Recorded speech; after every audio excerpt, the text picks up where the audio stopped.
anybody there? What's this one?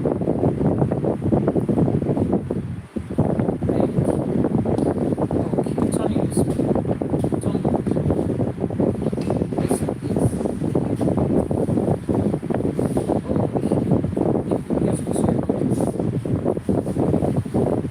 Ẹ káàbọ̀ ẹ kú ojúmọ́ o níbi gbogbo tẹ́ bá ti ń gbọ́ wa lé ìbò ṣe ẹ̀làbọ̀ rú ẹ̀làbọ̀ yìí ẹ̀làbọ̀ ṣiṣẹ́ o àṣìkò àtọ́yé o slow down a bit now. From Netherlands, from Ibadan, Jane Juma ẹ ṣé o ẹ ṣé gan ni video. They come to this side. That one that is going down. Ẹ kú ìdájí o Dayọ̀ P ẹ ṣé gan ni adúpẹ́ o. Ibo lẹ ti ń gbọ́ wa lénìí. Mo ṣe ẹ̀làbọ̀rú ẹ̀làbọ̀ yẹ ẹ̀làbọ̀ ṣiṣẹ́ o. Grand Rising. Welcome to another day. Push it down. Welcome to another episode of our Sunday morning live streaming from Abuja, Eshegonio.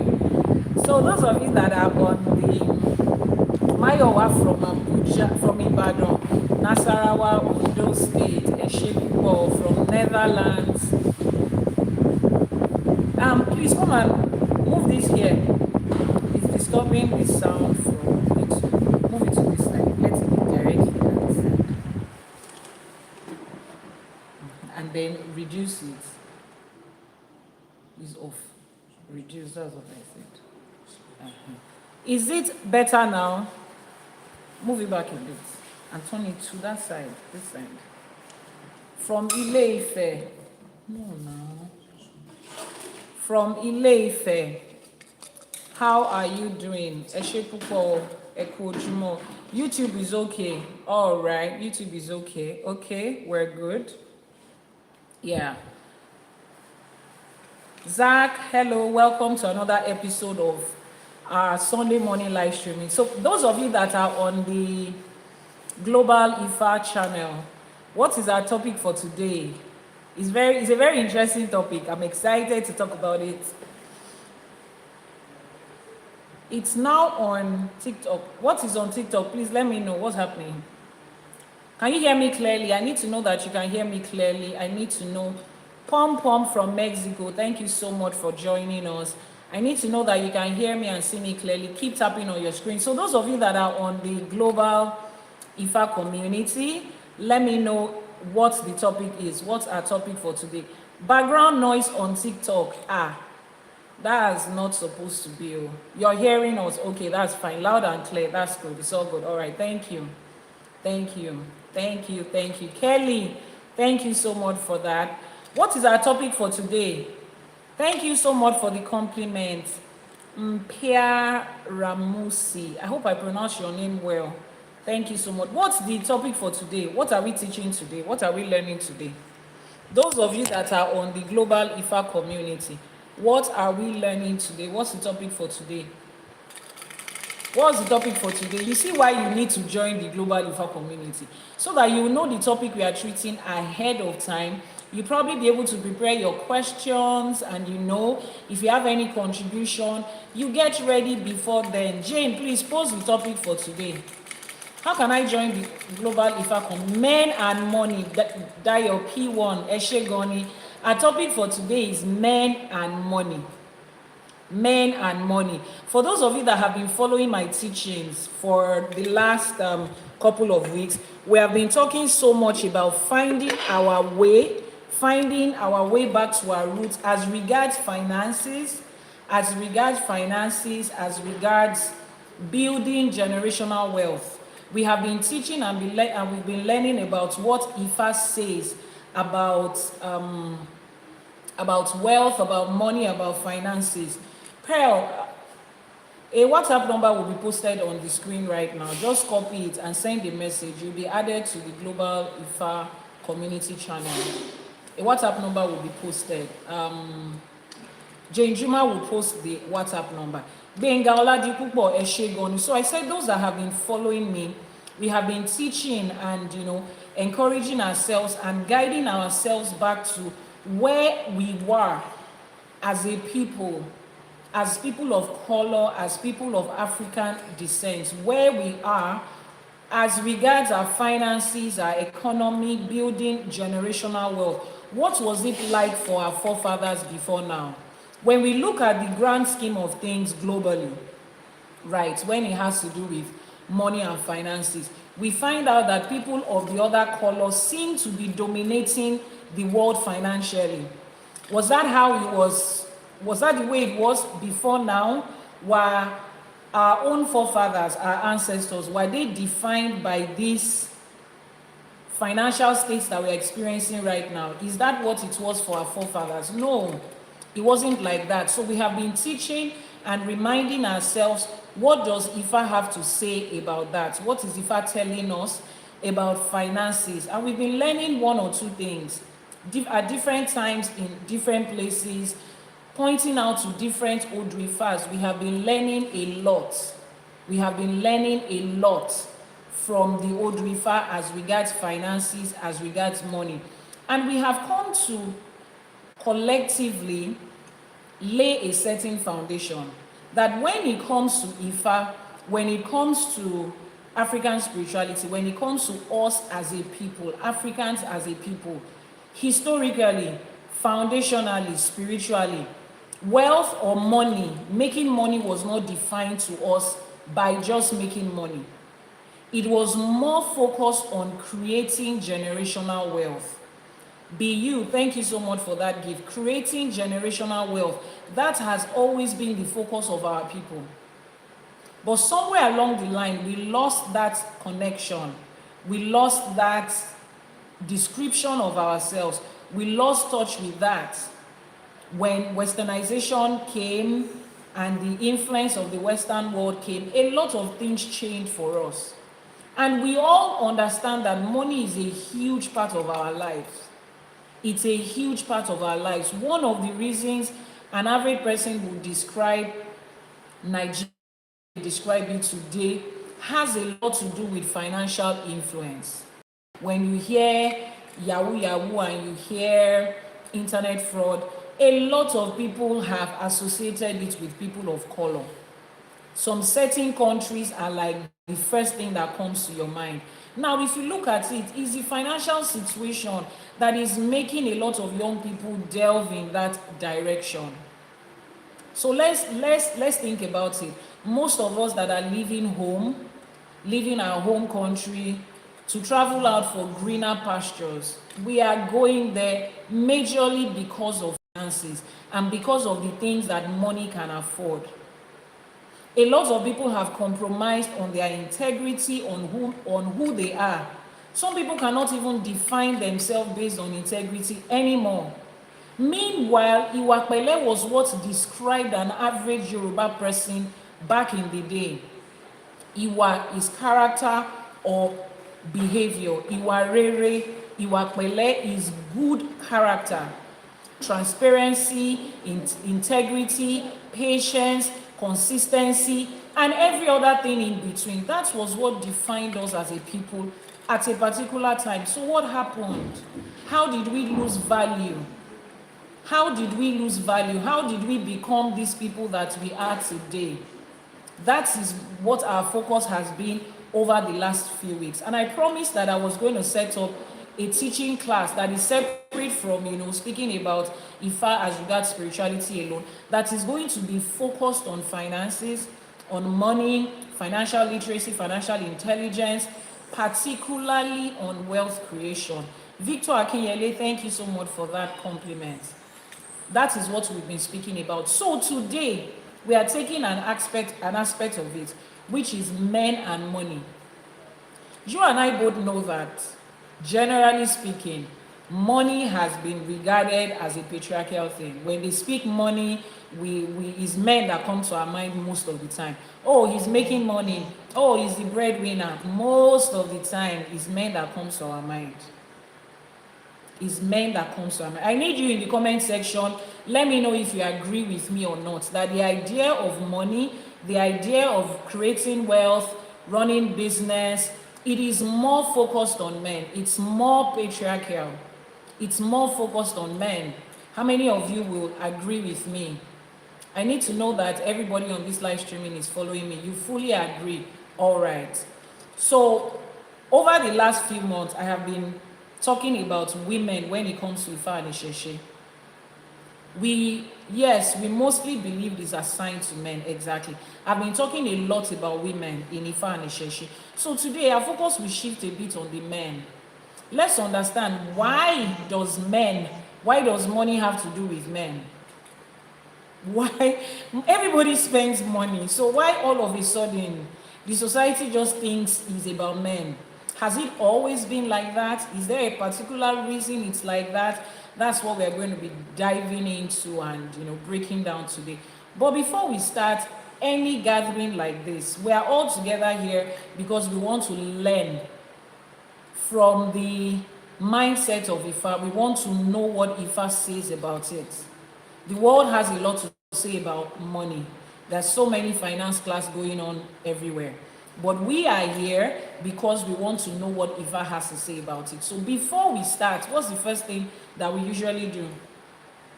What's the first thing that we usually do before we start? Before we start our teaching, what's the first thing we do? We will make Iba. Marilaw, I see you, Princess Oyinkosola Eshegoni, Queen B. Esther Ifawusi, Nuga Eshegoni. We start with Iba. We start with our Iba. Iba is how we pay homage to our ancestors, to the powers that be, and to every other person in between. Now, see, let's divide these roles today. Let's know what we are here to do. I'm here to teach you, to share with you from the wealth of knowledge that I have. A couple of other people will also be joining on the live streaming to also give their view about this. You'll be allowed to ask questions, I would respond. But do you know what your own part is on this live streaming? Particularly those of you on TikTok, YouTube people, you are also a part of it. Your part on this live streaming is to keep tapping on your screen, keep liking, keep sharing, keep reposting, and keep sending in your gifts. That's your own part. So have we agreed that we are going to play our part? Have we agreed before I continue? I'm doing my own. No multi-set ring light by to teach from everything that I know. And I've also brought some people who would also share with you on the live streaming. Your own part is this. So whatever platform you are streaming from today, please keep this live streaming as active as it can be. One of our special guests just confirmed now that he's going to be joining us at 1:30.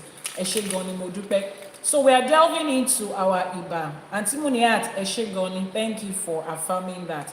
Akodaye Asheba, Asheba Sheda, Asheba Tiwaye Ojo, Asheba Tiwo Oorun. Elédùmarè ọba tẹ́rẹrẹ kárí ayé àṣèbà, àníkíbà wá ṣe o. Òrànmọ níṣẹ́ fàyàtì àṣèbà, ọba tó lọ kọrin kése àṣèbà, ọba lánàá, ọba lénìí, ọba títí ayérayé àṣèbà, àníkíbà wá ṣe o. Ọba tó fi gbogbo àgbáláyé yìí tó fi ṣe àpótí ìtìsẹ̀ rẹ̀ àṣèbà, àníkíbà wá ṣe o. Ajagunmalẹ̀ olúwo òde ọ̀run àjúbà o, olúbíkin ọ̀sán ìbíkin àjúbà. Ẹ̀yin ìyá mi ọ̀pàkẹ́ àlàkẹ́ àjúbà, ẹ̀yin alágogo idẹ, ẹ̀yin arógbáṣọ má balẹ̀, ẹ̀yin ìyá mi ọlọ́mú kan tí ń fún gba ọmọ lọ́mú, ẹlẹ́sẹ̀ kan tí ń bẹ́ lẹ́sẹ̀ méjì ìjà àjúbà àjúbà àṣèbáyín àníkíbà wá ṣe o. Ẹ̀yin abiyamọ òde ọ̀run, abiyamọ ọlọ́jà gbọ̀rọ̀gbọ̀rọ̀ ògbẹ́kùn ọmọ ẹ̀ta tí wéré, ẹ̀yin ìyá mi, ẹ̀yin ìyá wa òṣòròmọ̀nìgà, ẹ̀yin olókìkí òru àṣèbà àṣèbà àníkíbà wá ṣe o. Lórígun mẹ́rẹ̀ẹ̀rin àgbálá ayé níbi tí gbogbo wa ti péjọ lénìí, ìbà là ń ṣe, àníkíbà wá ṣe o. Bá a ṣe tún wá bọ́ sínú ẹ̀kọ́ fámìlì lénìí, ọgbọ́n ìmọ̀ àti òye tó wà nínú ẹ̀kọ́ Ifá tá a fẹ́ kọ́ yìí, òun ni kó jẹ́ tiwa láṣẹ Èdùmàrè. Níbi gbogbo tá a bá kọjú sí, ire ayọ̀ ìdùnnú àtàlàáfíà òun ni kó máa jẹ́ tiwa láṣẹ Èdùmàrè. Ká má ṣe lásán, ká má fi etí ọ̀tún gbọ́, kó má gbà tòsì jáde, kó dénú wa, kó dodindi, kó ṣẹ mọ́ wa lára láṣẹ Èdùmàrè. Àníkíbà wá ṣe o, ìbá ṣẹ.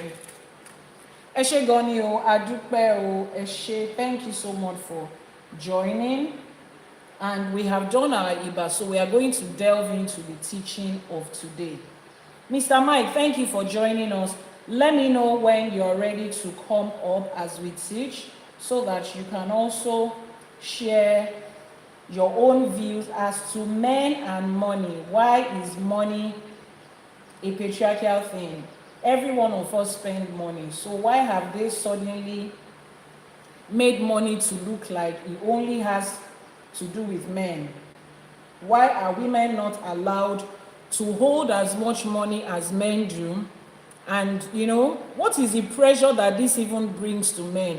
What does it do to men when the only thing about them is money, money, money, money, money, money?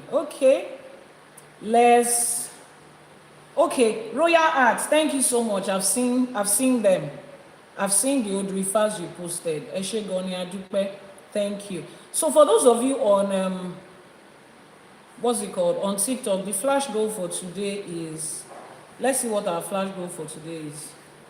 The flash goal for this live streaming is love you so much. 24 people to send us the love you so much emoji, the love you so much gift here. 24 people to send it to us. Love you so much. That's, yes, Mr. Mike has posted one. Queen B, Eshe Gonio, please hurry and let's quickly meet this. 24 people, just 2 people, and we have almost 100 people on this live streaming. Ejo, thank you so much. Omofash, Eshe Goni. So yeah, this is what we are doing today. Men and money.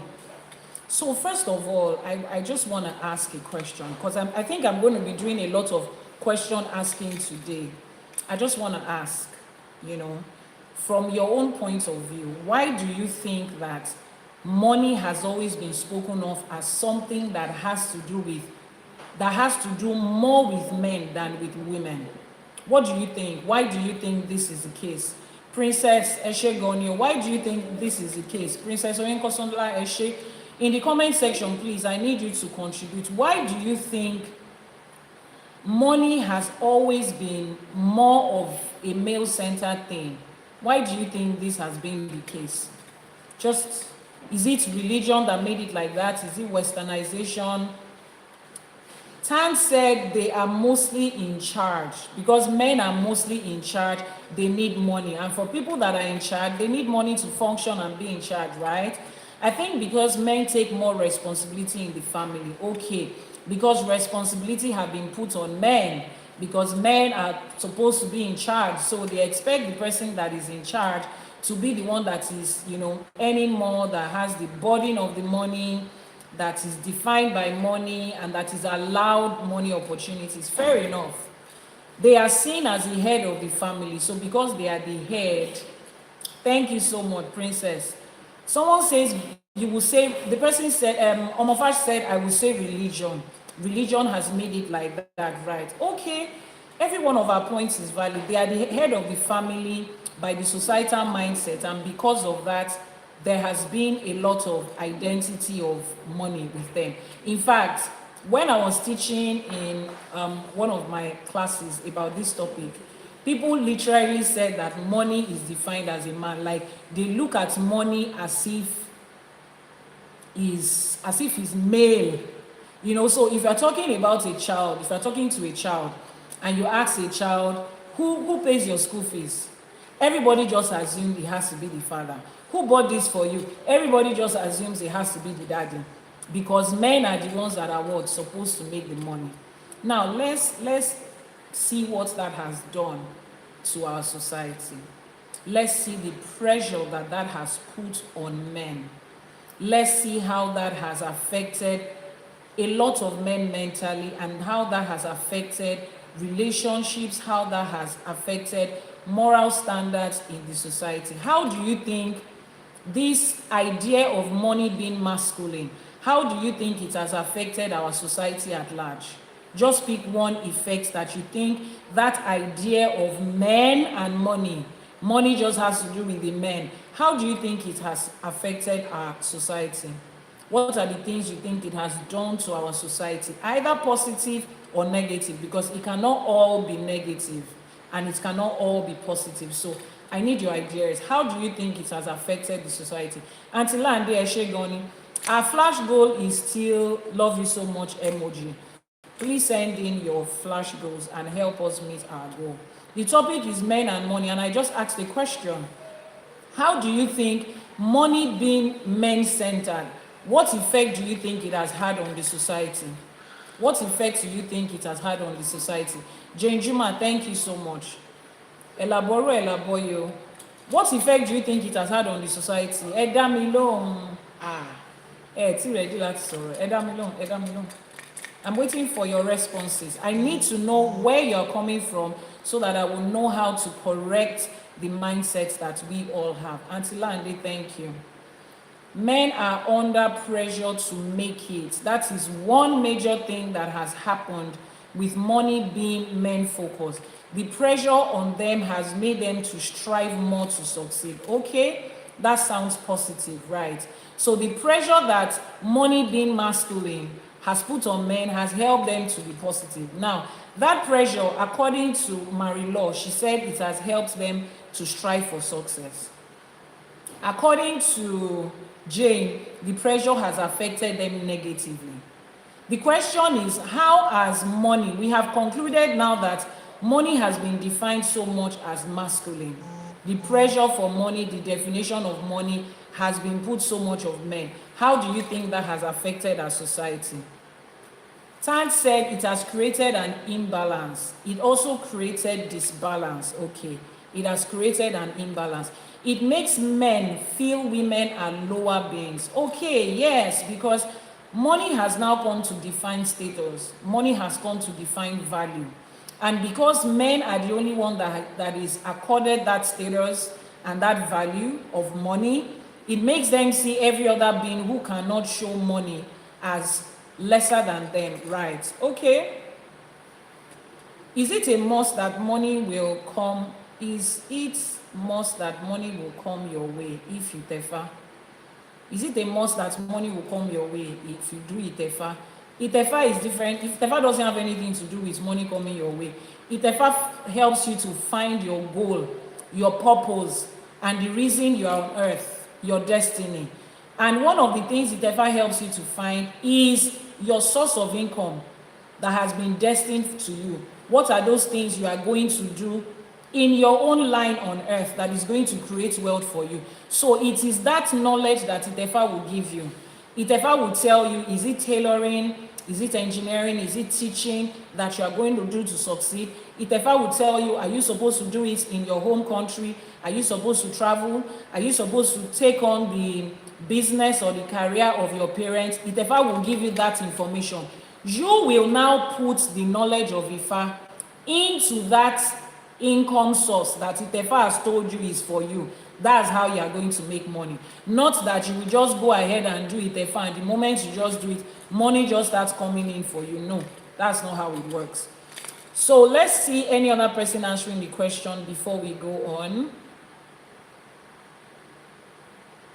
Someone says it adds to their ego. All right, so I will bring this up from one perspective.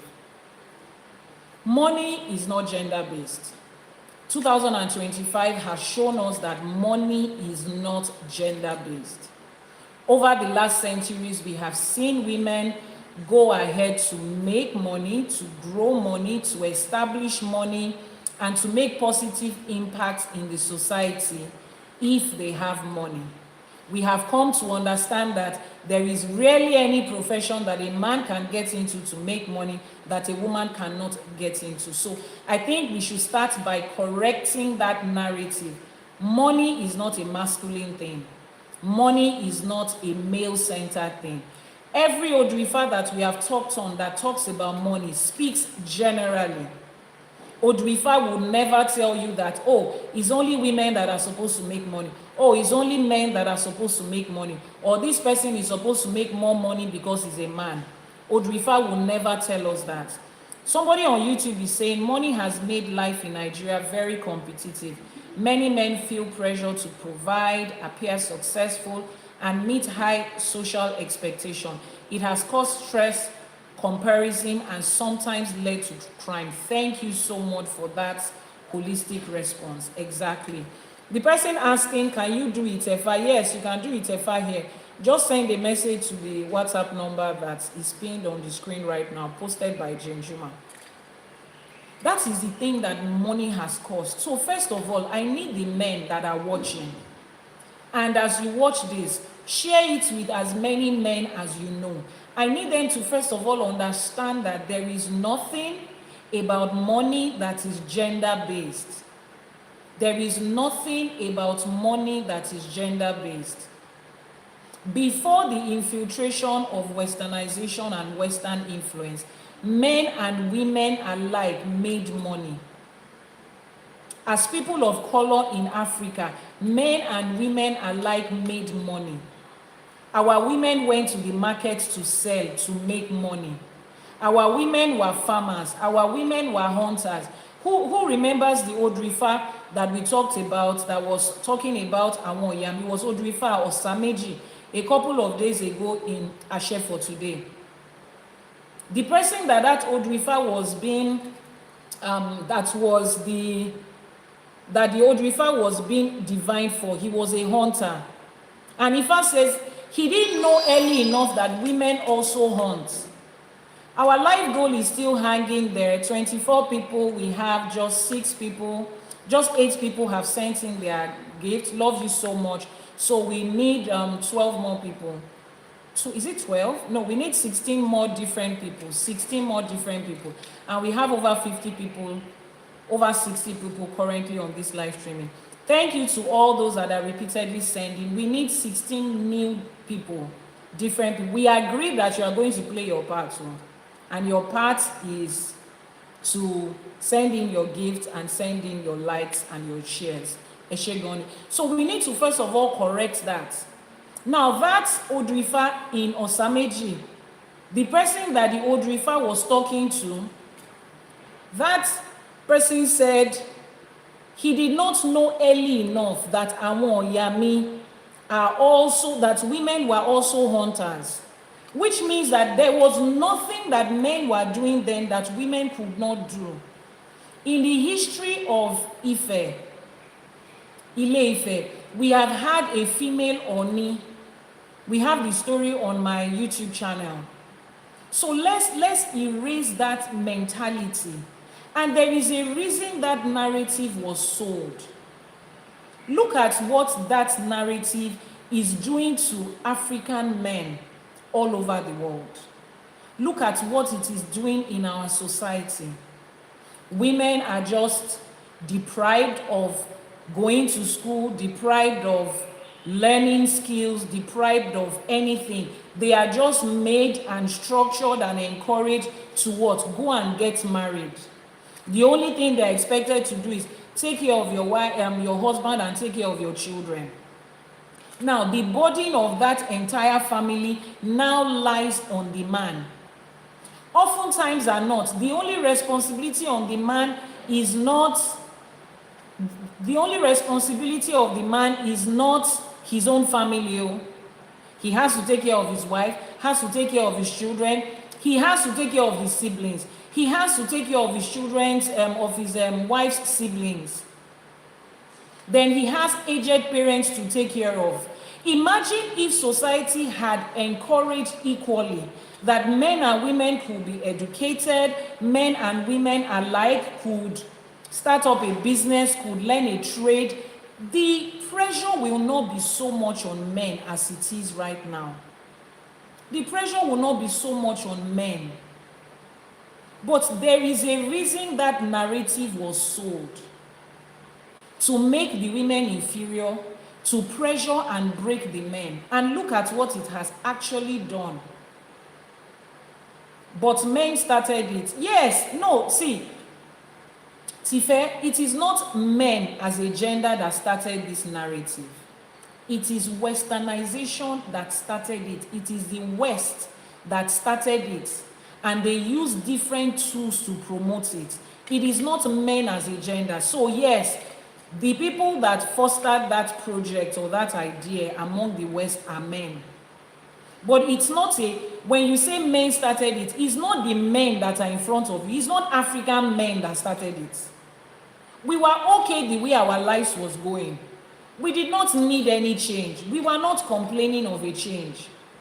And boom, they came in and watched the way we organized our business, our economy, our market, our everything, and they saw nothing short of structure and organization.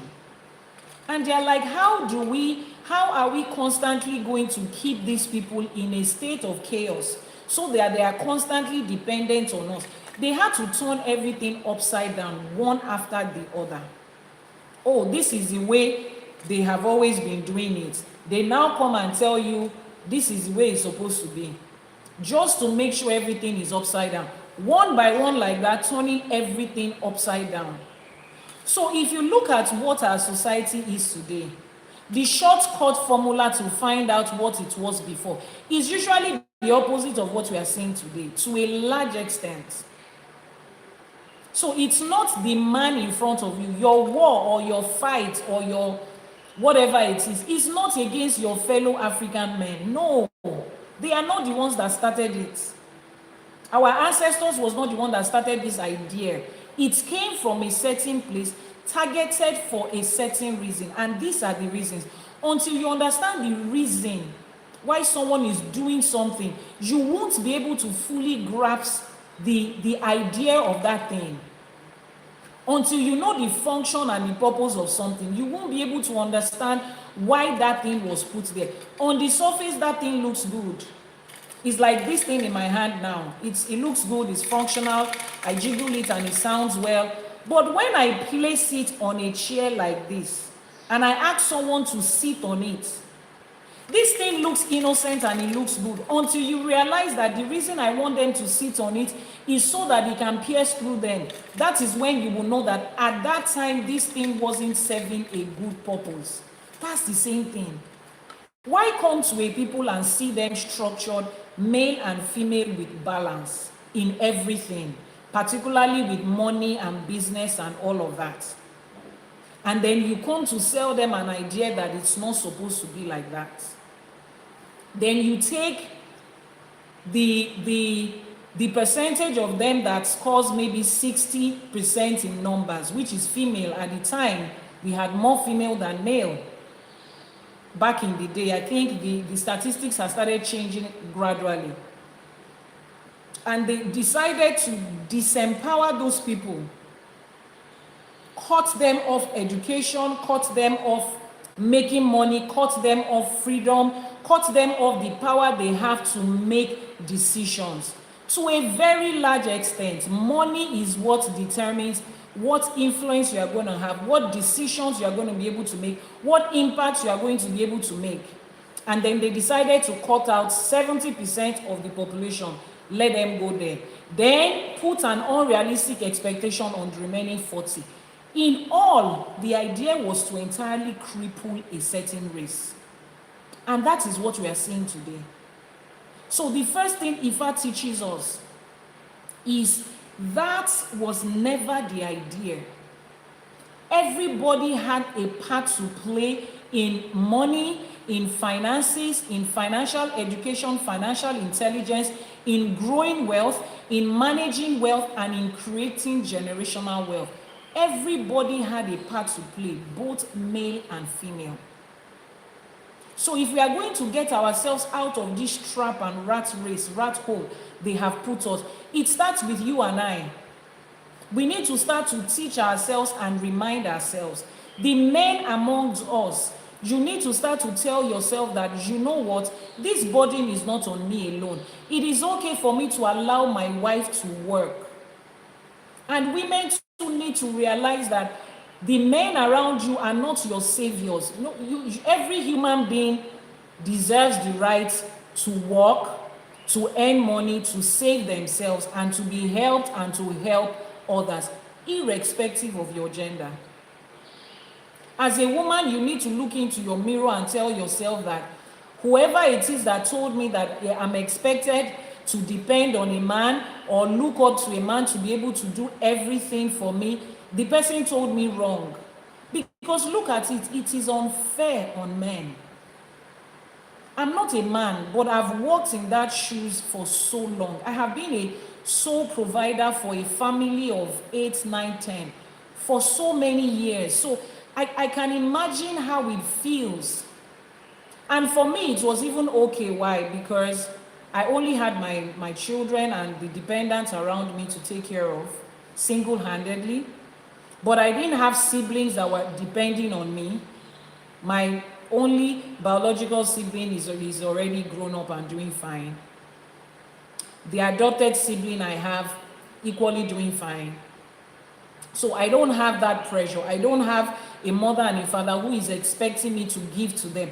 Now I'm trying to imagine if the way it would have felt if I was doing all of those things by myself and I still had this extra body. It can make somebody lose their mind. It will literally make you lose your mind. So dear women, I need you to understand that because somebody is born with a different genital than you does not make them a financial savior. Let the pressure stop from you. As a mother, let the pressure stop from you.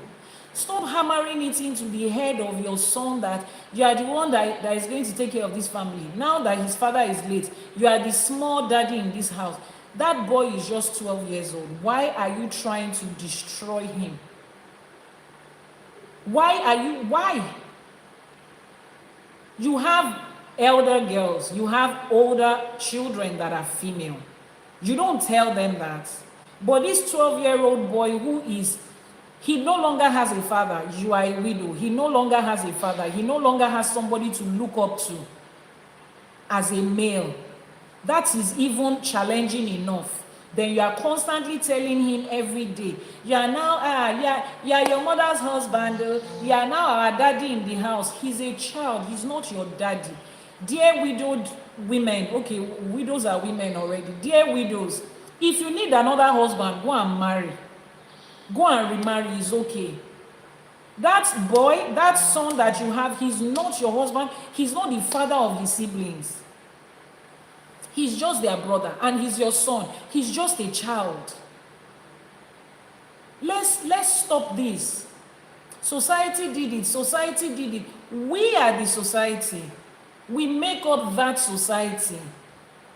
And dear fathers too, please begin to correct that narrative with your sons.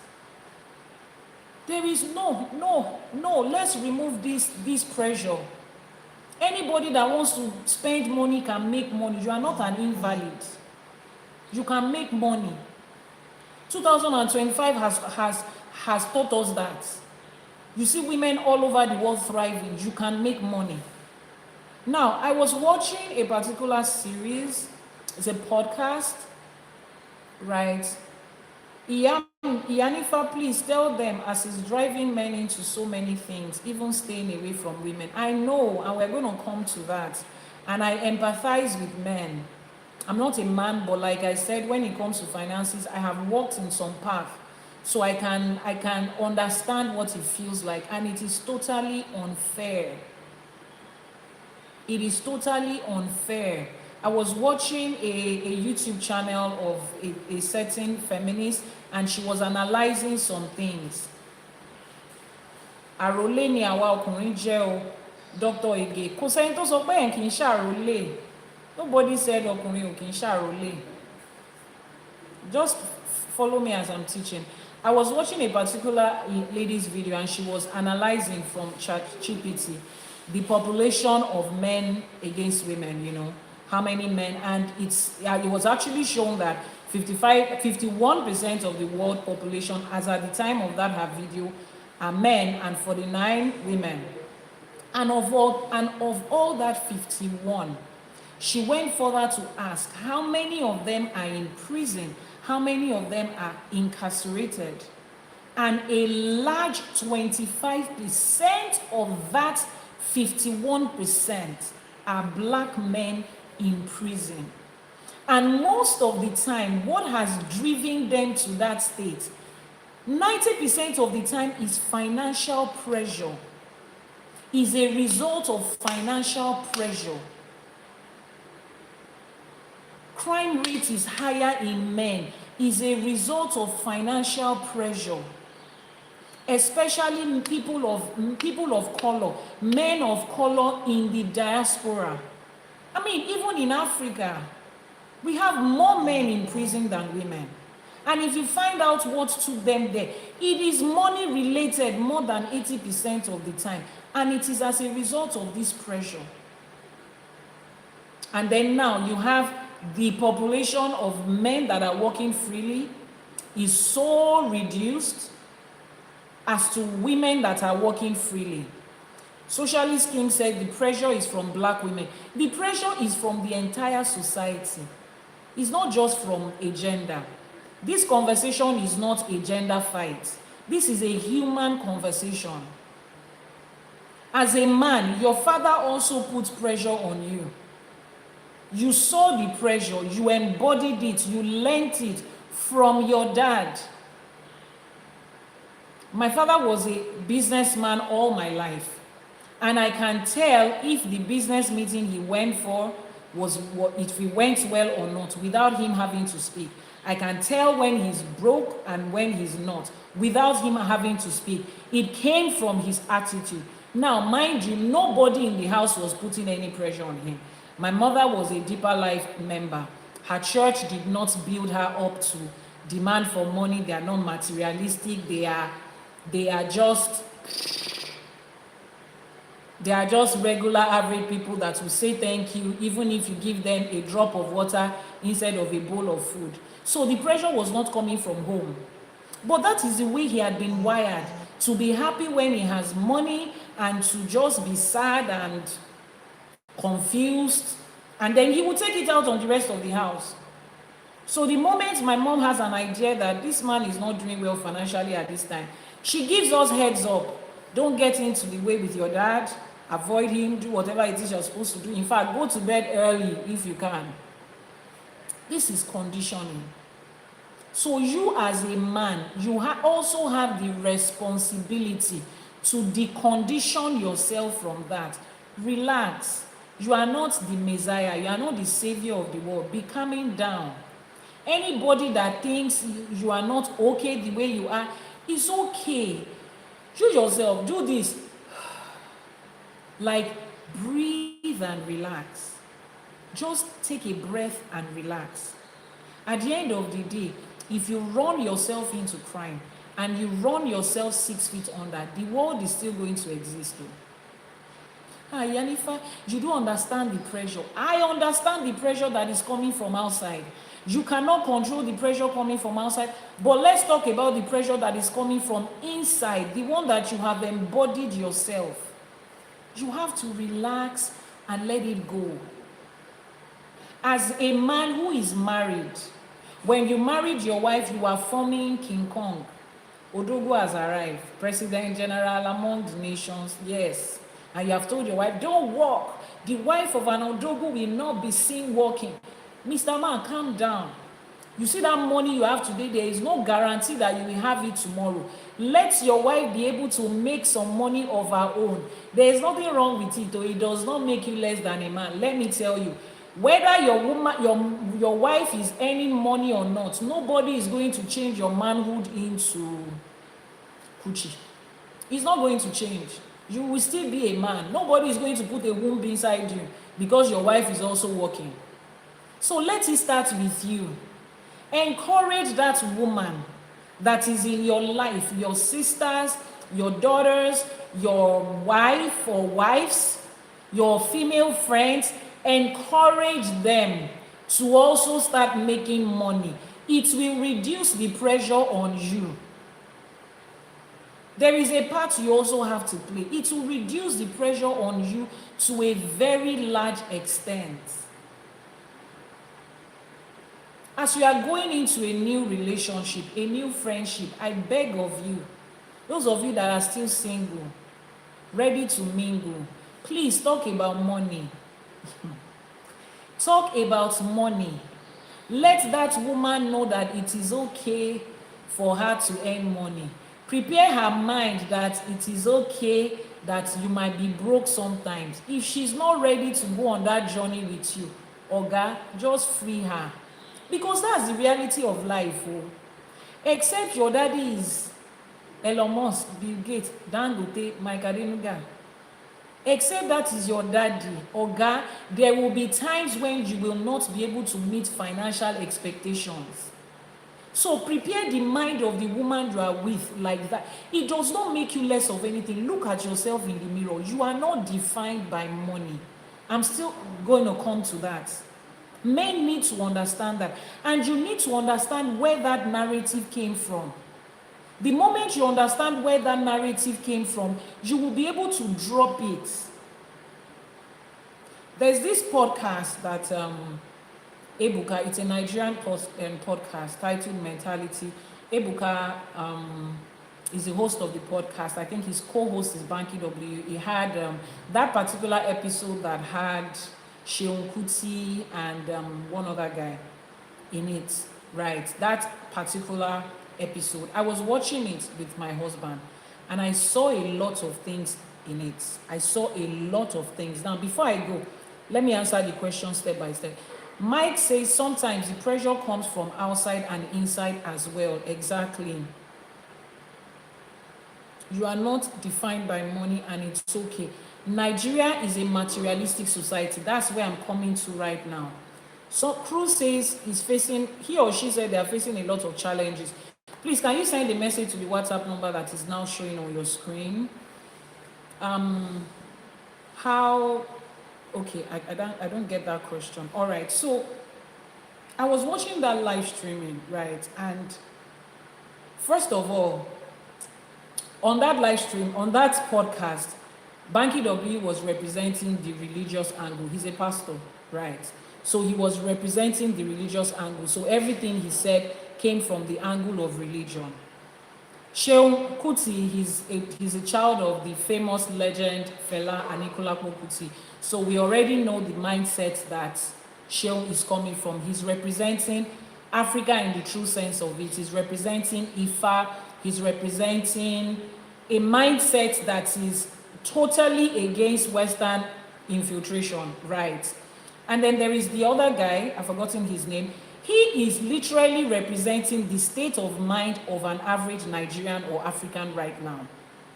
And then there is Ebuka, who is the host, who was representing the mindset of, I'm a Catholic, I believe in Christianity, but then I'm also not blocking my mind to my ancestors and to my, to my culture and my roots, because he went on to mention a lot of deities and Alusis in his own side of the country, which is Igbo. And that was really impressive. I was impressed that he knew all of these things. The other guy, please, whoever watched that podcast, please remind me that guy's name. I don't want to call him the other guy. Oh, wait, hold on. I think I have his name here. Noble Igwe. His name is Noble Igwe. Noble Igwe was coming from the mindset of a Christian who knows nothing about African culture, African spirituality, African perspective. Thank you so much, Mary. He doesn't know anything about African culture. He doesn't acknowledge it, but he's not a pastor. You understand? He's not like Banky. Banky is a pastor. And I liked that blend. I'm happy that Ebuka was able to give us that blend. Benga, thank you. I'm happy that he was able to give us that blend. Now, one of the things that came up in that live streaming and made me see life in a different way and finances in a different way is this part that somebody said Nigeria is a materialistic society. Now, it's not only Nigeria. Africa, it's not only Nigeria that is materialistic. It's the rest of the world. It's literally the entire African race. We have become very materialistic. But Sheon said something which I totally agree with. He said, this materialism is not actually being materialistic in the sense of what I have. It is being materialistic in the sense of what I have that is coming from the West. So a man is defined by the things that he has that reflect the Western world. The luxury houses that he has built, the expensive and exotic cars that he owns, the expensive wristwatches that he wears, the jewelry, the vacations that he can attend, the vacations he can go on, the expensive clothing that he can wear. That is what defines this materialism we are talking about. That is what it is. Iyanifa, thank you so much. Nobody defines materialism in the sense of how many regular everyday Nigerian house that you can build. When I say regular everyday, the kind of houses that you will see and will define a regular Nigerian. Is that okay? Like when you see people like regular IFA priests that stay in outside of Lagos. Lagos is a precious society that stay outside of Lagos. See the way they build their houses. They are, when it comes to money and assets, those men have it. But you see the way they build their houses is just very simple, nothing out of this world. Furnishings are good furnishings, but it doesn't have to be, oh, my TV is from Turkey. My leather seat is from Turkey. They have built the house with, say, 10 million naira. And the furnishing in that house, the chairs in that house is another 20 million times 2 of what the whole structure is worth. All of those things is what is called materialism in our society. When you define a woman, when a man is spending on a woman and a man says, oh, this woman is materialistic, and we take her hair for example, the woman that is materialistic doesn't have this hair on. But you know that there are some places when you ask women that grow natural hair now, natural hair is not cheap to maintain. My natural hair girlies, I need you in the comment section. Natural hair is not cheap to maintain. Please, can you attest to that? Natural hair is not cheap to maintain. It does not connote cheap. In fact, I feel like natural hair is more expensive to maintain. When you have, especially if you want to go natural, you are not wearing wigs outside, you just want to go natural, it's expensive.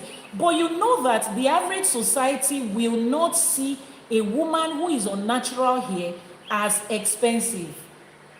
So if you find out those things that are really expensive, that is really materialistic, that is the one that is putting pressure and people are defining themselves by, they are the Western things.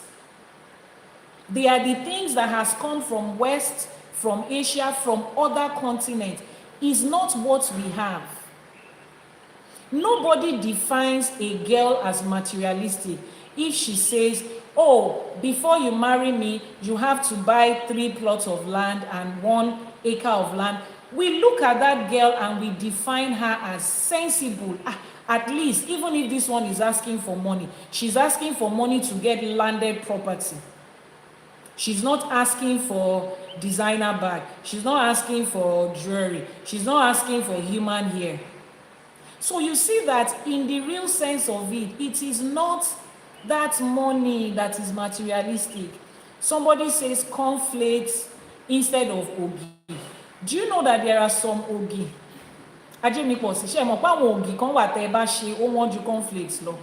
Do you know that there are some ogi, when you make it, it is more expensive than cornflakes? But we do not see ogi as somebody trying to show off or somebody being materialistic. The way I make ogi in my house, in between, those of you that are non-Yoruba, ogi is called pap. The way I make ogi in my house, the things I add into the ogi for my own children is more expensive than Golden Morn and Frosties cornflakes.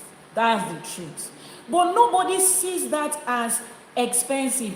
A man will not see a woman who is demanding for ogi as being materialistic, but yet it costs more.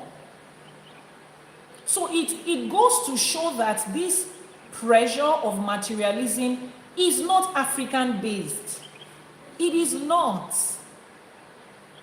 Have you seen a Nigerian designer make beautiful outfit for you that is more expensive than what you get, what you walk into certain stores abroad to buy? There are. A Nigerian shoemaker making his leather shoe by hand sometimes is more expensive than that one that you have bought from China that they have put a brand label on it. But when you wear it and someone says, oh, is it a known name? They mention names. No, it's a cobbler in Nigeria that make it. They already look at you like, this one is not a materialistic person. But in the real sense of it, it is more expensive. So the materialism we are talking about, deep down inside it, it is not about how much. It is about where it is coming from.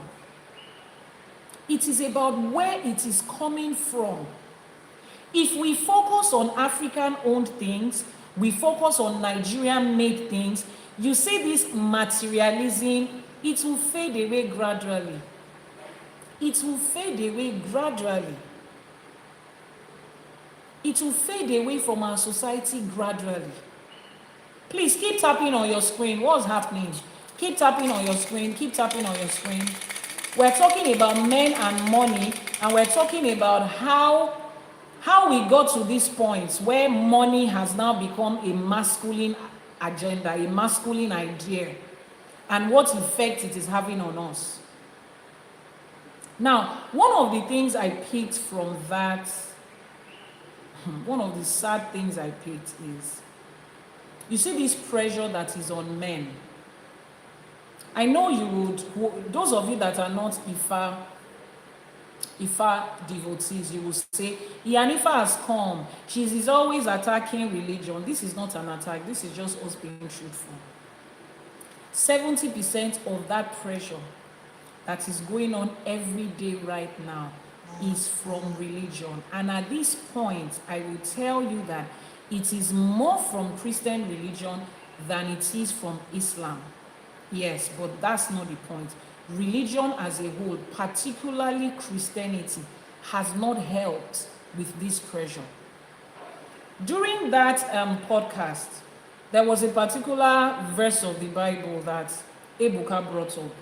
And I think it is, let me be sure of where exactly it is from. Or if you can Google it, that verse of the Bible that says that a man, okay, it says First Timothy chapter 5 verse 8. It says, a man who cannot provide for his family is worse than an infidel. A man that cannot provide for his family is worse than an infidel. Iyanifa, thank you. How many of you has heard that scripture? How many of you has heard that word? Literally. Now, while I was growing up, I used to think the word infidel was a very bad thing. It has to be the worst state of human life, whatever it is. The Bible could not even find a word to describe it. It says that the word that is coming to my mind right now, the state of that person is worse than an infidel because he cannot provide for his family. Emphasis on a man. He did not say any adult or any person. He says a man, gender-based. You see where the constant problem is coming from? You see where the constant problem is coming from? Now, let's break down the word infidel. Please, somebody should check their dictionary or go to ChatGPT and ask for the meaning of the word infidel. Go to ChatGPT and look for the meaning of the word infidel and type it in the comment section. While we wait for that, let's analyze how that has affected our society, how that has pressured our men. So you can now imagine that you are a Christian and you want to make heaven. And they already told you that it is a sin and it is a crime and it is wrong for you not to be able to provide for your family. Banky was the pastor in that on that podcast, and Banky went on to say that, oh, we have taken that scripture out of context, that the scripture was talking about, there are widows around, and because you're a Christian, you should not say that you're not going to provide for people around. You coming to church should not be an excuse for providing for your family. Okay, we heard everything he said, but bottom line, Christianity says if you cannot provide for your family, you are worse than an infidel. You see where the pressure is coming from.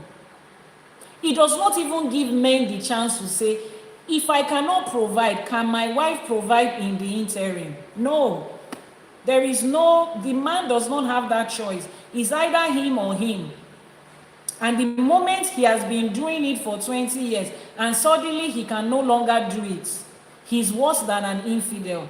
An infidel is somebody who doesn't share your faith or believe in God. So to a Christian, an infidel is an unbeliever. And what is the faith of an unbeliever? An unbeliever is somebody that is an antichrist. An unbeliever is somebody who doesn't believe in God. And where are unbelievers heading to? According to the Bible, they are heading to hellfire. So if the only sin that you are committing is you do not provide for your family, the Bible says that you are going to hellfire. You are worse than an unbeliever. Imagine what is worse than that according to Christianity. It is a man who cannot provide for his society, for his family. You see where the pressure is coming from, and it was intentionally placed like that. The whole idea of the Bible was intentionally put together.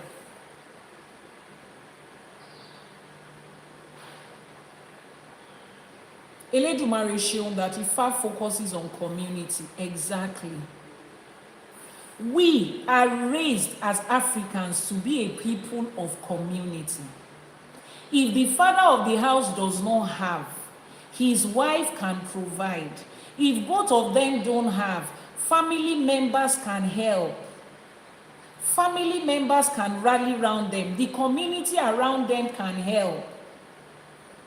When a woman has a baby, community will come together, help her with this, help her with that, bring food along, bring that along. Men in the society will come around to support the man whose wife just had a baby.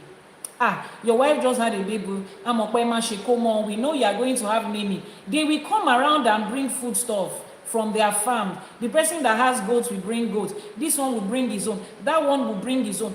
That is the way the community was. Eniyan lasho borawa. Yoruba says eniyan lasho borawa, which is what? People, human beings, our community, they are our covering cloth. They are the ones that covers us so that we are not naked. It's a community thing. It's not if a man cannot provide for himself, he's worse than an infidel.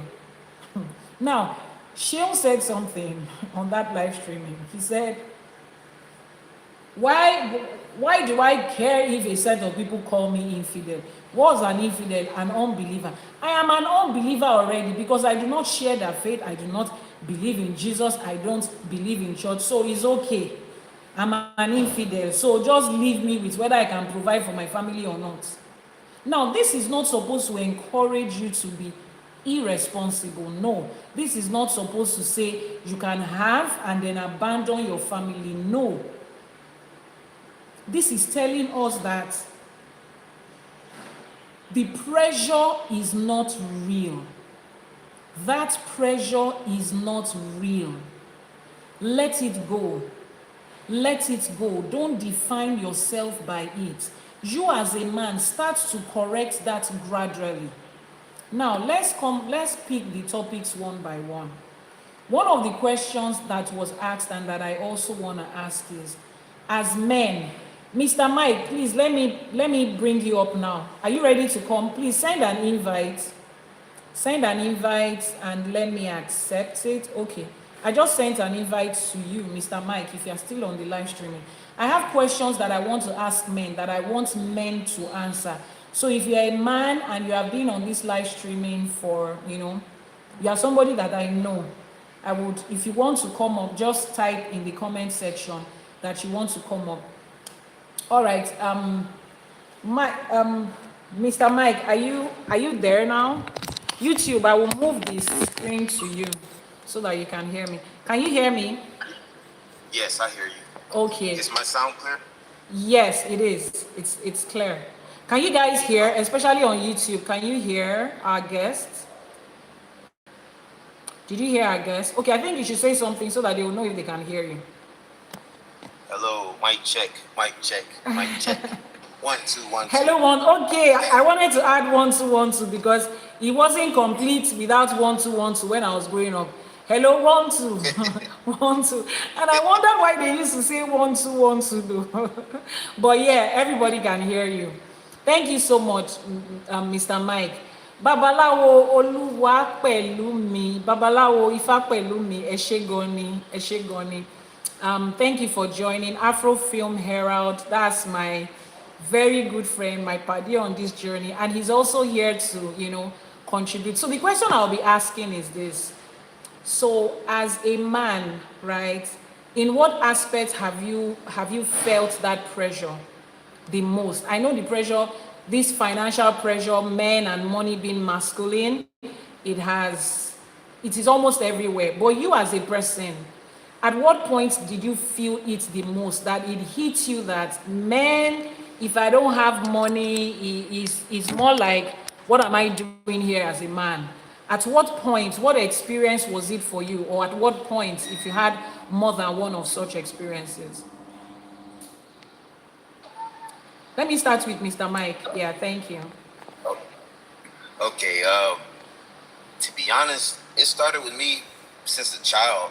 Um, being raised, in a home. I was the only in my mother's home. She was a single mother, and so she raised us by ourselves. Had to work, and I was the youngest boy, the only boy from three sisters from my mother. So I felt that pressure honestly all my life growing up. Um, just not being able to eat certain food or do certain things or wear certain clothes or not having the same privileges as other kids. And from my perspective, it seemed that the only thing that was missing was a man to really take the lead or to help provide. And I So you think that's felt, probably where it started. sorry, so you felt that if you were raised by a single father, situations would have been different. You felt money would have been different if you were raised by a single father. You know what? No, it didn't occur to me that way. I Okay. don't believe so because even when I would go to my father's house, um, he was. They would think that he was well off. Like, oh, he has, so much money, but the way he lived was so simple. It wasn't even in his home. Money was not even a matter at all. Okay. It wasn't a matter, but at all. It wasn't that much pressure at my father's house about money. It just started with me just seeing that for my pressure to make money, which is in my single mother's home. Okay, okay. So now growing up into adulthood, was there that experience, like at the time you hadn't, the money that you have right now, was there any instance or any experience that you had, any particular incident that happened that made you feel, I must make money in this life? You know those things that will happen to you, you look at it like, the only reason this thing could affect me this way is because I don't have that much money. Did you ever have any of such experiences? Yeah, plenty. Oh, To be wow. honest, plenty is, you know, it was just like you said about the pressure. It comes from. I think it starts up from leadership, and then it comes down, and it kind of infests our communities. Yeah. Even as a child, if I didn't, the a new school season, I didn't have some clothes. Like I would literally, we couldn't afford new clothes, and I would see other people with more clothes, and I would get picked on. Or even field trips I couldn't. It was like I was ostracized, if that makes sense, in so many different ways. I was kept away. I couldn't participate in so many things, whether it was eating certain foods or wearing certain clothes, or having certain experiences.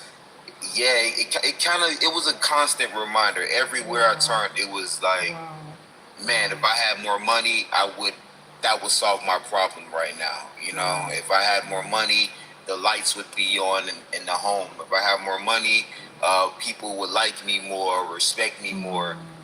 If I have more money, I can do what I want. So it was constantly being pushed in my face so much, uh, until eventually I had to sit back and, I took step back and looked around and kind of observed what was being, like, why am I this way? What got me on this path? But it was a constant thing from my peers to my community. It was constantly pressure all around.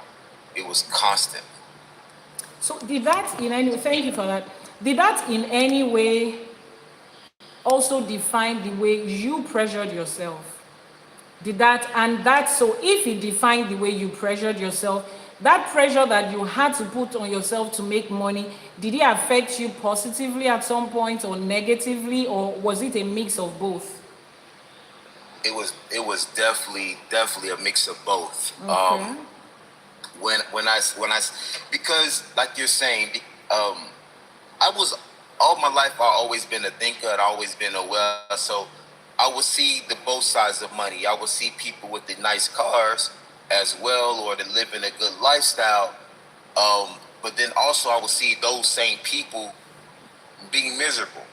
So it let me know that money was not the key to everything. Or I see a rich man, but then you would think that money could buy him love, but then he's miserable. His wife doesn't love him. His children doesn't love him. And then I see the consequences of the choices, because I've done some things, that wasn't too, you know, uh, honorable for money as well.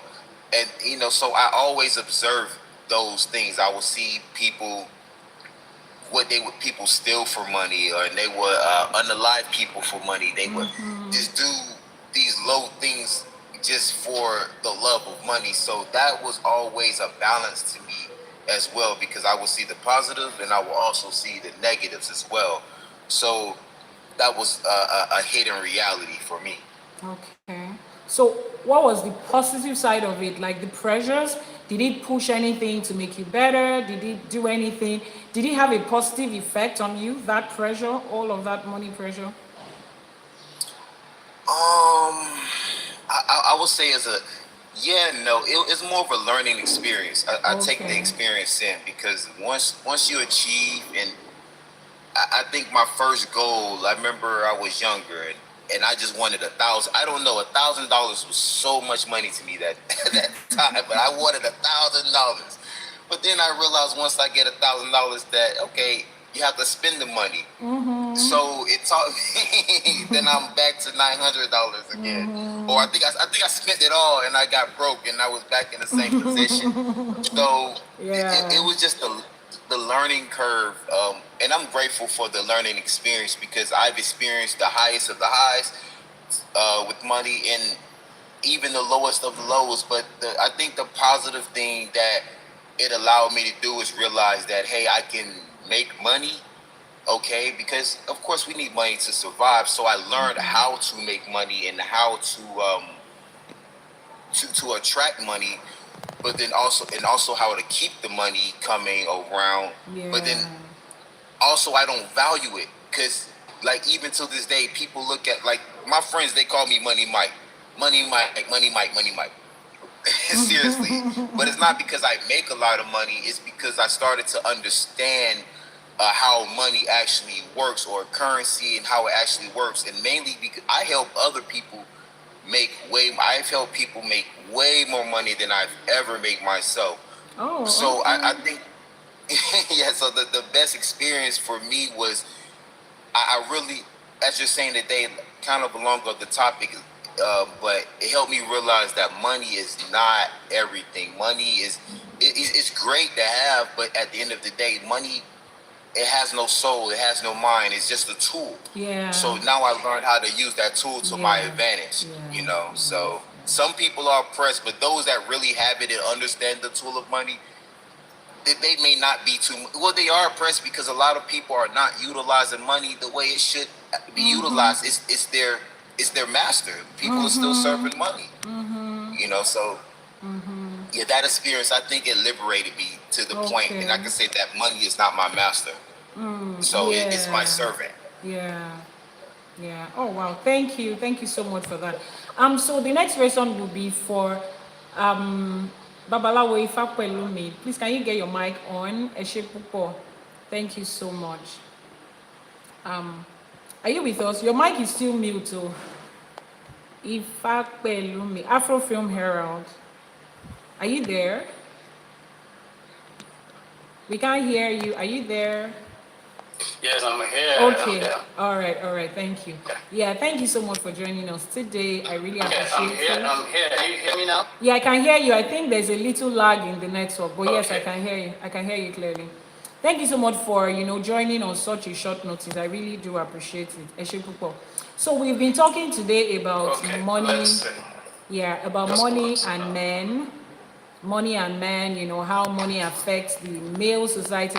First of all, why is money patriarchal? Why is it masculine? Why do we think about money and we think about men alone? So that's what we've been talking about before you joined. So the question I have is this, right? Society is filled with a lot of expectations on men financially.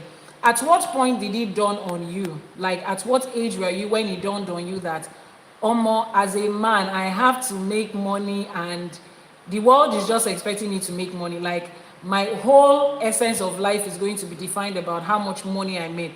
Were you ever at that point? And at what age were you when that reality dawned on you that this society is patriarchal when it comes to money? This society has more expectations on men when it comes to money. So, I think there is a problem with his network. I think there's a problem. He's gone off. Let me see if I can have him back again. Afrofilm Herald, I've sent you an invite again. I think it's your network. Okay. So before he comes in, let me take another part of the teaching. So, this is another question that I want to ask from men. And I need more and more men to respond to me. How are you going to feel as a man if your wife or your partner earns more than you earn? How does it make you feel as a man if you find out that your woman is making way more money than you're making? I don't mean like a 1% increase, 2% increase. I mean substantially more. Take, for instance, you're making $10,000 a month and your wife is making $25,000, Take, for instance, your salary or your business income is 25 million naira and your wife's own is about 75 million. As a man, how does that make you feel? How are you going to handle it? Is it something that bothers you or not? Let me know. Let me start with Mr. Mike. Yeah. Okay. I'm laughing because that sounds like a blessing to me. That's just me. I know most guys are different in ego, but yeah, like I'm actually, that's my retirement plan. Retire me, please. Allow me to actually focus on other things. I understand what's going on, the egos and the power trip, because like most of us men, we've been devalued so much, and money is the only thing that we have to attach ourselves to. So then you mean to tell me that so for them it's like, or for us it's like the only thing that we value ourselves, now the women get taken that away? Like there's nothing special about, so I understand that mind frame, but me personally, I would love to kick my feet back. And there's actually women in the world right now who there was this post, this successful woman, she says she's looking for men, she will pay their way. She's like, I will buy them 2 cars, you don't have to work, I will give you $100,000 a year. And man, I was tempted to slide in the DM. Retire me. So to me personally, hey, I would kick my feet up, retire me. I have no shame in my game. Okay, please, I need the men in the comment section, more and more men in the comment section to answer this question. Mr. Mike just said, as far as he's concerned, it's a blessing. It's not even like he doesn't mind. It's a blessing for him if he has a woman in his life who gets more.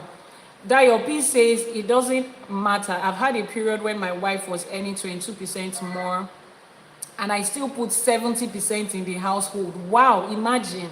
She was earning more and he was still putting more. You see this thing about men and money we're talking about? Thank you so much for that. And it didn't make you feel any kind of way, right? Dio P, it didn't make you feel any kind of way. Stanley says, I feel okay with her earning more.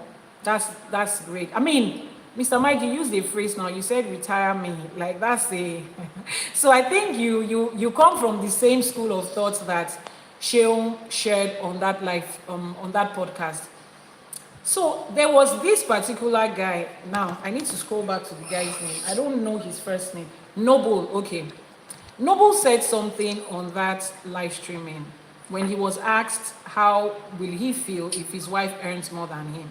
And he was open and truthful enough to say he doesn't like it. It's not something he can handle. In fact, he made an example. He said that's one of the reasons they have not relocated out of Nigeria, because he said he knows that if they travel out of the country today, his wife is likely to get a job faster than him based on her career path, and she's likely to earn more than him based on her career path, and he doesn't think he's going to feel comfortable with that. So now I'm looking at it right now. First of all, I'm not judging his responses. That's him. People are different. But I'm looking at it that if we say based on finances and financial power, they would both earn more if they're outside of Nigeria. But he's denying his family that opportunity to earn more. Opportunity in quotes is just an example. Because he feels that no, the moment I'm in a situation where you get a job early and I don't have a job at that time, it already cripples my manhood, my ego. So I'm not going to allow that. So he's going to do it. He's likely to do everything to maintain his wife not earning more than him. So even if she has opportunities, he's maybe people like him now, not him as a person, I don't know him as a person, but people like him are likely to not allow their wives to go for such opportunities, right? And that is, for me as a person from the school of thought where I come, that is disturbing for me, because what if the potentials of her as a person financially, she's destined to just be way higher than you, like way up there, and you are not destined for that? It doesn't make you less than a person, which is why I say if we begin to take life from the concept of IFA, you would understand that there is no competition, there is no yardstick for measurement. There is no yardstick for financial measurement that is societal, that is universal, that is collective. The measurement is me by myself. The measurement is, what does my Odrifa say? What is my own destined path? If I'm destined to be this great woman that has millions of people that are going to be attached to her, if I don't do it, it now becomes negative on me as a person. But somebody else, their destiny is just to touch what? 1,000 people. They are not going to need as much money as I will need. And they are still going to do great if all they can do is touch 1,000 people. And if their finances is going to be capped at, say, 100,000. And that is all that they have to do. So this is what that society, that Western infiltration, that is what it has done. Because it collectively helps us to define every man by a particular yardstick. You can never get enough. Just like Mike said, he made his first 1,000, and then it's the 10,000, and then it's the 100,000, and then it's the 1 million. It never just ends. So in the real sense of it, at what point do you get to that you have a pass mark as a man? If your pass mark that you're looking for is the definition of finances, at what point do you get to that the society says, hey, you have made it? Because if it is about house, once you buy one house, in Nigeria. Brown sugar, I guess that's what that is. I greet you, my fellow Igbo wife. So, if it is about a house, you get that one house. Then another person will demand of you that, oh, you have a house in Lagos, you need to get a house in the village. Now, if you don't get a house in the village, you are still not a man. Then it is about, oh, your children are not attending this school. Then it is about how many times do you take your family out on holidays. Then it is about, there's always something that is going to be about. So if that is what defines you, you are the one that is helping yourself to continue in the pressure. You are the one that is helping this pressure to continue. Right. So it never stops. Yes, it never really stops. So you are the one that has to stop it. You are the one that has to put an end to it. It's like when you have children and your child is saying, Daddy, I want this. My friend just bought a bicycle in school. Then you rush to the bicycle shop and you buy him or her a bicycle. Then they come tomorrow. My friend just bought a Hummer toy car. Then you rush to the store. You buy the car. My friends just went on a vacation in UK. At a point, you will tell that child to stop. See, hold on. I don't care what your friends are buying. This is the only thing I can afford. You have to stop it. That's the same thing you're going to do with yourself. You have to be the first person to stop this pressure. It is unrealistic. Nobody is asking you not to have a good life, but don't let it come from the place of pressure. Babalawo Ifapelumi. So the question I was asking before before you got disconnected, yeah, I was asking about, we're speaking about the pressure that society has placed on men by defining money as a masculine thing. Now, at what point did you start feeling that pressure? At what point or what age were you when it occurred to you that as a man, I am defined by the money I make and I have to make it by all means, like I just have to make it? At what point were you when that occurred to you? Okay. Àbọ̀rọ̀ àbọ̀yè àbọ̀ ṣíṣe ìyá nífà. Ogbo ato yin Kí sa gbogbo o. àwo tó wà nínú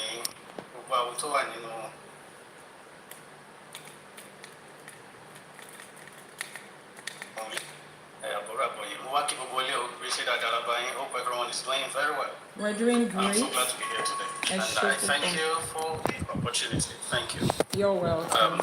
Okay. I grew up as a very fine Christian boy.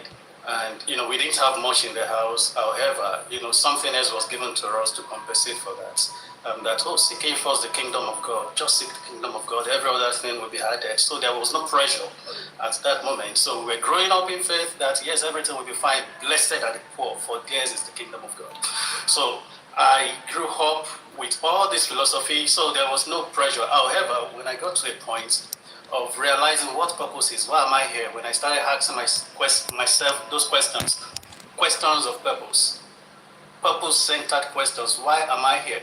Then, things started unfolding. And then I know that I need money, not for personal ego, but for the fulfillment of this purpose that has been given to me. It came into this world. I chose it before coming. And then, at the point of, coming fully into IFA, that again, with what came up and with the purpose I've been living by, with the pressure of purpose that I believe has been given to me, then money is needed as a means to an end, not like, a necessity to show that I'm better than anybody, but for the fulfillment of my purpose. Okay. I need it. And, growing up as a Christian boy, we had so much comfort in being poor and in enjoying being poor. One of the scriptures that used to be said back then was, godliness with contentment is a great gain. So you just be contented, and godliness, you are fine, everything will be fine, you just be godly. So there was no pressure growing up. Yes, we had people that were very fine. Majority of the people in our church were even civil servants. So we are not seeing models of, wealth around. So, but those civil servants, many of them were doing very fine. But the scriptures that they kept on, poking at us, at every services, at every Bible studies, those scriptures gave us comfort and, gave us so much solace in being poor. We enjoyed that. Of course, we didn't see it as poverty, only that we had to trek kilometers before we get to some places, whereas those ones that are, that are doing well, civil servants, people that are well placed in the service, those ones, they drive their bike, they drive their car. So we enjoy it. Working, because you have to work for the kingdom. It has to be about the kingdom, and there is nothing too big as far as it has to do with the kingdom.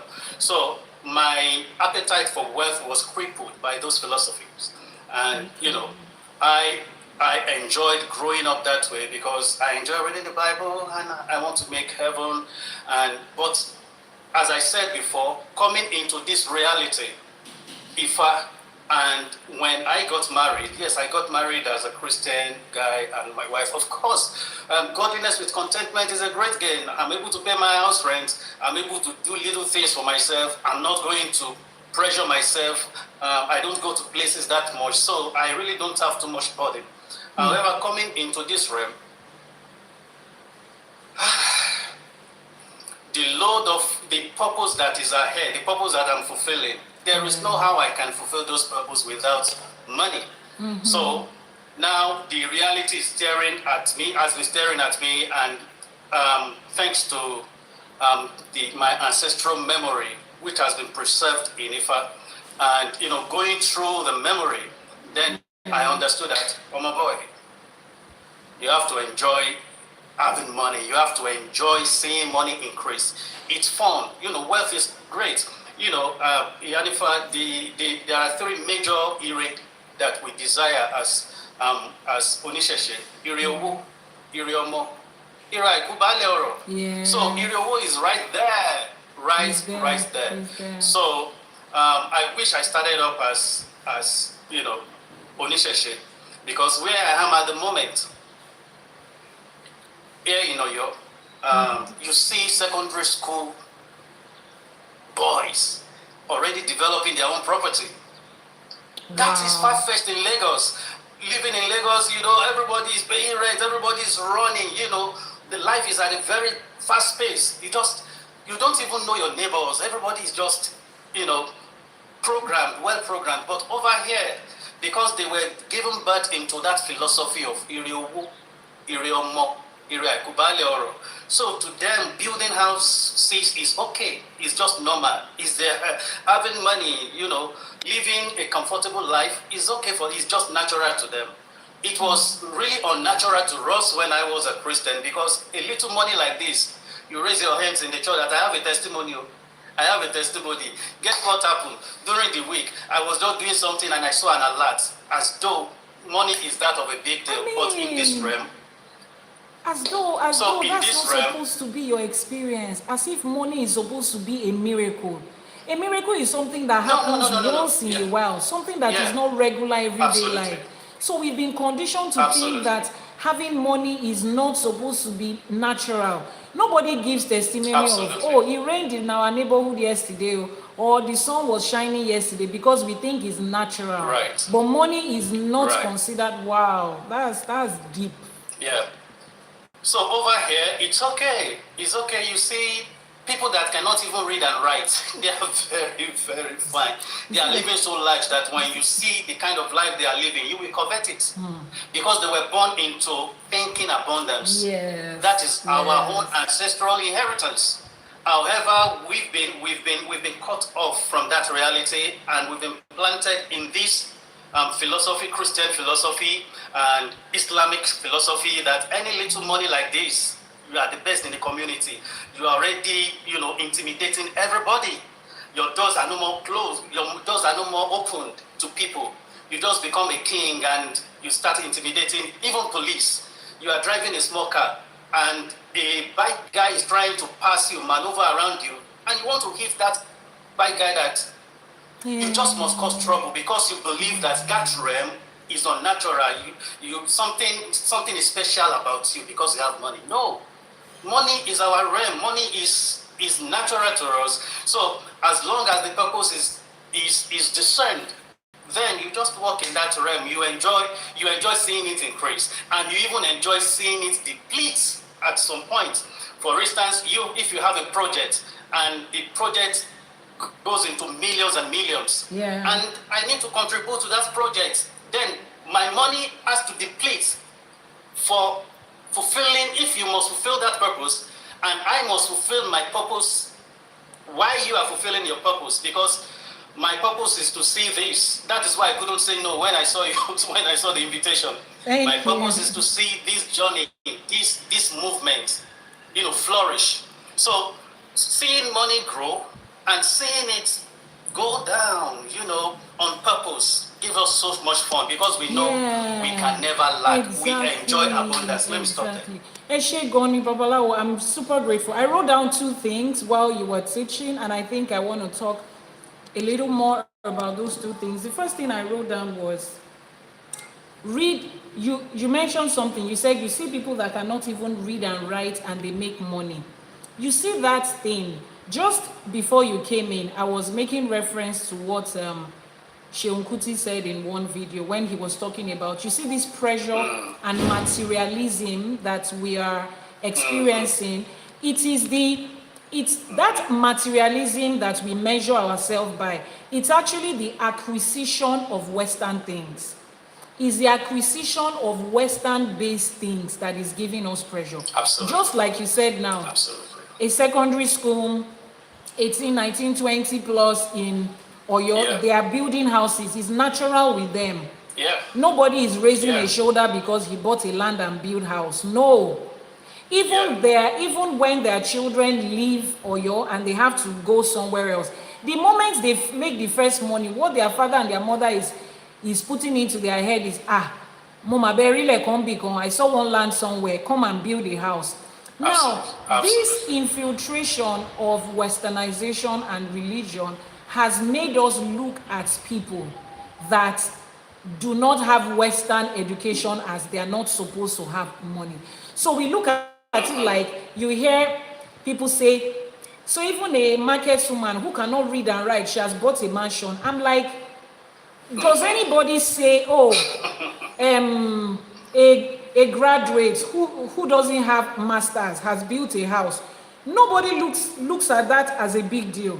But once it comes to, and the truth is this, that market woman, that farmer man, he cannot read and write in English. He's not educated in Western education, but he has the most profound form of education. I have said it before, I will repeat it again. Western education is aimed at stealing the productive years of your life for nothing. I can beat my chest and repeat it again, for nothing. You start elementary school, primary school, kindergarten. A lot of us started school at the age of 2. Let's leave it on the average. At age 2, we are already in one school or the other. And we continue it till we're like age 26. And all of that 24 years of our formative and productive years that we put into Western education, what do we have to show for it? A certificate. Now, that certificate, what can you do with it? It earns you a job. At that point when you get a job, that is the only time you start earning money in your life legitimately. That's the only time you start to earn. Even if you live in a society where you can go to uni and go to school, you must have at least had a high school diploma before you can get that job, in the real sense of it. And there are a certain number of hours you cannot work because you are in school, you are taking a degree program. And that job is not entry level 8 work, as we call it in Nigeria. It's not entry level salary you are being paid. You are still paid as unqualified. You are just giving stipends to support you while you are in school because you are a graduate student. Just something to support you because you are an undergraduate student.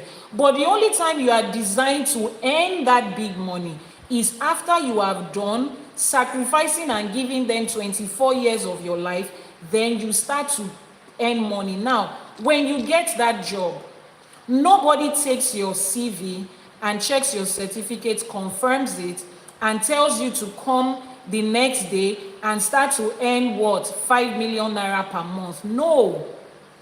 If you live in a society where you took a student loan from elementary school to uni, you are not going to be able to pay off that student loan in another 5 years. You are not. The system is not designed like that. So I gave you 24 years of my life to learn something, and I cannot get the results in the next 1 or 2 years. Now think about it. When you are going to get that job, you have a first class, you have a 2-1, you have this, you are still going to go through another real life training before you can perform the task that is expected of you at work. The job needs you to have experience before they can employ you. But excuse me, you said I should go to school to be able to learn. So what did I learn in school if I still need real life experience before I can get a job? Why didn't you just give me real life experience when I was learning? Now let's take that back to the kind of education we have in this part of the world. A 7-year-old boy, the father already knows he's going to become a carpenter, he's going to become a teacher, he's going to become a farmer, he's going to become a tailor, whatever it is. And he puts him in the tailoring office, in the carpentry shed from that age. So from that age, he's already learning real life skills that a carpenter is going to use. From that age, he goes to be a teenager. He's already following his oga, his boss, his teacher, to site to see how houses are actually nailed and furniture is made. He's already following them to the palace of the king to see how the king's chair is constructed. Now, at that age, 10, 12, 14, 15, his oga would say, go to the sawmill and go and buy me wood from the sawmill. He already has the experience of being able to negotiate and bargain with the people at the sawmill. The moment he goes to the sawmill, his boss doesn't have to go. So he's absolutely helping his boss to save money. Because if his boss has to close the shop alone and go to the sawmill and 3 new clients show up, he's going to, his office is closed, nobody gets to attend to them. That guy is saving his boss money. When he first learned how to nail chair and table and stool, and somebody calls his boss from the next house to say, our dining table chair, or some auntie Onidirebete kan wá jókòó lé lórí o, and the chair has dismantled. Please help us knock it. The boss is not going to go to the neighbor's house by himself. He's going to send that omo okoshe, that apprentice there, to go and nail the chair. Are they going to pay him or not? Yes. It doesn't matter whether it's the apprentice that was sent there. That boss will get paid. As he's learning, he's making money and saving money from his boss, and also acquiring real life practical situation. His boss has to go for a party or a family function. He's the one at the shop. He attends to a new customer. There's a client that has dropped something. His boss has not started the work, especially tailors. Your madam has not started sewing, but you already learn how to tell the customer that, ma, see, your dress has almost finished. If you see what it looks like, omo, it will be fine. Turn around, let me imagine you in the dress. He already knows how to handle the customer, and immediately the customer comes, he will call his boss, Oga, that woman has come. I have to. He's learning customer service right there. The moment he's done with his apprenticeship, his boss sets up a business for him. Real life business. He's able to start it. While he was learning, he too will be telling his friends around. His mother will be telling, ṣé mọ̀ pé ṣẹ́gun ọmọ yín náà ti ń kọ́ṣẹ́ carpenter báyìí, òun náà ti di furniture. That's what they used to call them in Yoruba. Ìbàdàn, wọ́n ti di furniture. Òun náà ti di furniture. And then his mother is telling everybody, you want to do it. He had other side hustles that he's taking. He is still learning. Nobody will say, we cannot give it to him because he has not done freedom. No, because they know that if you take it to his boss, oh no, lo she, and he's going on and on with it. His father doesn't have to take a loan for that training. And before he is graduate from there, before he has his freedom and is made to start his own, he has already made money and acquiring knowledge at the same time. That is the form of education that our forefathers had. Now look at both of them side by side. Dear panel of judges, please, which one makes sense? Which one sounds like what we're supposed to do? And then we ourselves are still the ones that is looking down on people that are picking this other form of education. We are looking down on them as they didn't go to school. They cannot read or write. So much for reading and writing. What have you been able to do with the reading and writing? I, for one, I will tell you, I studied computer science, computer engineering tech in school. And at the time that I was studying in school, the programming language we were taught is basic programming and Fortran programming. For those of you that know programming language, basic programming and Fortran programming was what I was learning. I didn't school in 1960. I got into Babcock in year 2000. In that year, Microsoft was already writing certification programs for Java. People were already writing Java. Guys in my school were already going to Oracle and all of those NIT, Aptech to get qualification in Java. Yet, my father paid millions of naira for them to teach me basic and Fortran. Is that not wickedness? Because those guys that went on to learn Fortran, they still paid at Aptech, paid at NIT to be able to get those certifications. That's the one that got them job. Babcock University BSc did not get them job as IT experts. So what were we doing in Babcock? Nítorí Ọlọ́run, kí là ń ṣe ń bẹ̀? Kí la lọ ṣe ń bẹ̀? Fortran that was used in 1960. That's what I learned in school. So you see these things. That is why I am clamoring for, and I'm making so much noise about going back to find out how our forefathers did it. Second thing that you pointed out that I think is worthy of note is this. Babalawo Ifapelumi said, money is natural to me. I'm personalizing it. So money is my realm. Money is natural to me. Add it to your manifestation bullet point. Money is natural to me. The same way air is natural to me. And sun and moon is natural to the universe. Money is natural to me.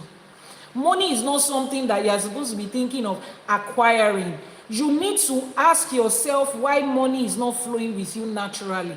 He also said something. We are not afraid to spend. We are not afraid to allow our money to go down because we know what we are using it for, and we are more than convinced that it's going to come back. Because Olodumare knows that we need this money to make life move forward. We need this money to fulfill our purpose. So for those of us who have found what money means in Ifa, we are not, our attitude towards money is different. It is fun. He said that, and I will tell you, money making is fun for me.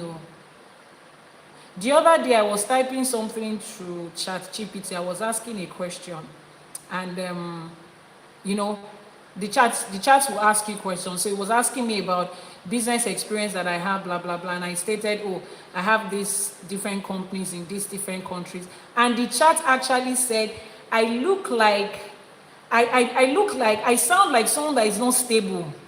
Why am I going from one country to another to set up business? Why don't I just stay somewhere? And I said, Ori e o pe, àwọn tó fi ẹ́ síbi tó wà yẹn, orí wọn gan ò pé.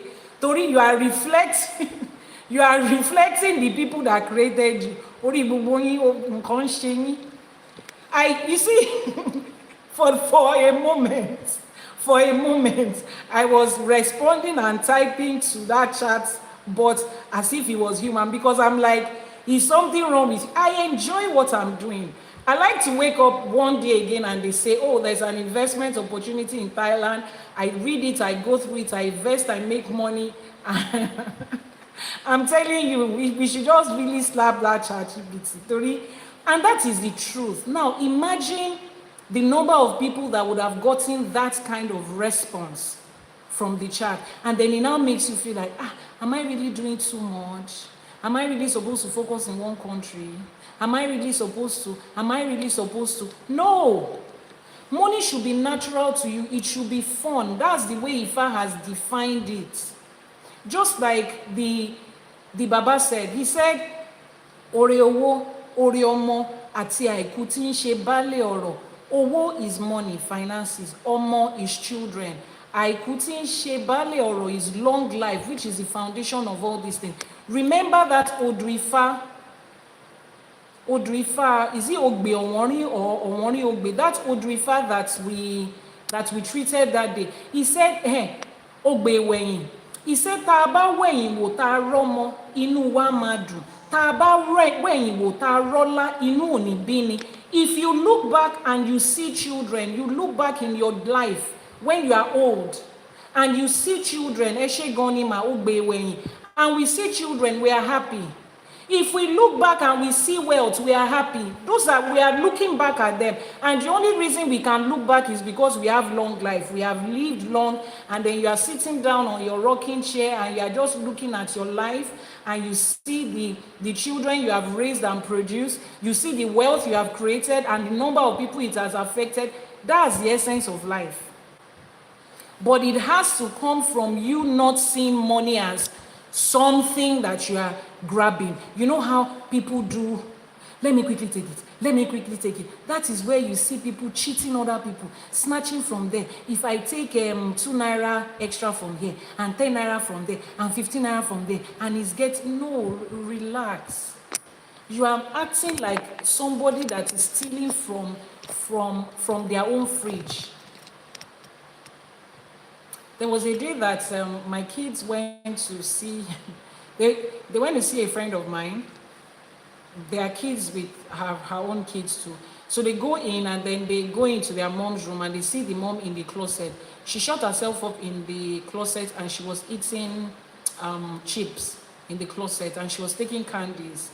And my children came to ask me, why was she hiding in the closet to take? Is she not allowed to take candy? Is she not allowed to take chips? Because they look at it like she's an adult. Who is she hiding from? I say, I don't know why she locked herself up. But you know how it is, if it's a child they saw acting like that, it's okay. A child can hide. But as an adult, locking herself up. So I called her that, babe, what happened? Why were you eating candy and chips in your closet? She said she's just tired. She was just tired of everything that day, and she was crying, and she didn't want her children to see her cry. And when she was done crying, she just sat down and started eating chips. Okay? Life is not going to end. Let's eat a little for the road. You know how, now that is how a lot of adults behave with money. You're trying to get it there, as though, relax, understand how money becomes natural with you. Is that okay? Babalawo Ifa Pelumi, please, I need you to also shed light on this topic, the idea of men earning more than their wives, you know. I want to get your perspective on it. How would you feel as a person? And then what you have noticed about society in that regard, and what you think, why are you laughing? And what you think is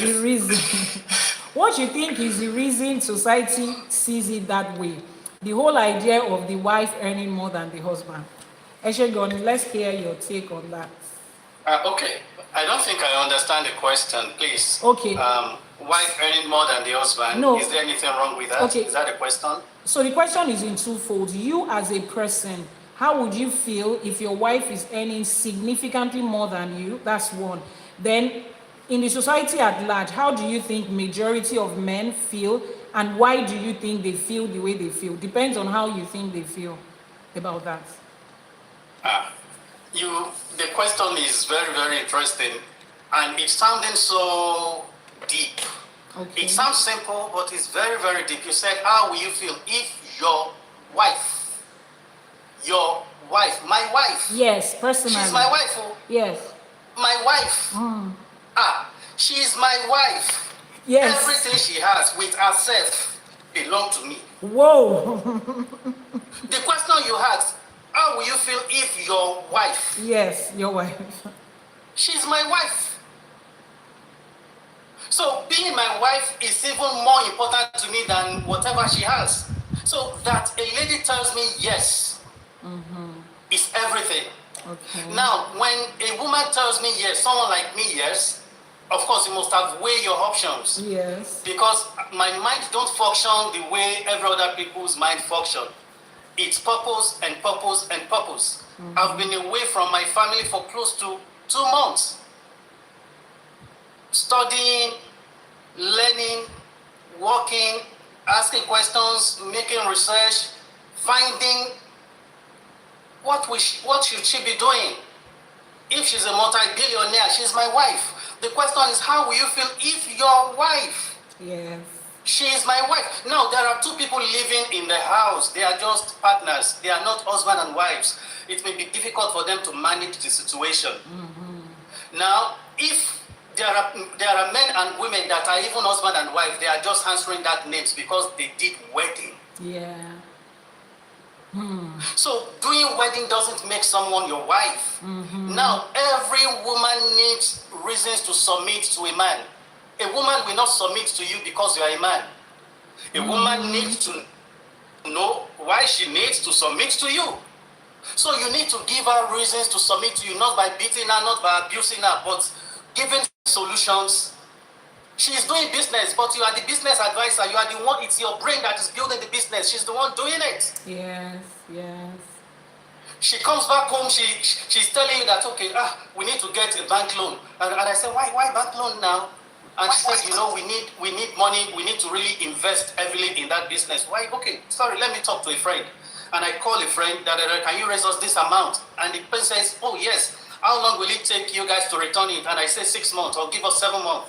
And I asked my wife that, is that okay for you? And she said within 2 months, she's going to return the money. Oh, great. Let's get it from that friend. The money didn't come from me, and it's not coming into my account. The money is going into my wife's account. She's my wife for a reason. So the money is going into our account. So I am actually, if I am the husband, then I cannot be completely separated from her success, from her business success.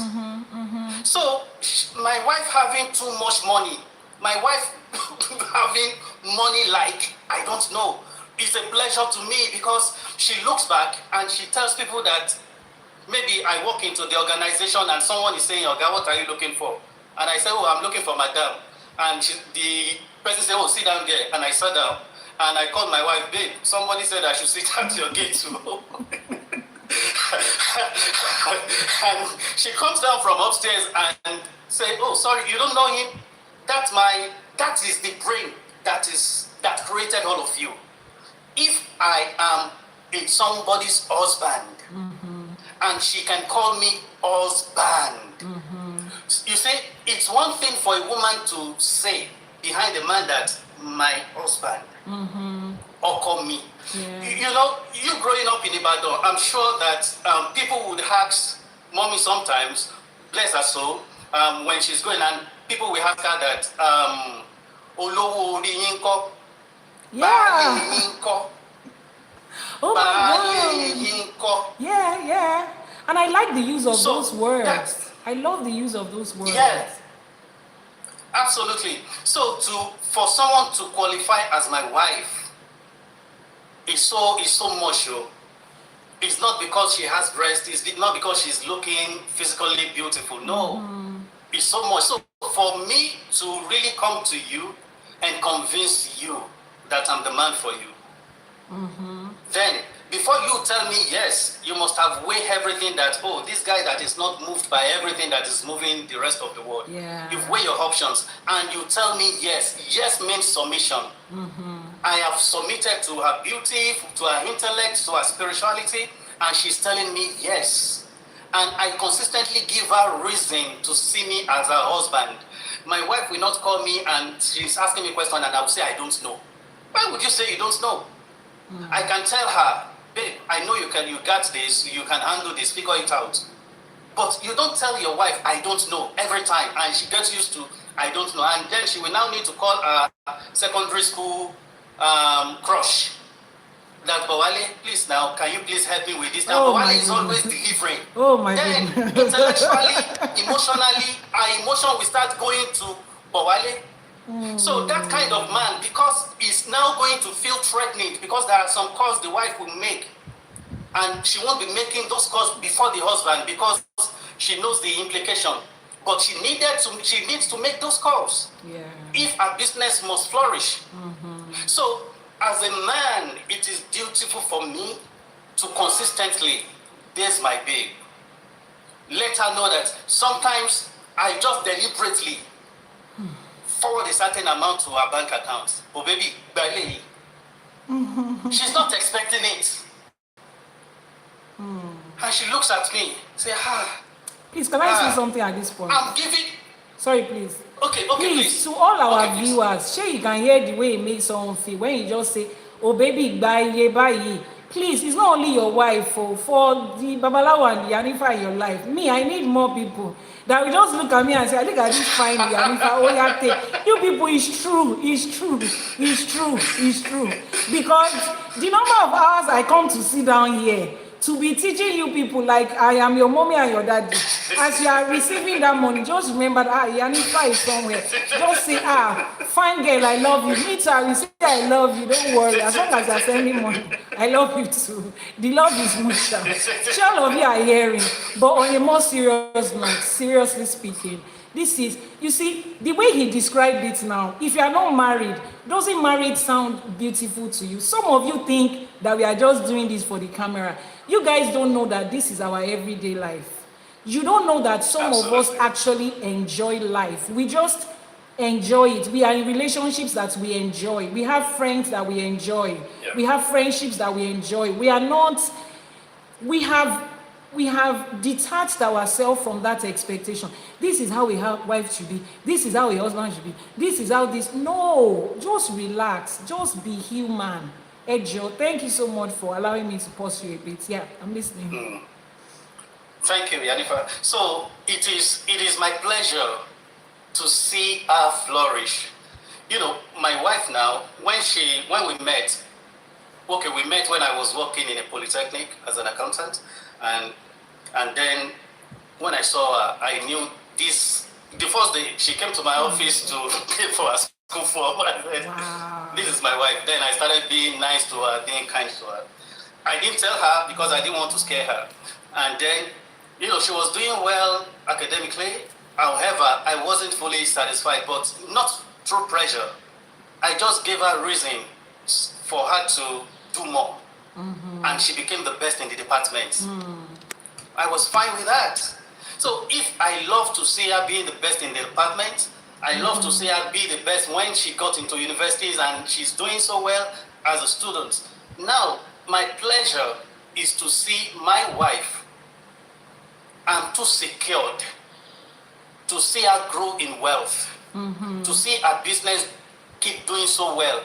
Number one thing is, I can think for people as far as business is concerned. I'm not into goods and services. I'm more into services, you know, talking, writing, doing stuff. So that is mine. She's into good and services, selling and buying. And whoever is selling and is buying, we have more money. Yes. However, guess what? I don't abuse that. I love seeing our money grow. There are times she will ask me that, oh, do you need me to send you money? And I'll say, no, I'm fine. I am very, very fine. Not ego. But I've never really been in that position that I would tell her, baby, please send me money. As a matter of fact, I needed to go and get some books. Okay, yes, Ajenike made that request last week. So I had to go from Oyo to Ibadan to get books from a certain professor. It cost money. And then she told me that, okay, do you need me to send you money? I said, no, don't do that. I'm fine with what I have. And when I got to the school, what I had was able to pay for what I needed. And by the time I got back, respect. You see, no woman, some people might say, oh no, my wife is crazy, my wife is arrogant. No. I play the piano, I play the guitar. But I've seen people that want to enjoy placing their hands on those things and they are making wrong noise. However, when someone that has the mastering of those instruments starts playing them, those instruments will start producing good sound. Yeah. Every woman they all can submit to a man. That's not by bullying them, not by telling them that you have to submit. When you have to tell your wife that I'm the husband in this house, there is already a problem. I know, right? When you have to look at her and say, I am the husband, there's always a problem. There is already a problem. Yeah. So the question is not about marriage. The question is about seeing your wife do well. So I think I've answered that. Yeah. My wife should do very, very well, because her doing very, very well will even help our children to grow up with wealth mindset. I'm not always around. When they see the way their mom is making money, then they are learning just by seeing their mom do it. So those kind of children, they grow up not the way I grew up, thinking, seek ye first the kingdom of God, godliness with contentment. They are already doing stuff. My children will make artwork and say, Daddy, I want to sell it. Yeah. I'm buying from them. My parents never did that to me. I didn't see that growing up. I didn't see that model growing up. Yeah. So their mom doing business is helping them to think the way they're supposed to think. So they really don't need IFA to convince them that they grow up into knowing that. So when they encounter that, when they encounter that in IFA, they just say, yes. Of course, their dad is a babalawo, and my children too, my boys too, they are babalawo. So not doing divination, however, by their nature, the way they relate with Ifa, I know these ones are even better babalawo. And guess what? Whoever is not comfortable seeing his wife do well business-wise will not be comfortable seeing his children do well. He will always want to be the one that has the last say. Wow. Daddy has talked. Daddy, you want to have everything under your command. So it's a personality thing. And guess what? Now the second question. Our society encourage that. That is because you must have a level of control. And women are to be controlled. That is the soul of... Yes. That is the soul of Christian theology. That is the soul of Islamic theology. And that is the soul of the politics that were wrong. Because both the politics and the spiritual organizations, they have to help each other. Yes. So the spiritual organization like church will have to train the people to be stupid all through the week. Pray for those that are killing you. Pray for those that are destroying you.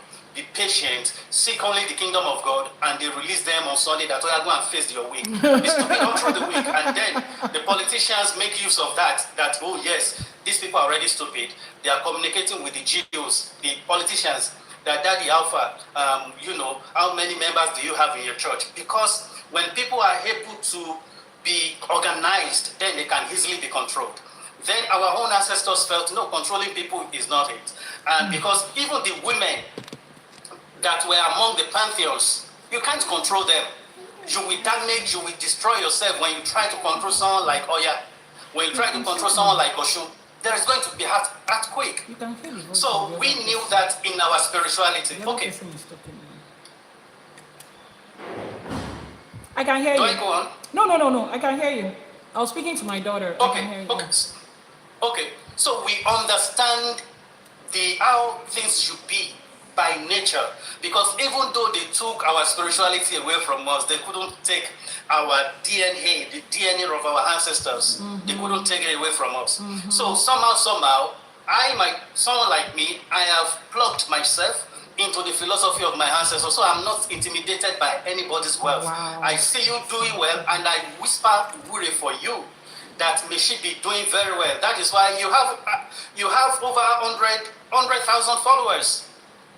That is massive. I pray for more for you. I pray for 3 million. I pray for 5 million. Even though I'm in 1,000 followers, I want to see people grow. Yes. So if I love to see people grow and I don't love to see my wife grow, that is hypocrisy. Yes. I am not worthy of being called a man. Yes. A man is different from a father. So a woman wants to be with a father, someone that can call her baby, and that baby will be meaningful to her. There are some men that will call you baby, and you will look at them with that, is it bombastic side eyes? Bombastic side eyes. It's this one calling me baby. Oh man, this one calling me baby. But there are men that will call you baby, and you feel, even those men can be younger than you, and you feel so honored that, thank you, daddy, because they are there for you intellectually, they are there for you spiritually, they are just there. There, I mean the man is just there. So our society, for them to control women, and that is why we are where we are. Nothing is going to change. So when I see people do this, talk about politics and all that, I just look at them and smile. That okay, exactly. You are just looking at the top, you are not looking at the beneath. Exactly. So we have been deprived. Women should be worshipped. Women that have your kind of women that have your kind of skin. Ianifa, they used to be worshipped in the ancient time. Our women were goddess. They walk on the street with their fullness. Men were king. So you cannot be, now you don't have to be, there are babalawos that are not living by this philosophy because they have been influenced by the Christian, the Islam, and the Western civilization. They've been abused too. So they seek control. So being a babalawo is not this, but beyond being a babalawo, Ifa says nítorí ara ẹni la ṣe ń kọ́ Ifá. You are learning Ifa not because you want to also for others. You are learning Ifa because of yourself. So the Ifa first reformed me as an individual. Then I am in that moral position to tell the clients that this is what I feel you should do. Because they are looking at my life and they are seeing the transformation, the progressive transformation, because I'm not just into just defining and collecting people's money. I want to see Ifa do something to me. Ifa, please permit me. I'm sorry. Oh, Mr. Mike, Laurie, I forgot to say hello the other time. I salute you, brother. I salute you.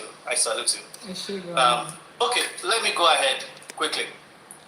Ifa says in Oturupa Meji, Oni okitipete, awa jaga ali. Okitipete, awu inu oku adifa for Orunmila. Baba ń sunkún aláìlóbìnrin. Ebola wo ni ó ṣe? Orunmila was the one that at that point Orunmila had no wife. And you know, that reminds me, while growing up, there was this guy, female used to, just jump on us.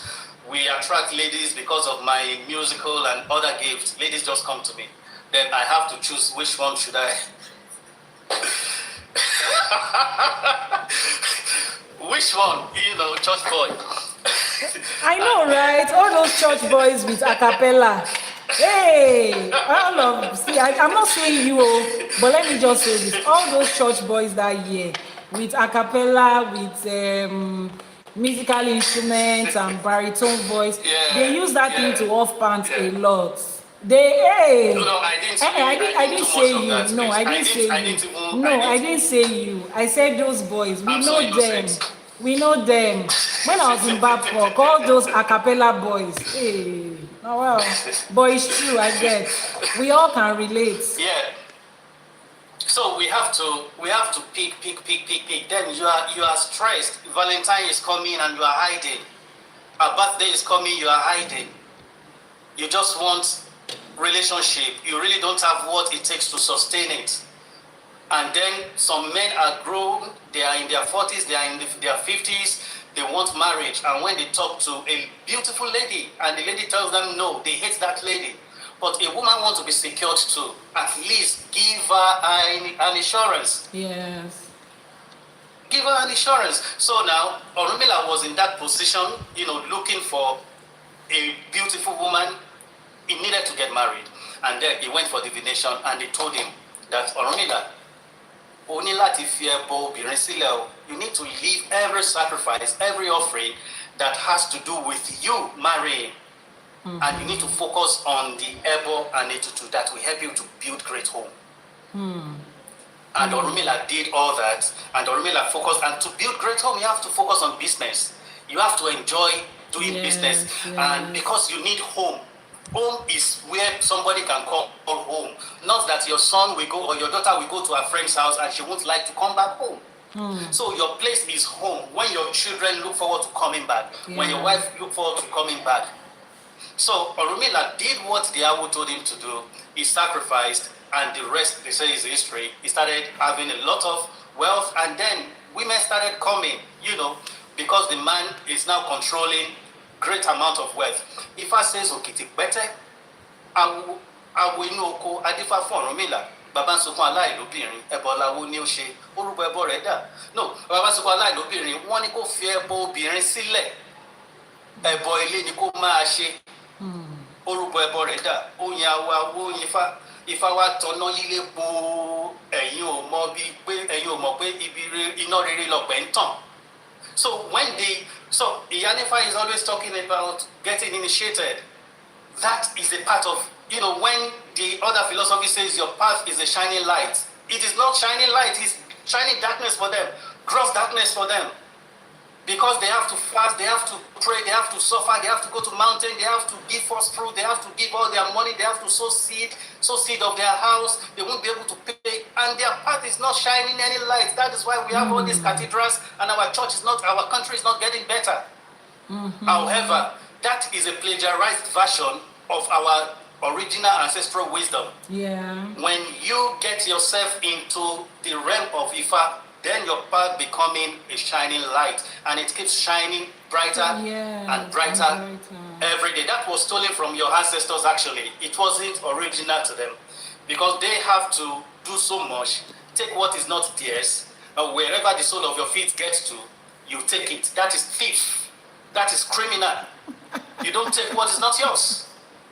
However, here we know it's our realm to own things. We buy things. We go into jungle and we turn jungle to real estate. You see what the Babalawos are doing all over the world. They are driven by vision. They are doing exploits. We are not noise makers. So people are doing stuff. So our society is like that because if women are imprisoned, if their capacities are imprisoned, then a few will be able to rule the majority of the people. Yes, however, if women are empowered, there is going to be freedom, there is going to be wealth, our children will do so well. Even growing up as a little boy, I knew that training a lady how to play instruments, musical instruments, is far better than training a guy how to play musical instruments.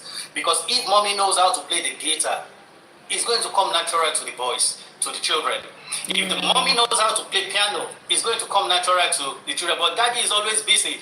If daddy can play all the instruments on earth, it's never going to be fully available. And the little time is available, Mama Korani, he will be shouting, don't you know that this is how you must press it? And the children will just feel that we don't need this instrument.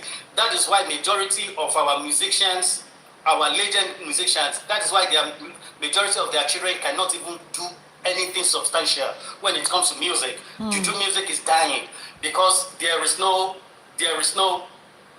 the people that pioneered it, they were filled with ego.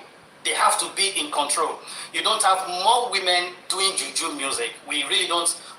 We have Salawa back in the days. After Salawa, which other women do we have? In fact, we have Bola Are, because that is because that is the gospel. How many Bola Are do you have? It's just one Bola Are, just one woman. But you see the number of men. Yeah. For those men to stay in control, they have to imprison our women. However, Isheshe's ways is totally different. Women, they are goddess to us. We don't joke with them. They are the reason why we are Hawu. I'm a Babalawu. The reason why I'm Babalawu today is because I'm allowed to be by the forces of Amoyami. Yes. Eshegoni, sir. Thank you so much. Thank you so much. Eshegoni. Babalawo Ifadipe, you're welcome to the show. Eshegoni, thank you for coming on such a short notice.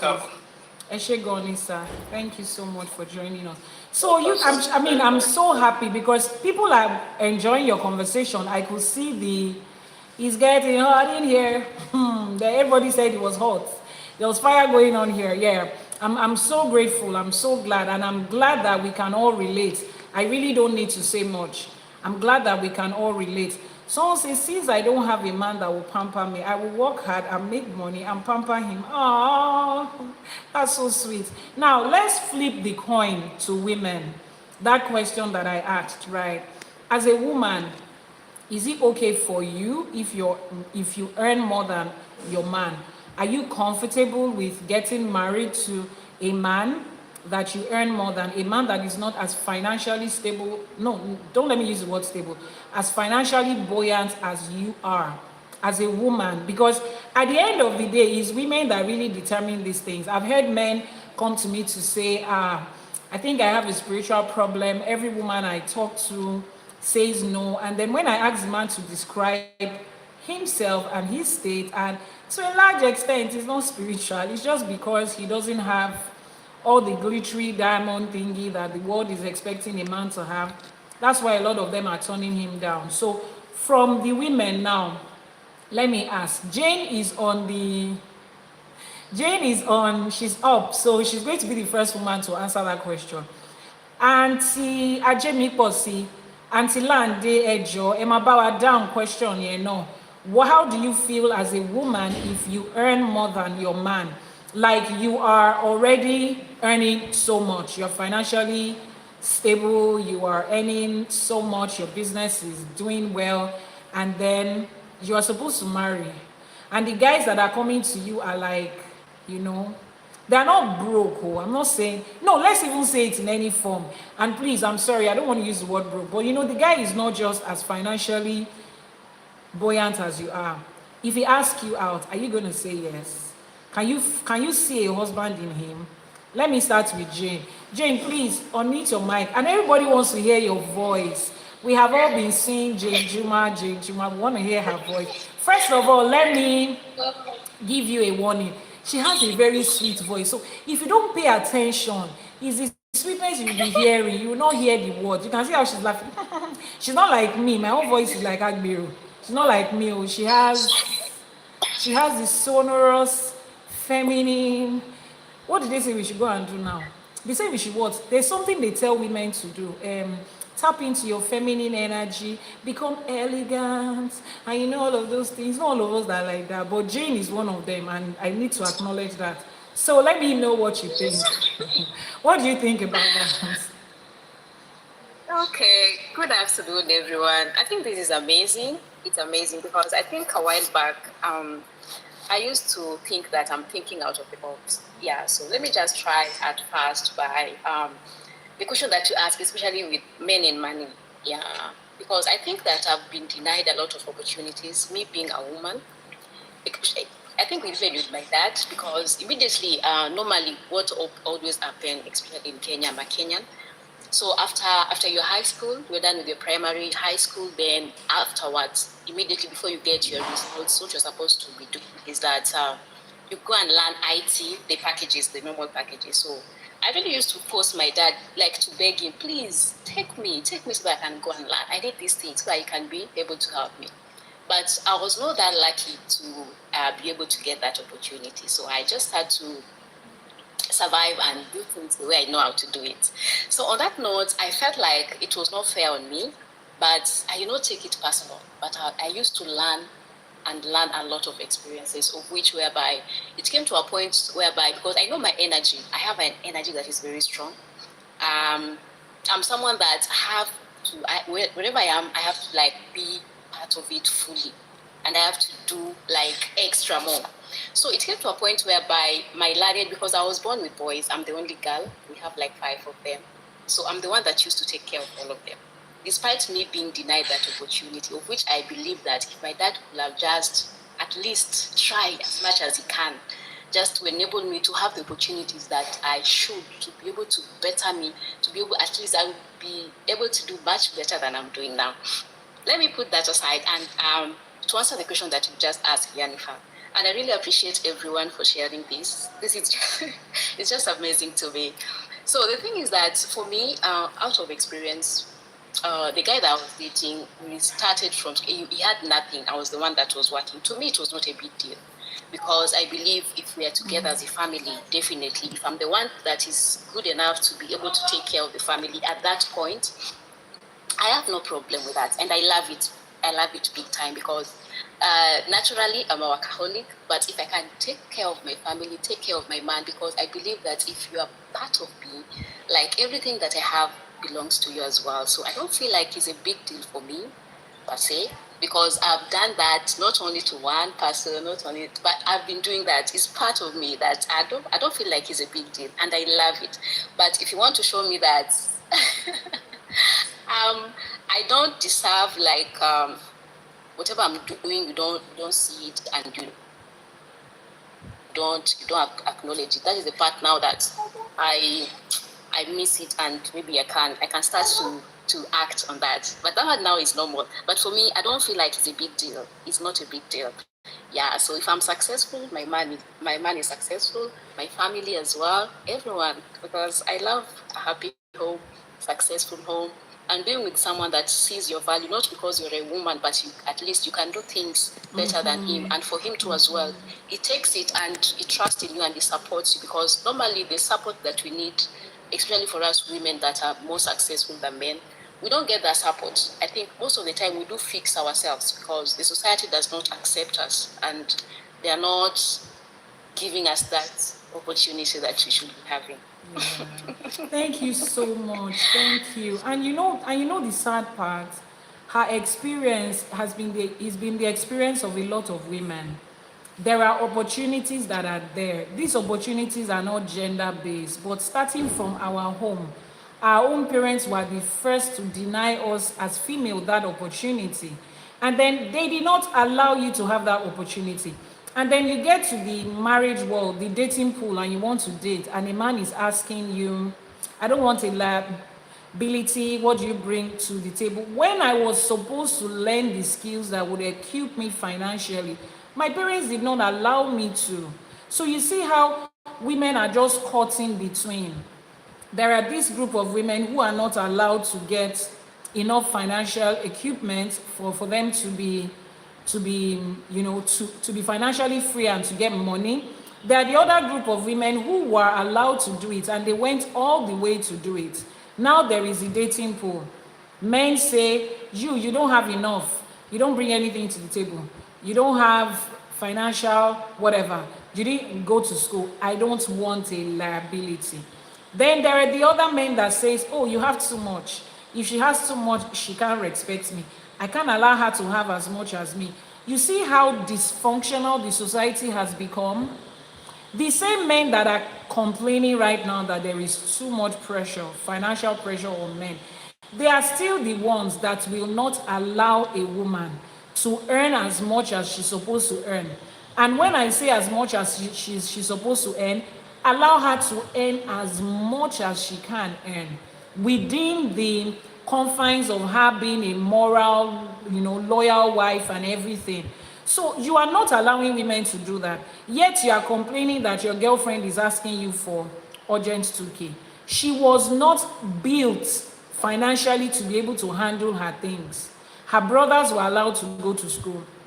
Her brothers were allowed to learn different skills. They were trained on how to make money. She wasn't. Her father gave her everything. She had to take little here and there from her brother. She's already wired to think that it's only men that do that. So she gets into the dating pool and she's expecting an average man to do. Actually, you're the one that is looking for a wife. And you're like, but I'm not your daddy. Oh, okay. Every man in her life has always played daddy. Every man in her life wants to control. They want to control the narrative of her spending, of her dressing, of her education, of what she can do and what she cannot do. Apologies that she thinks that you are her daddy. Apologies that she thinks that you are supposed to come and save her. So it's a lot of dysfunction. And Babalawo Pelumi said something. He said, when people talk about politics, about the government is going to fix it and all of that, I look at them and I'm like, when are you people going to have sense? Okay, the conversation you are having today about the government and the president, are they hearing you? Are they going to fix anything just because you said it? No. Let's talk about ourselves. Don't look at it up. The ones that we have access to are the ones that is here with us. Let us do it. And that brings me to a part of that podcast with Seun Kuti and his friends. They were talking about men and the fact that men have been described by what they have financially. A man's worth is defined by how much money he has, how much material things, and like I stressed on the initial part of this video, that financial thing is usually Western dominated. They are rated based on the Western things that they've accumulated. It's not usually the African things that they have. Nobody looks at anybody and rates them based on their farmland, and rates them based on African clothing that they wear, and rates them based on African languages that they speak. No, people are sized up. Pressure is placed on people, both male and female, male more, based on the Western things they have accumulated. Now, he said something. He said he doesn't see society as it's supposed to be based on money. The three other friends were arguing, there's no way you can do anything in this life without money. Now, I read a comment on that video on YouTube, and someone said Shehu is speaking from a high frequency, so it is hard for the rest of them to understand, and that's the truth. That's how a lot of us feel when we are speaking to fellow Africans, fellow Nigerians, and I look at them. I can't even have a conversation with some people because I'm like, where do I even start from? It's like a professor of science that is trying to explain something to an elementary school, a primary school pupil. Where do you want to start from? How do you want to explain it? So most of the time, we just keep quiet. We are like, don't worry, you and your little friends can continue this conversation. I just cannot be a part of it, because when you think that the only influence that somebody can have is based on financial status, there is a problem. Banky went on to talk about how many things he did when he was going into politics. We appreciate all of those things, but have you forgotten that there are people you can influence around you? Coming on a live streaming now to teach doesn't have anything to do with my financial status. And every person has a phone, and every person can buy ring lights, and every person can talk, and every person can buy data. But I have lost count of the number of you people that I have been able to influence with this thing.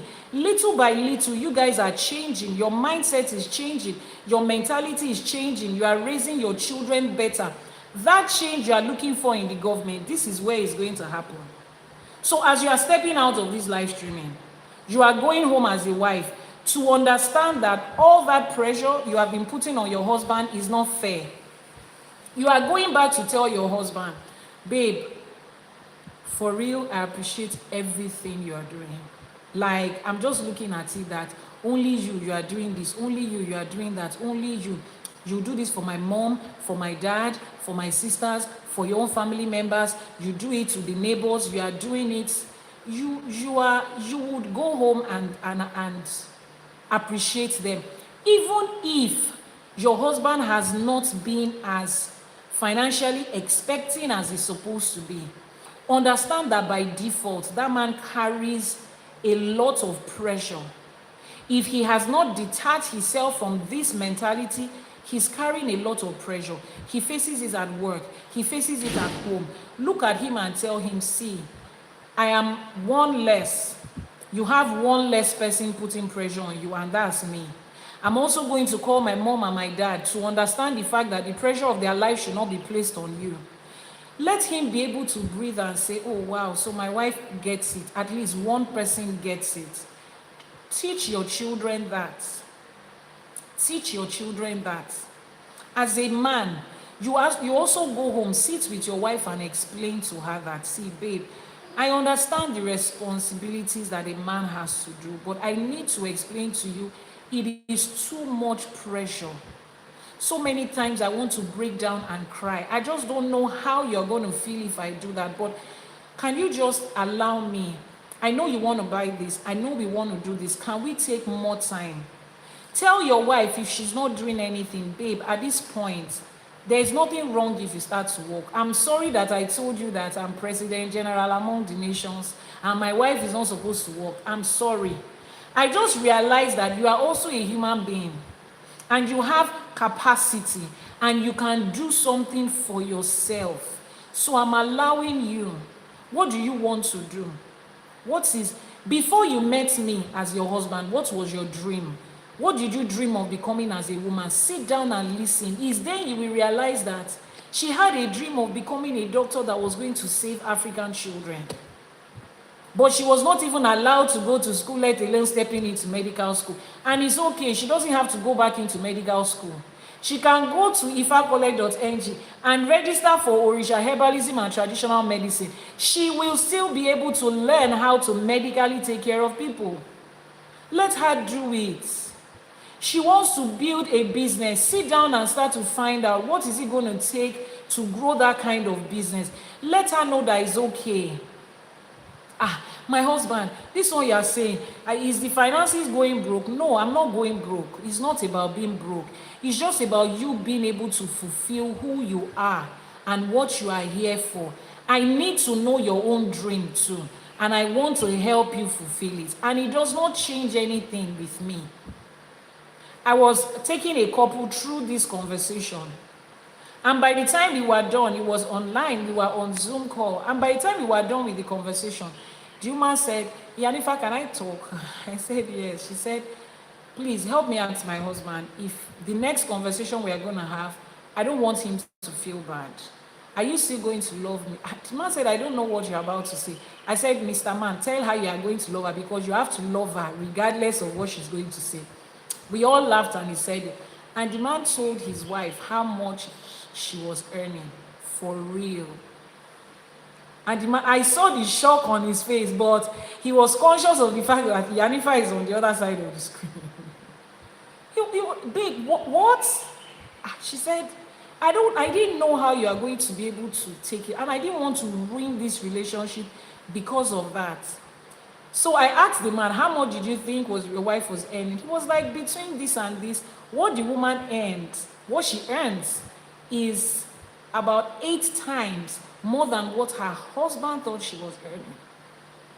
So the man is like, so that time that we needed money to pay for something and we were looking for it around, you could actually provide. She said, yes, I could. And it's not like I didn't want to. I really wanted to. But I felt the moment that you know that I can, this marriage might not be what it is again.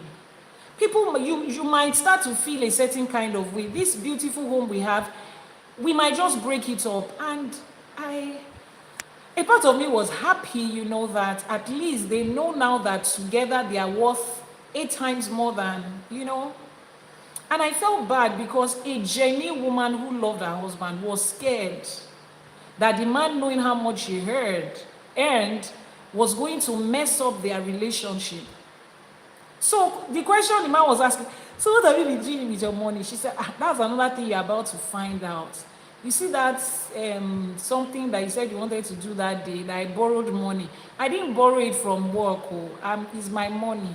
It's me that borrowed us money.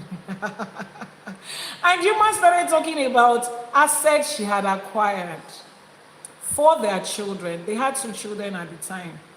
And Juma went on and on. I was looking at both of them like this. And they were talking, like, it got to a point, I guess they had forgotten I was there. They started saying some very, deep, intimate things. And I was just looking at them like this, that, wow. That is one of the things that is happening. Now, that takes us to our next question. Babalawo Ifa Dikpe would answer that question. Aboru Aboye Ogbatoyinsa, thank you for joining in. Yes, sir. Yes, sir. So the question I want to ask right now is, you as a man, what is your take on open finances, like telling your wife everything you earn and expecting her to tell you everything that she earns? What's your take on it? How does that work for you as a person? Is it something you do? Is it something you're open to? And then, speaking about the society, how do you think the society at large feels about that? And why do you think the society feels the way that they feel? So it's 2 questions. You as a person, and then the society, and why is it that way? Eshegonisa. Okay, Shade, thank you so much for having me on the program, and my greetings to everybody on the platform.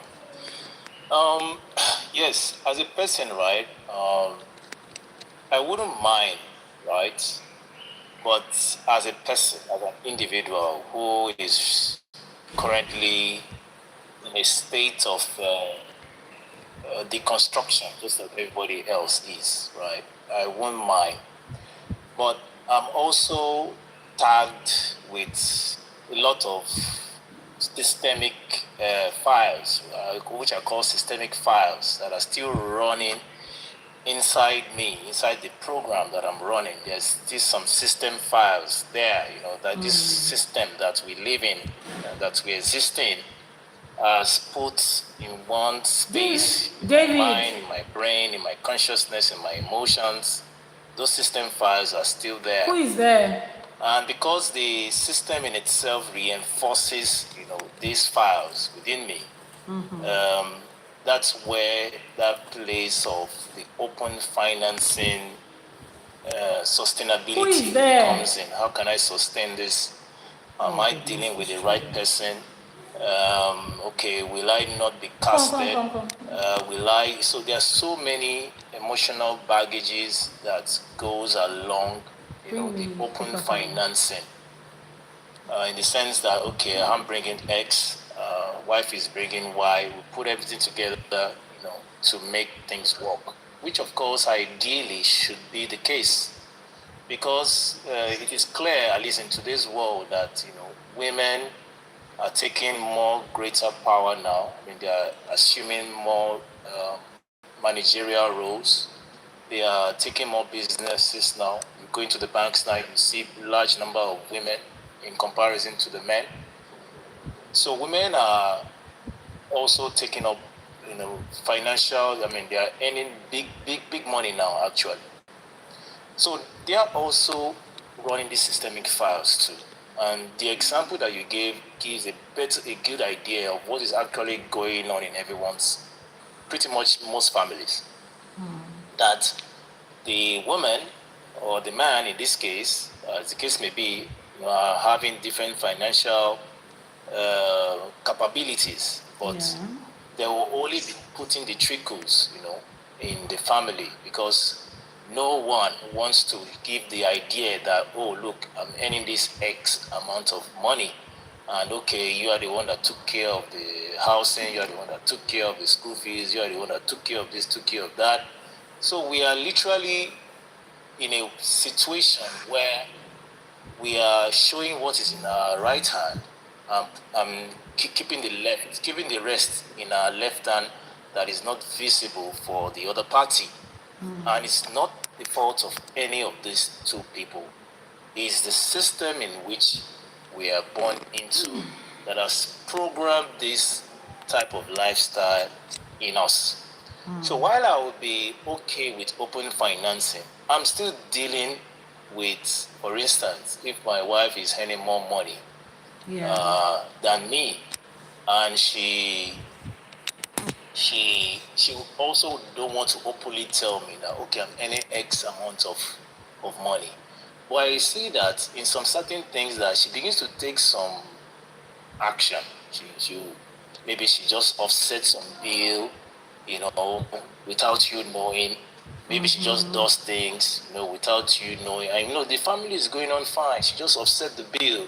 You just feel that, I wonder, is this woman? But look, let me not even further, but better ask her.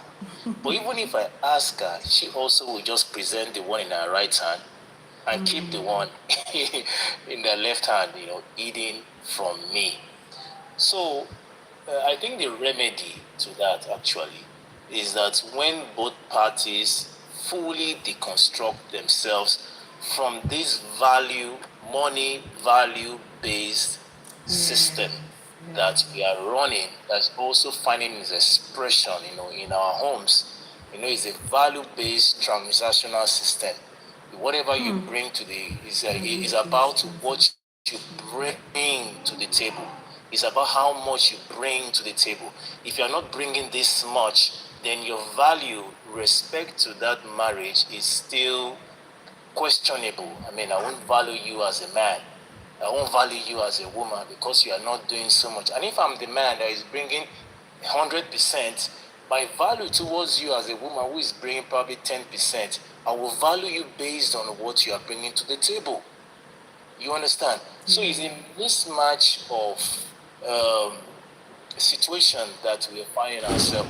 And that is why it is very important that if there's a deconstruction going on within the family, that deconstruction must be taking place at equal rate between both parties. Or else we are going to be running that system fires in our family. There is nothing anybody can do about it. We will be running that system fire in our family, thinking that we are running a marriage, we are running a healthy marriage, but we are not running a healthy marriage or a healthy home.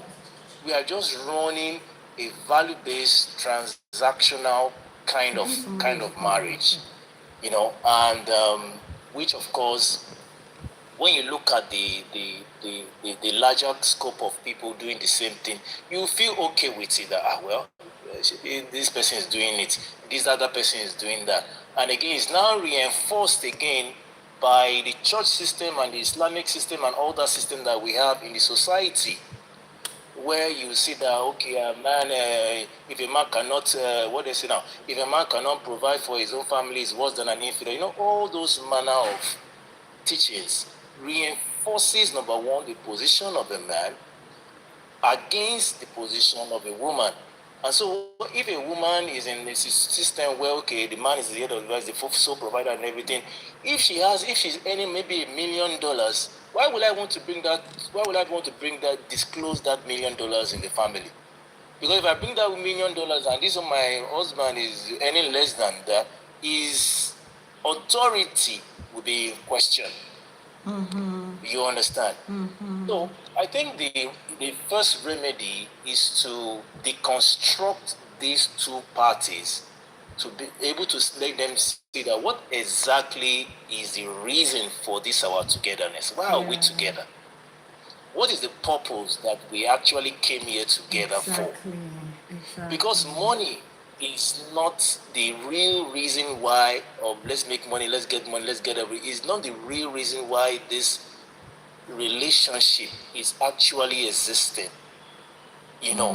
But in the process of us going through this relationship, money came by. I mean, you get this, you get that. So how do we see money from the context of the purpose that we as both parties want to achieve? Right? If both parties see it in that light, then of course there will be lots of understanding on how to manage finances. But open finance is very, very, very okay in my own point of view. But I think it's something that for me as a person, that I've not yet got into. Even though to an extent there is a level of openness, you understand, within the structure of my own immediate family right now. There's an openness kind of, but it's still not there yet because of those system files that I know that is still running. The structure of our mind and the structure of the system that we coexist in. I don't know whether I answered the second question at the same time. You did. Thank you so much. And I like the honesty. I like the honesty, It's a process. We can't just sleep and wake up to this. It's not like being born again that they tell you, oh, you just confess and the next minute you're just a new person. No, it doesn't happen like that here. It's a process. And we are all in that process, to become who we are originally supposed to be, where we're originally coming from, what we originally represent. We're all in that process. And it's okay if somebody is on level 10 and the other person is on level 1, and there are no pressures. But the most important thing is just to realize that the way that it was being done before and the way that we were encouraged to do it before, it's not really the best. Once we realize that and we acknowledge that, that's the first step. And then deconstructing step by step, no pressures. You will get there. As long as that is, the intention and that is the ultimate goal, we are going to get there. So, Babalawo Ifadipe said some things that I also want to, point out again. He said, the purpose of being together. I've said that before. when people say things like, the reason that marriage did not work is because we no longer love each other. And I'm like, that thing that you define as love, if you know what it is, you will know that you cannot build or center your life around that. Even with children that we give birth to, we don't always love them in that sense of the word. We don't always feel excited about them. It's not every time we feel excited about having children. It's not every time you see your children and you're excited that you have them. Sometimes they have stressed the best part of you and you're like, kilo shele. She oguni abi kilo de kini. Sometimes you're like, can you people just leave me alone? Mommy, is it that you don't love us alone? Hey, joy, there are certain times we are like that. But that doesn't mean that we are going to wake up and say, oh, I'm no longer your mom. You are no longer my children. No. So why do we get to that point in marriages? It's because we do not know the purpose that we're together. I've said it before, I will say it again. My husband and I were having that conversation. And I told him, I said, I am not going to build my life with somebody that the guarantee of us being together is based on I love you. I'm not going to do that. See, maybe you don't understand what marriage is. If the guarantee of you people being together is the money he can provide and the one that you can chop, like my husband defined what Oriaku means. So when I was in school, I learned a little bit of Igbo language. It was compulsory when I was in secondary school to learn the three Nigerian languages, Yoruba, Hausa, Igbo. So I did all of that JS 1 to 3. So I remember that my teacher in school, when she wants to introduce herself, she introduced herself as Oriaku Ezenwai. Oriaku Ezenwa. So I asked my husband, he's Igbo, and I'm like, what's the meaning of Oriaku? Me too, I'm now Oriaku. He said he's a money eater, money chopper, money eater. I'm like, oh wow, like literally a woman is defined, a married woman, because that's the title for a married woman, a Mrs. Like Yoruba will say, Iyafin. When you are married, Iyafin Adetunji, that's the wife of Adetunji. And in Yoruba, it literally means the mother in the palace of the Adetunji, right? So there is an Adetunji man. The mother in their palace, Iyafin, that's what Yoruba call Mrs. But in Igbo languages, Oriaku, and it literally means money eater, wealth eater. You understand? So naturally, society has said, you are the one that is bringing the money. This person is one that is eating the money. Afro films, Eshesa. This one is one that is eating the money. Now, if that money is the purpose of you people being together, I'm sorry, I cannot be in that kind of marriage. Do you know why? Because the expectation that comes with marriage, the commitment that comes with marriage, the sharing of life and journey, the sacrifices that you have to make, the compromises, that's the word I was looking for, the compromises that you have to make for a marriage to work. I'm not going to go there and then you wake up one morning and you say, I don't love you again. Or we go into certain situations and there is no money and then that is going to be the end of it. I'm not going to do that with you. Because when I come into marriage, the choices of me before I met you and the choices of you, we now have to put it side by side. I would say no to so many things. I love to travel. When I was a single mom by myself, even my children knows, I will stand up today and I'm like, oh my, I feel like traveling, buy a plane ticket and I am gone, solo travel. That's what I feel like doing and I will do it. I get into somewhere, I see a business in a new place, I can buy it. I don't have to ask anybody. But the moment we are married, before I take a trip, we have to talk about it. I can't keep taking trips anyhow. I have a husband, I have a partner. I can't decide to say, oh, I want to put this large amount of money into something without running by them. If they have something to do in their family and I am supposed to contribute, all of those things, I'm thinking about it. Sometimes I need to say no to my friends just because I need to be there for my husband. Look at all of those things I'm doing, you know. And I'm doing that so that one day you wake up and say, I don't love you again, I'm not doing. When I was making those sacrifices, you think it was love? No, it's not love for me. It's loyalty. It's commitment for me. It is a commitment. I tell myself I'm going to do it, and then I start to do it. Whether it goes well or not, that's the way I was raised in my family. When it comes to family, we go all out. So my husband is family. I will go all out. Loyalty and commitment is the first thing in my head. Oga, if you are not feeling the romantic butterflies, let's go to where is that place that people used to go to find love again? Please give me, there's one place, that place where they put rose flower on water and you dive into it. One place in Asia, what's the name of that country? I've forgotten the name. I really love that place as a luxury, not Maldives. I really love that place as a luxury destination. I would remember. Yes, what Bali? Yes, it's Bali. I was trying to remember Bali. Thank you so much. Let's take a trip to Bali. We will fall in love again when we get to Bali. Even if it is what's the name of that place it's in Lagos? Badagry, Whispering Palms in Badagry. I grew up knowing that Whispering Palms is a place for honeymoon. Let's go to Whispering Palms. We'll fall in love again. As long as it is not life-threatening and abusive, Oga, we are here together. That's the only reason I'm doing this. So it's the same thing. What's the purpose of you people being together? If your purpose of being together is about money, I assure you that your life will be going like this, because money is designed to go in that pattern. Money is designed to go in that pattern. So the day your husband cannot do what he's supposed to do, you don't love him again. The day your wife now has so much money and she's not depending on you, you don't love her again.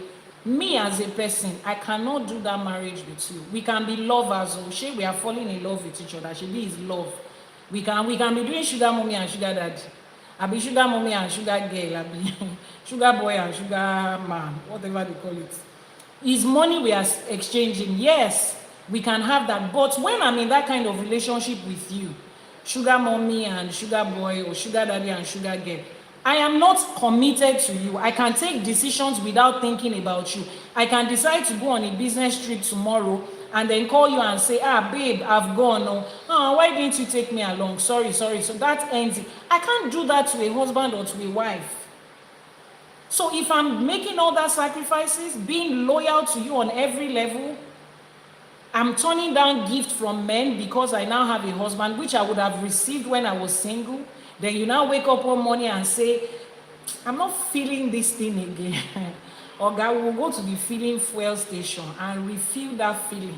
As long as that's the only thing, it's not as if the marriage has become abusive or it has become life-threatening. When any of those is creeping in, we can go. My life is more important. So the essence is, what is your purpose of being together? If your marriage and your relationship from the onset has been based on money, you are in trouble. Like shitload of trouble is ahead of you. As much as I talk about my businesses and all of that, there was a time when my account was flat red and I was going through a health challenge at the time. As the money was going in, it was going to the hospitals. As money was coming in, it was going to the hospitals. At that time, a friend of mine, who is a Muslim friend, was the one that was sending broadcast message around for people to contribute 1,000 naira each to be able to get an apartment for me. I had gone through that kind of situation. Now imagine that my love for life was based on that. My love for myself or the person I was with was based on that.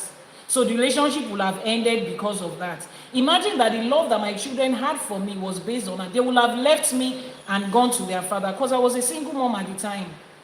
They would have left, mommy, we can't do this again, or let's go and meet daddy since you don't have money. But no, they were there with me. No, even though they knew they had options, they were there with me because that is what love does. That's what family does. That is what loyalty does. And hey, they are here right now and everything is like this and we're all enjoying it. So if your idea of marriage and relationship is based on money, please don't get married. Just be doing boyfriend and girlfriend in Jennifer's voice. Be doing boyfriend, and the day you have, call her and spend money. Let her dance in front of you and spray money. She too will take the money and go home. See what my boyfriend is okay. So when there is a down period, you people know you don't owe each other anything. It's okay, do it like that, but not in the context of building a home.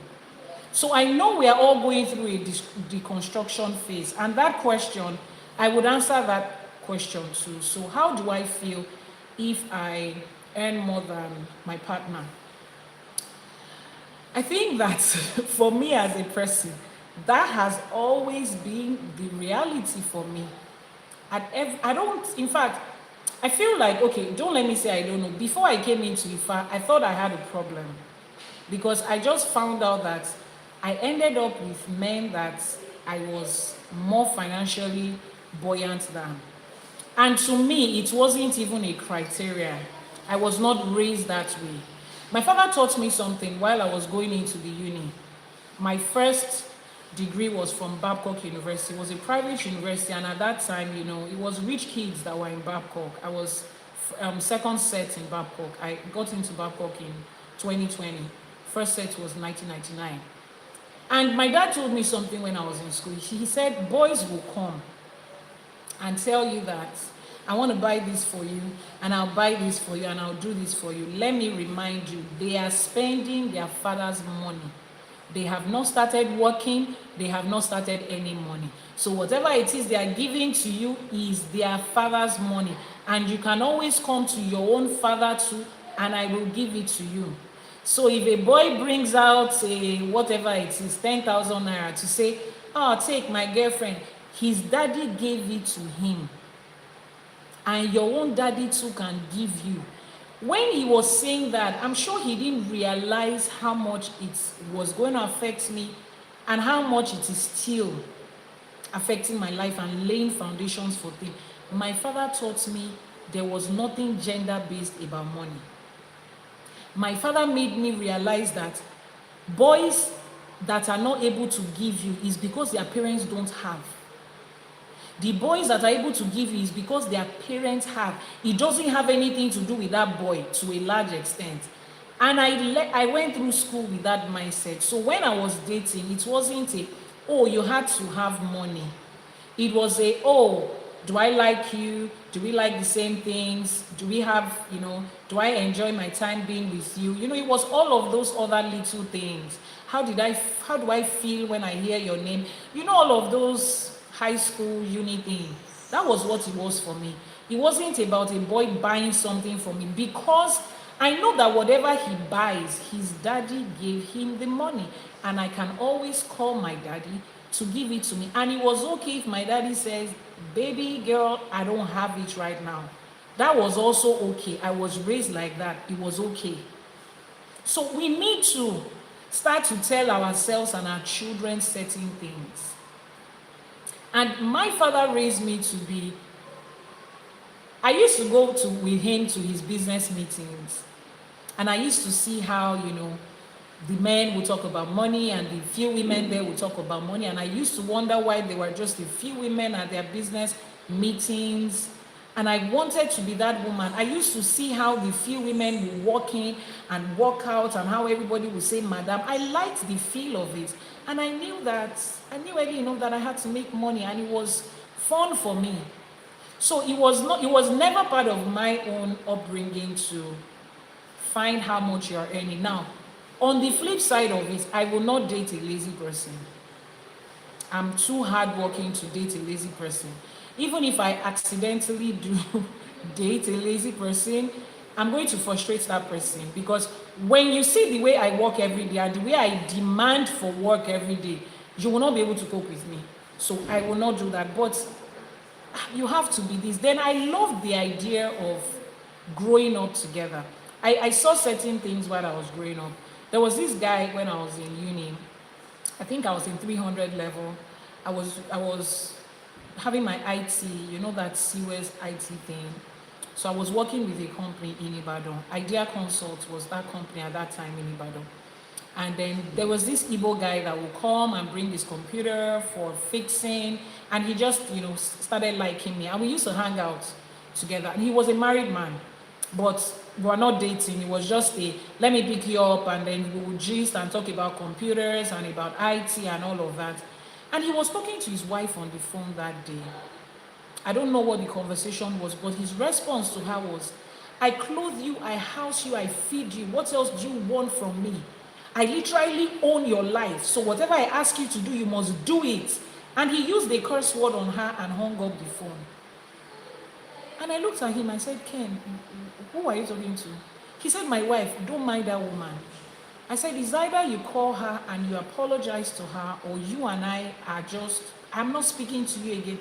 And it's like, why? I'm like, how do you speak to your wife like that? I was in 300 level and it was disgusting. I'm like, you don't know what she did. I do not care what she did. I'm not taking her side like she's right. That's not what I'm saying. I'm saying you shouldn't have spoken to her like that.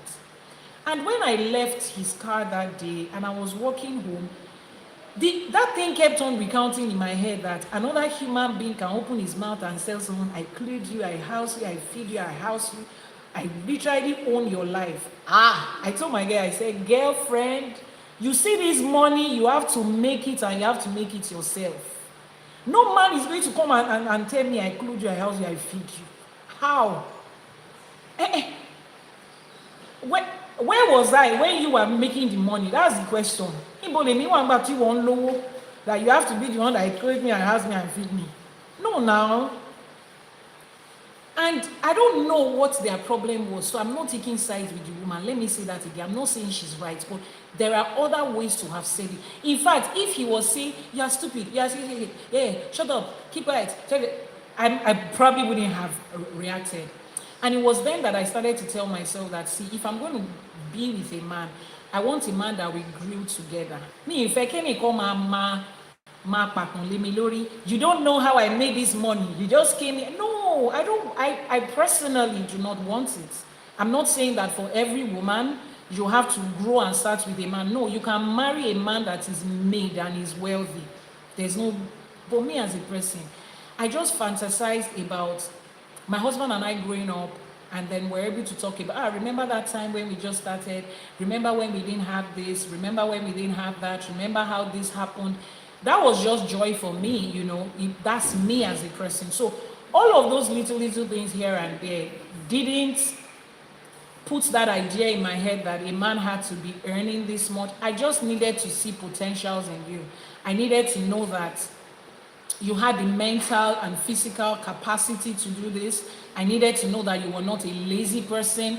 And at the end of the day, sincerely, I will tell you, I have never been with somebody, I've never been married to or dated anybody that at the time that I started dating them, they were half as financially buoyant as I was. Half. I've never dated them. And in the real sense of it, I don't go around looking for people like that. No. Do I have people that are like super wealthy asking me out? Of course. Particularly when I started doing businesses across different nations and continents. And then when I came into IFA, I see a lot of them. But I see that ego, I see that ability to be rude, I see that disrespect, I see that the way money makes them feel. I hear it in them, I feel it, I get it, so I don't want it. A lot of the time, that is what I see. I see the way they speak to their staff when I go to their office. I see the way they address women in meetings. I see the way that money makes them feel, and I'm just like, if they ask me out, I'm just like, I literally told one guy, I said, you can't marry someone like me. What do you mean? It's people like us that are supposed to manage you. I said, guy, you can't. I know myself. You see all these little things that, don't worry, that's my staff. I can't speak to my wife that way. No. You will accidentally speak to me that way one day. The day that I upset you and you forget that I'm not your wife, you will speak to me that way. And I'm not going to take it. I will not take it, because I will fight you with everything that me too I have. Because you remember, you're not the only one that has something. So guy, you cannot marry me. Don't worry, I'm saving a lot of stress. So that has always been the way it is for me. Now, when I met the men that I had been with, you know, I do a lot of encouraging people. Now, that is me. For those of you that have been watching the series over the last few weeks, I've been talking about growing financial wealth and generational wealth, and you know how passionate I am about it. I literally want to see everybody thrive financially. I am not scared of somebody else making money. I want to see all of us make money. I want to be able to say, you see, there are certain things that give me pride as a person. You see, as we're on this live streaming now, let's form a community. And then we have, as at today, as at the time we started this live streaming, we have 167,000 organic followers on this page. Imagine that 100,000 of us are multi-millionaires in dollars. And we say, okay, let's do the largest ship cruise. And we have like a ship that can take 100 people. So we need 1,000 on those ships. And we have a convoy of 1,000 sheep, and we write IFA Sheshi on it. You see, those are the kind of things I like to do. I want to be able to stand at the top of that ship and look at the rest of the world and say, see what me and my people are doing. That's me. Oh, I want everybody to succeed. Because I want to be able to call you and say, Ogbeni, let's go. And I don't want you to feel a certain kind of way when you are around me, because you know that she has more money. I know how it makes people feel. I don't want people feeling like that. So to me, irrespective of your gender, just let's make this money. There is money in this life. Legit money. There is money in this country that we are in. I have been building business in Nigeria for 25 years, since year 2000 when I got into uni. When I was doing business in uni, I was not making money to eat. My parents did not need my money. So it wasn't a let's quickly feed and pay our school fees. I grew money to the point when my younger brother was going to school, and he didn't want to inform my mom and my dad that he was leaving school and going to University of Delhi in India. He took his transcript. I was the one that gave him money. I was the one that bought his plane ticket. I was the one that gave him money for shopping. I've mentioned that story. I was an undergraduate. The day my father found out, he looked at me like, one part of him was upset that you children, both of you are children, you are still my children. And you decided, we weren't children like minors, but we were undergrads and we were still living under our parents. And you decided to, and at that time, in year 2000, Google the exchange rate of Naira to rupees. It was like 1 rupee to 6 Naira. I remembered very well because I changed money for him. My father looked at me and said, you have started paying school fees. You are now responsible adult. You are going to pay it to the end, though.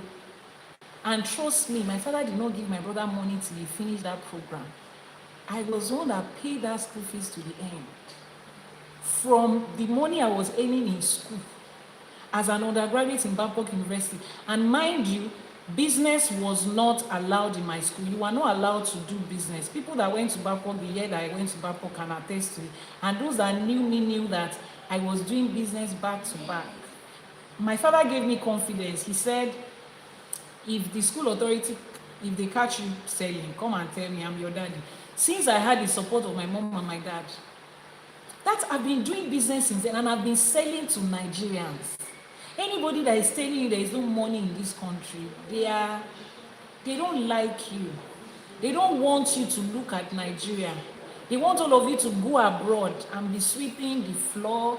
I'm not saying that in a derogatory way, but if you people know the opportunities you left in Africa, especially as Nigerians, I'm always saying it. Jane is a Kenyan. She can tell you, living in both countries, how blessed Nigeria is. You are a Nigerian. Nigeria is the China and the US of the whole of Africa. Put South Africa in their own side. Even them, they still come to get things in Nigeria. An average African wants to buy something, is Nigeria, is Lagos. Lagos is like the New York in their face.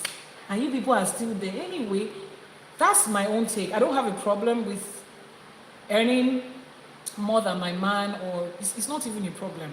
Now, to the other question, am I open to disclosing my finances to people? It was only in my first marriage I did that.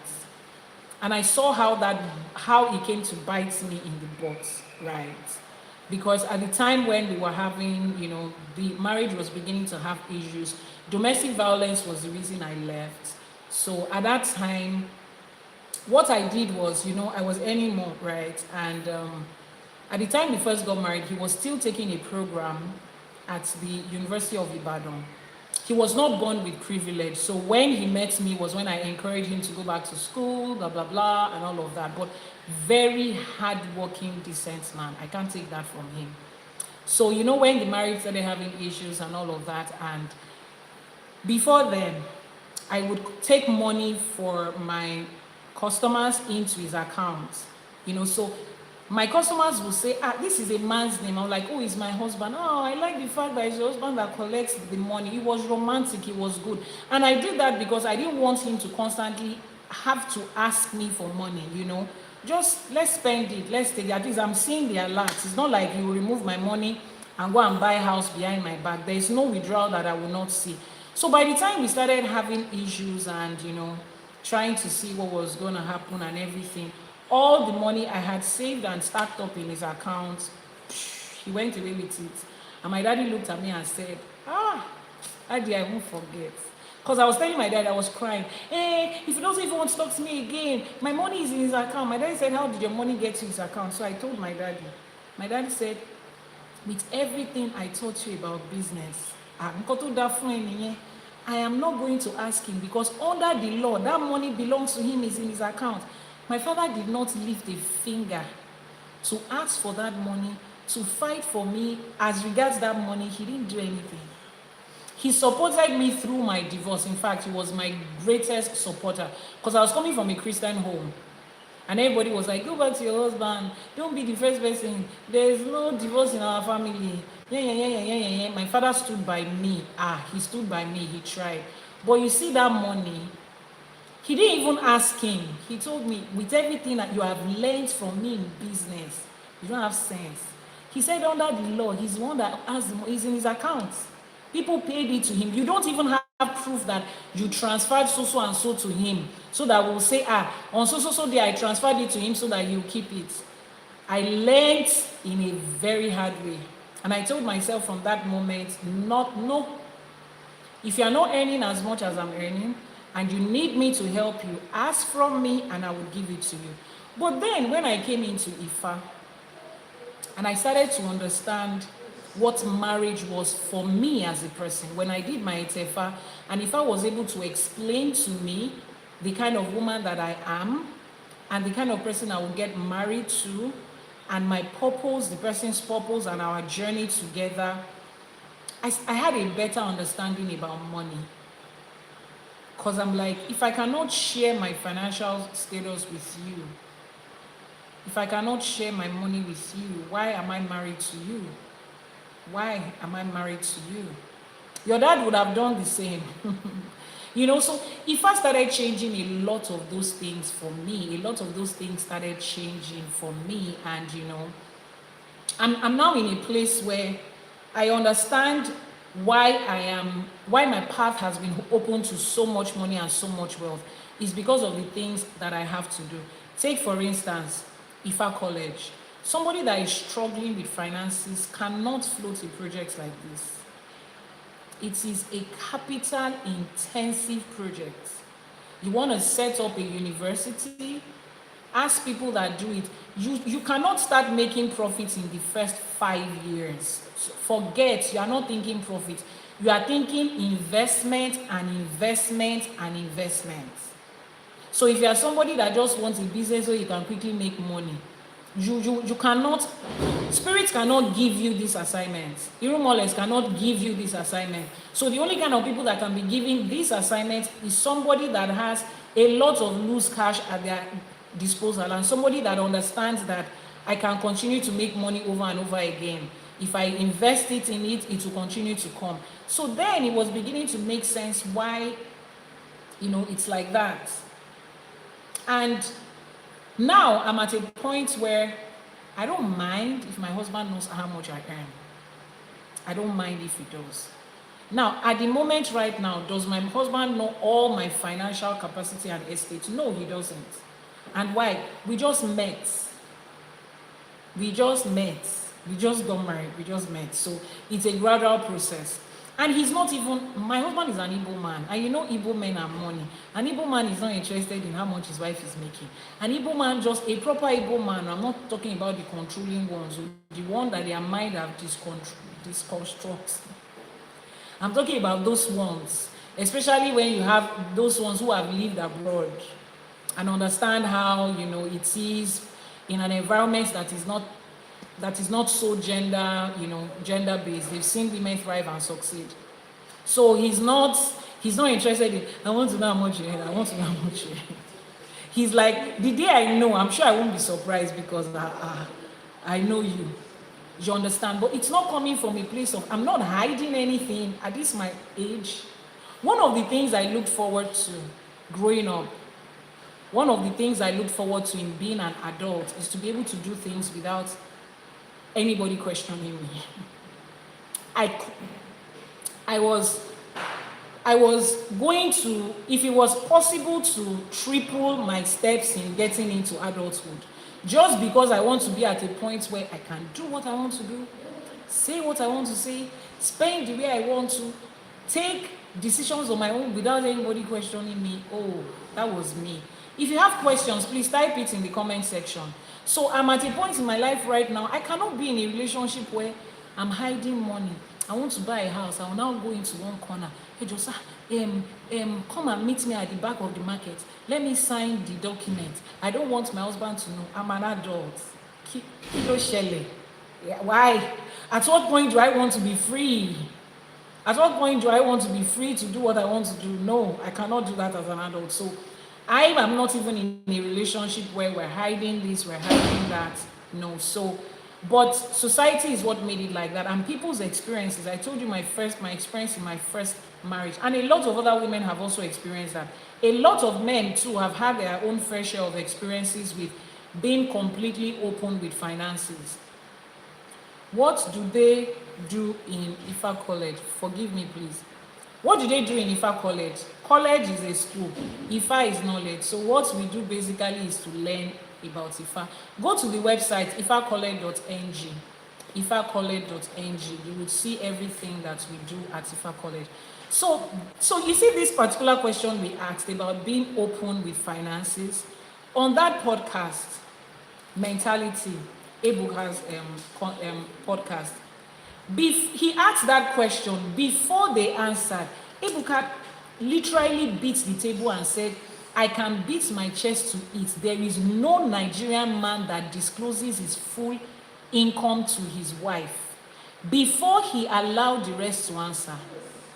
And Banky looked at him and said, that's not true. Everything I earn, my wife knows. Sheol looked at him and said, that's not true. Everything I earn, my wife knows. Banky, what's his name? Ebuka was like, oh wow, I'm sorry, I take that back.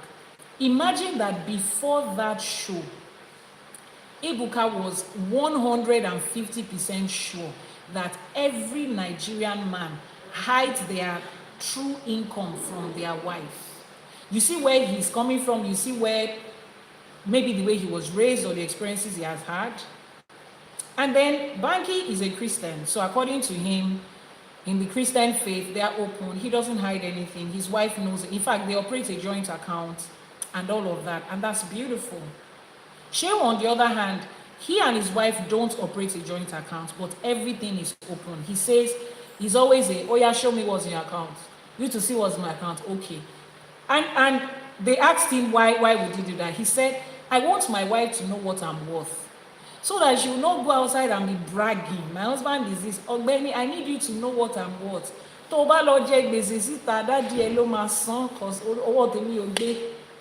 And that's the truth of it. He wants his wife to know what they are worth, so that whatever she's doing outside, if she goes and fall any lori or moton kiri create to be able to know, can my husband afford golden egg that are broken, or can he not? Before you brag with your friends, who has watched that movie, Bling Lagosians, when the women were talking about birthday, and what's the name of that woman? I've forgotten the family name, and she was bragging about, oh, her 50th birthday was this. I was like, oh, you're talking about yours, wait for my 51st, it's going to be this and that. She went to make a whole party, a whole 51st party that she and her husband has not talked about, without knowing that their family was crumbling in debt and they were living on credit. She has go ti lọ jẹ gbèsè leg the ọkọ ẹ̀. Then they are talking about it, and her husband is like, we don't have enough money for this. Juman is like, no, you are I've forgotten their last name. You know, it's like you are telling your wife, you are an $10 now, you can do anything. Let your wife know what you are earning before she will go and be pricing Lamborghini and Rolls Royce and Rolex. Before she will be joining association of Bling Lagosians. Let her know that this is the level her husband is, and it's okay. Now, for Sheo said his wife has access to his bank codes, bank transfer pins and everything, and she can take money anytime she wants. Sheo is also of the opinion that he wants his wife to be a millionaire so that he can retire. He said, how can he marry a rich wife and still be working? He wants his wife, go and make money, let me stop working, I want to enjoy, come and spoil me too. Shane is of that opinion, and he says his wife has access to go into his account. Now, that is one other question that I need to ask. Personal question. Let me start from Mr. Mike. Mike, are you still here? We're rounding off in a bit. Babalawo Ifapelumi still has a live streaming today. Mike, are you here with us? Are you still here? Are you still here? Yes, I'm here. Can you hear me? Okay, I can hear you, yes. So the last question is this. So let's assume you're married, right? Are you going to allow your wife have access to your bank details, like access to every money you have in your bank, meaning that she has the PIN, she has the password, she can operate your bank account without you being there? Are you going to give her that access? Are you of that opinion that she should have that access? That's an abomination. I mean, I would some of it, but not everything. I to be honest, maybe that's something I need to work on. But I can't. See the way he shouted abomination. I was like, I thought you were reacting to something else. For real. I thought something else was happening there. Oh my God. Okay. I've heard too many horror stories and have too many much bad experiences. You know, I just you know, I couldn't do it. No, but some I have no problem giving some, you know, or even disclosing. You know, like, hey, babe, you know, this is an account, we're here, you know, but nah, and it depends. To be honest, I would say that I will have to see how she handles a little or handles what she has. True. You know, if she's more responsible, because to be honest, although I do, you know, have been a breadwinner for the majority of my life, I'm also a big spender, because with me, like for instance, you know, I don't mind going broke. We said something earlier. We understand that, you know, money is a part of us. I know money's going to come and money's going to go. Yeah. So maybe I have a partner that's more financial. I'm like, hey, babe, let's plan for an emergency rainy day. Because me, I can be careless with money. You know, some people may think like, oh, you make so much. I don't. I make the money. Money doesn't make me, so I don't mind going broke. And excuse the noise in the background. I'm working as I'm talking, but Okay. I don't mind it because I know it's going to return. Yeah. And I've so many times, even recently, you know, just I don't mind it. I know it's going to return. I think it depends on the dynamic of the relationship. If she's more financially responsible than I am, then maybe that would be the best interest for us in what we're doing and what we're building. Okay, yeah, Because, that's you true. know, That's true. yeah. That's true. I got you. Thank you so much. And thank you for taking time out of work to answer me. I really appreciate it. Thank you. So let No me problem. ask It's a somebody pleasure. else the same question. Let me ask Babalawo Ifapelumi so that we can let him go and prepare for his own live streaming today. He's also having a live streaming on his page later on, so you can follow his page and then join in on his live streaming. It's always equally very educative, very informative, and very spiritually guided. Yeah.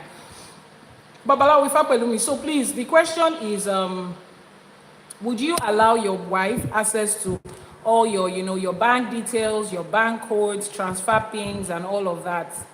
Is it something you're open to?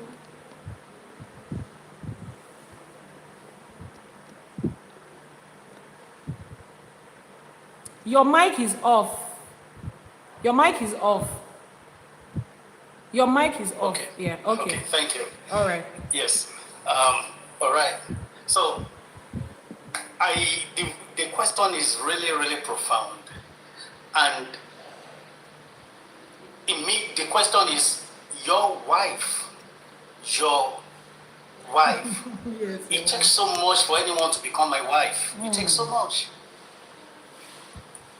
Okay, this example, while in not school, while working in that same polytechnic, Okay. this lady came around. I already had my babe, Yeah. but this other one just came around to say hi. She's interested in me. She's very flashy, and then she said, "What do you have?" I said, "Check the kitchen," and then she saw some beverages, and then I was just seated. I was busy doing my thing, and she went into the bathroom. You remember this telescope? Yes, This that's 555 oval-shaped code. telescope. That's 555 Yeah, code. and she got the cup almost filled with the beverages. Like with And the she raw said, "Wow, so powdered you have beverage? milk?" Like with the raw powdered Yeah. beverage? Yes, powder and Milo. The two. Oh, and she filled that Almost- cup with it. I'm telling you. Akpanige, So, and she said, you have Milo. Hey, you have milk. I'm going to enjoy myself today. And she got into the kitchen and got it almost filled. And I said, okay, now I know you cannot be the one. You can't just be the one. Because that's, for me, it's how our minds work, that as long as it's available, just as Mr. Mike said, as long as it's available, let's just lavish it. No, we have to be accountable. Yeah. We have to, you won't treat yours like that. So why are you treating mine like that? Then that disqualified her. So that's why I said it takes so much for anyone to qualify as a wife to me. So answering that question, your wife, see, ẹni tó máa ṣèyàn èèyàn kí n farapamọ́ fún. This is a lady that I trusted her with every part of my life. She cooks for me. She could have poisoned it, and you cannot hide anything from a lady that is interested, a lady that is curious. You can't hide anything from her.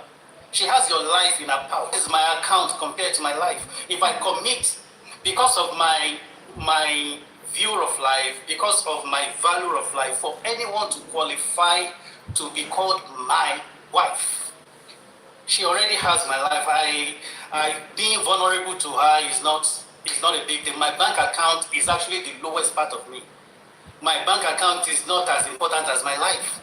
Money is not even the first when we are looking at the pyramids of life. You want to be alive first before you start chasing money. Yeah. You want to be peaceful. You want to have good health first. Yeah. Because life can get one to a point at which you are asking the superior mindset, the superior consciousness that take all this money away and give me good health. That happens to people that are in critical health situation. Yeah. So that means again that money doesn't come second. So someone that I've committed my life to, for me again to think of someone being worthy to become the mother of our children is a lot. So whoever fit into that role, you should know she's a goddess, and she multiplies me just as I multiply her. And it's just beautiful. For instance, I'm not even interested in what is in her account. And she, only that she never had to ask me she needs money. I used to beg her that, please let me know if you need anything. She never.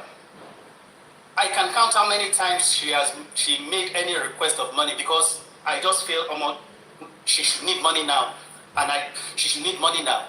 So I keep doing that. I'm not wasteful, and if I'm wasteful, I am glad to assume that position of being called a foolish. After all, only a foolish man can keep a marriage. A very wise man or bomb. They can't keep marriage. Yeah. Because you always want to cheat the next party. You always want to outsmart. I'm not interested. Marriage for me is we have to complement each other. It's not competition. So for her to qualify to come into that role means so much. You see, I treasure everybody, and you know me very well. I respect everybody. I love everyone. Yeah. However, not everyone can fit into that role. Yeah. So for anyone to fit into that role, my account doesn't come. My life is more important. She had my life already. So what's my money? So for me, I don't have any trouble with that, as long as she qualifies. Yes. Or she qualifies to assume that position. I like that. However, that lady that I cited initially, she won't even have my phone, talk less of my account details. I know, right? The one that almost emptied the kitchen. I can imagine. So it takes so much. Oh, is that question for me if I'm married? I am married. So I have wife and children. So I almost said wives, but I have a wife and children. So don't say it, Yadifa. Don't say it. I'm not saying anything. See me. I'm not saying anything. It's just so. My mic is on mute. So I really do not have. You said. I said my mic is on mute. I'm not saying anything. Okay. So the truth is, marriage for me is commitment. Yanifa said it, and that is very profound. I don't need to feel like loving you. Love really means nothing to me. Memory means much to me than love. Yeah. That happiness means more to me than love. Meaning means more to me than love. Love really do not. I don't. Yanifa Ajenike to say that. What is the meaning of that thing? Happiness, event, make things happen. I don't need to feel it, but I have to stay committed to providing. And the other time that, we needed to pay NEPA bill, to make it simple, NEPA bill.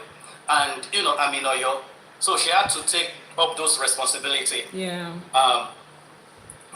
And I said, can you please raise this, and I will collect it from the neighbors later and refund you. She said, you don't have to refund me. And we've said it. They just take those women that were of noble birth, well trained. They just take up responsibility because they know you are a man that loves to provide. Mm-hmm. And they know you feel not that they want to sustain that ego. No, it's not an ego. It's a makeup. A Yoruba man, an African man, well, Igbo man, I'm sure of Igbo culture and I'm sure of Yoruba culture. They like to provide. And if their account is empty, they are deflated. It's like everything is wrong with them. Yeah. So now I'm a provider.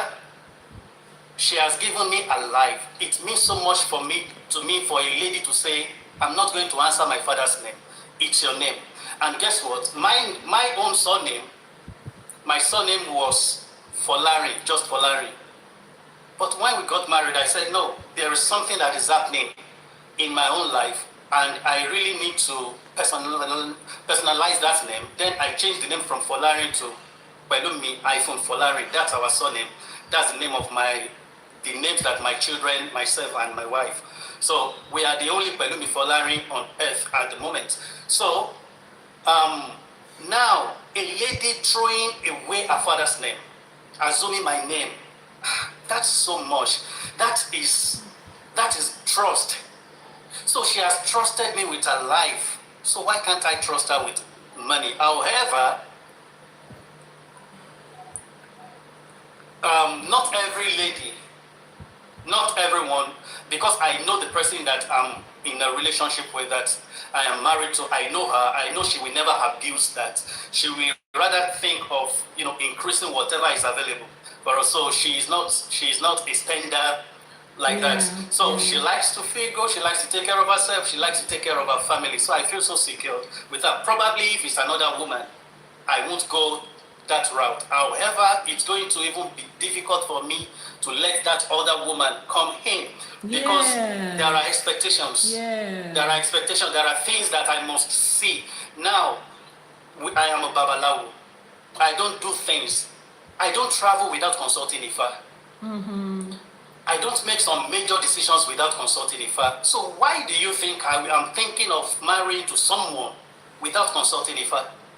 That takes 70% of my life. I travel and I come back.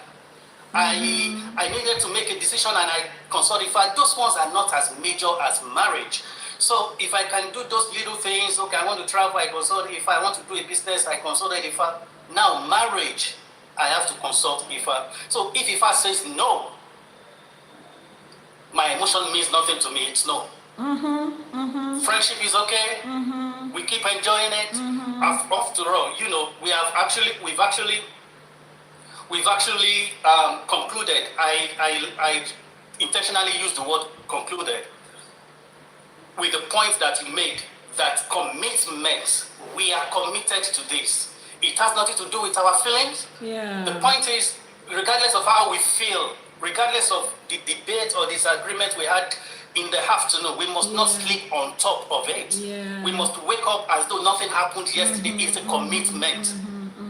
So marriage is so, if I cannot be committed to you, then you can't be qualified. And then if you are qualified, that means I'm committing my life to you. Then committing my life to you is much more important and greater than committing my money to you. So whoever qualifies to get into that position has everything. Thank you. Babalawo, they say you should please write a book. That they want to pre-order. You should write a book. Somebody said you should clone your brain. Oh, okay. You should clone your brain. Someone say you should clone yourself so that you can marry that other self. Since you're married another person say you should write a book. Okay. Okay. Okay, two are in progress. The first one is,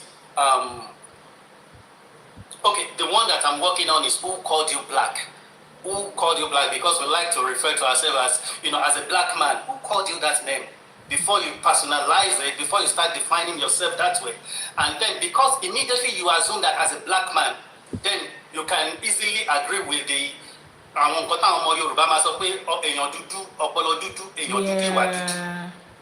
So who called you black? So why should you reclaim it? Why should you assume that position that I'm a black man? You are not a black man, you are human. And you are as important as any race on earth. So that is that part. And the other one is, I was the man they killed. I was the man they killed. That is the first book that is done already. I was the man they killed. And that is talking about our reality now, that they tried to kill us, but now we are back. And they can't contain us again. They can't guard us again. We are fully back, and we are we are disrupting all the systems that the mosque is getting empty by the day, and the churches are getting empty by the day. Those that are there, they are just trying to weigh their options. But I tell you, majority of people, they are already considering this, Yeah. Eshegoni Babalawo, I'm super grateful. Eshegoni sir, Ogbo Atoyin. Thank you so much. So let me ask Dibia Kana, are you ready? Kana Dibia, are you ready? Before we okay, the question. So I think I have 2 or 3 questions for you. The first question is, how does it make you feel as a man, the whole thing about your wife earning more than you, the whole pressure from the, okay, let's start with the pressure part. At what point did you realize that money was men driven? The society expects this from you as a man, the pressure of being a man with regards to finances. At what point was it for you? At what age was it for you? What was that event or experience that made you feel like, okay, this is it, this is my narrative as a man, it has to be money centered, and you now embody that pressure that the society is, is putting on men? At what point was it for you? Okay. Hello, everyone. Thank you for all coming together for this Sunday live. So, for me to answer your question, it started for me as a child, and then I also grew up from a Christian home. So that's part of the Bible that says, really prioritizing the conversation about men being providers and being the head of the family. And being the head of the family just doesn't mean giving orders and everything. It also means providing most, if not all, for the most part of the resources that the family would thrive or survive on, or survive with.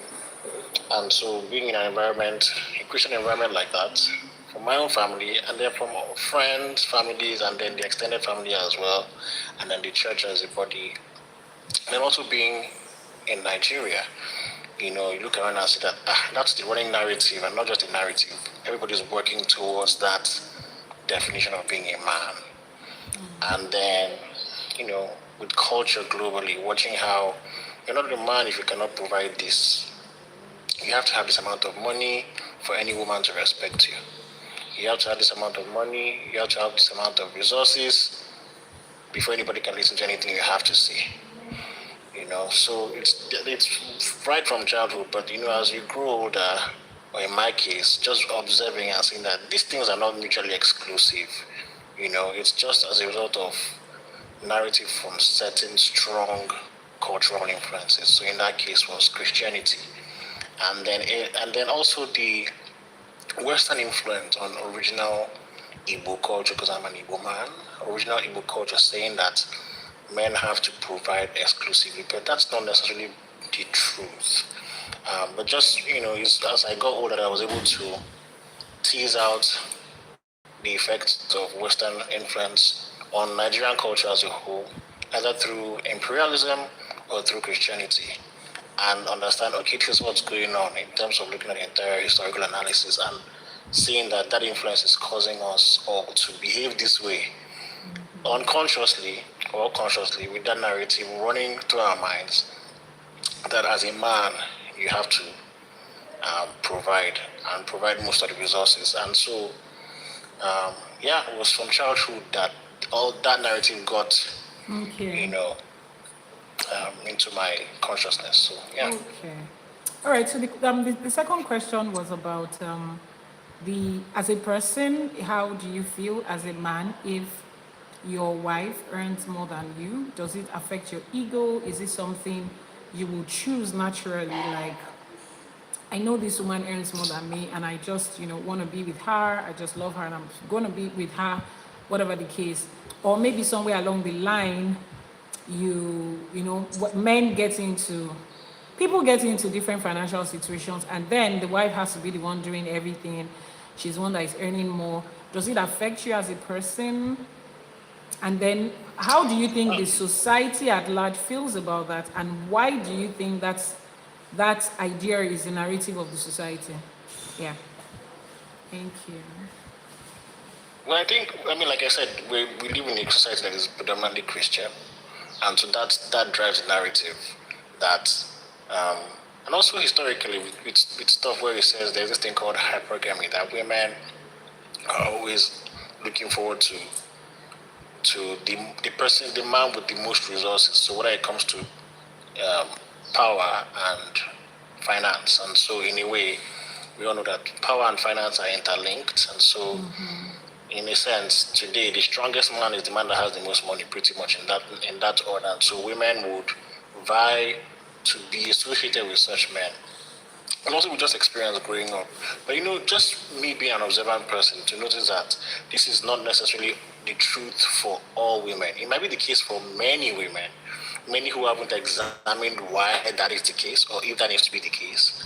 But I feel numerous other women who are not wired that way, especially again, growing up in a family where my father didn't encourage my sisters to think that way. He took us all to school, told us that we are going to make our own in the world, empowered my sisters just as much as he empowered me.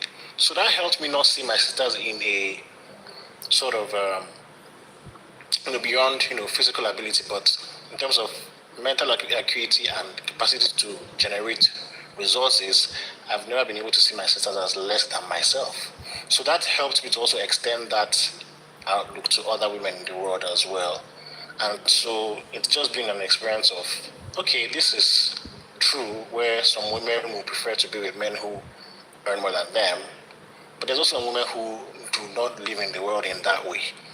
And so that, for me, has been a thing of being aware of those two realities and seeing that, I could be with either one of them, but I would prefer someone who has more agency in that sense of being able to say, listen, I'm not going to limit my experience to someone and say that the only person I'm going to be with is someone who earns more than me. Because it's no matter why. Why do you want to do that when you can be more than that narrative? And that's what African spirituality has helped me and a few other women in my life to understand. Like when you mentioned how IFA helped you change how you saw things about money, I've been privy to see that there's other women who African spirituality has also showed them that, listen, you may not be with a partner that earns more than you because you have this role to play in their life. And so don't limit yourself. You need to pay attention to who the universe has sent you to be and not limit yourself to the running narrative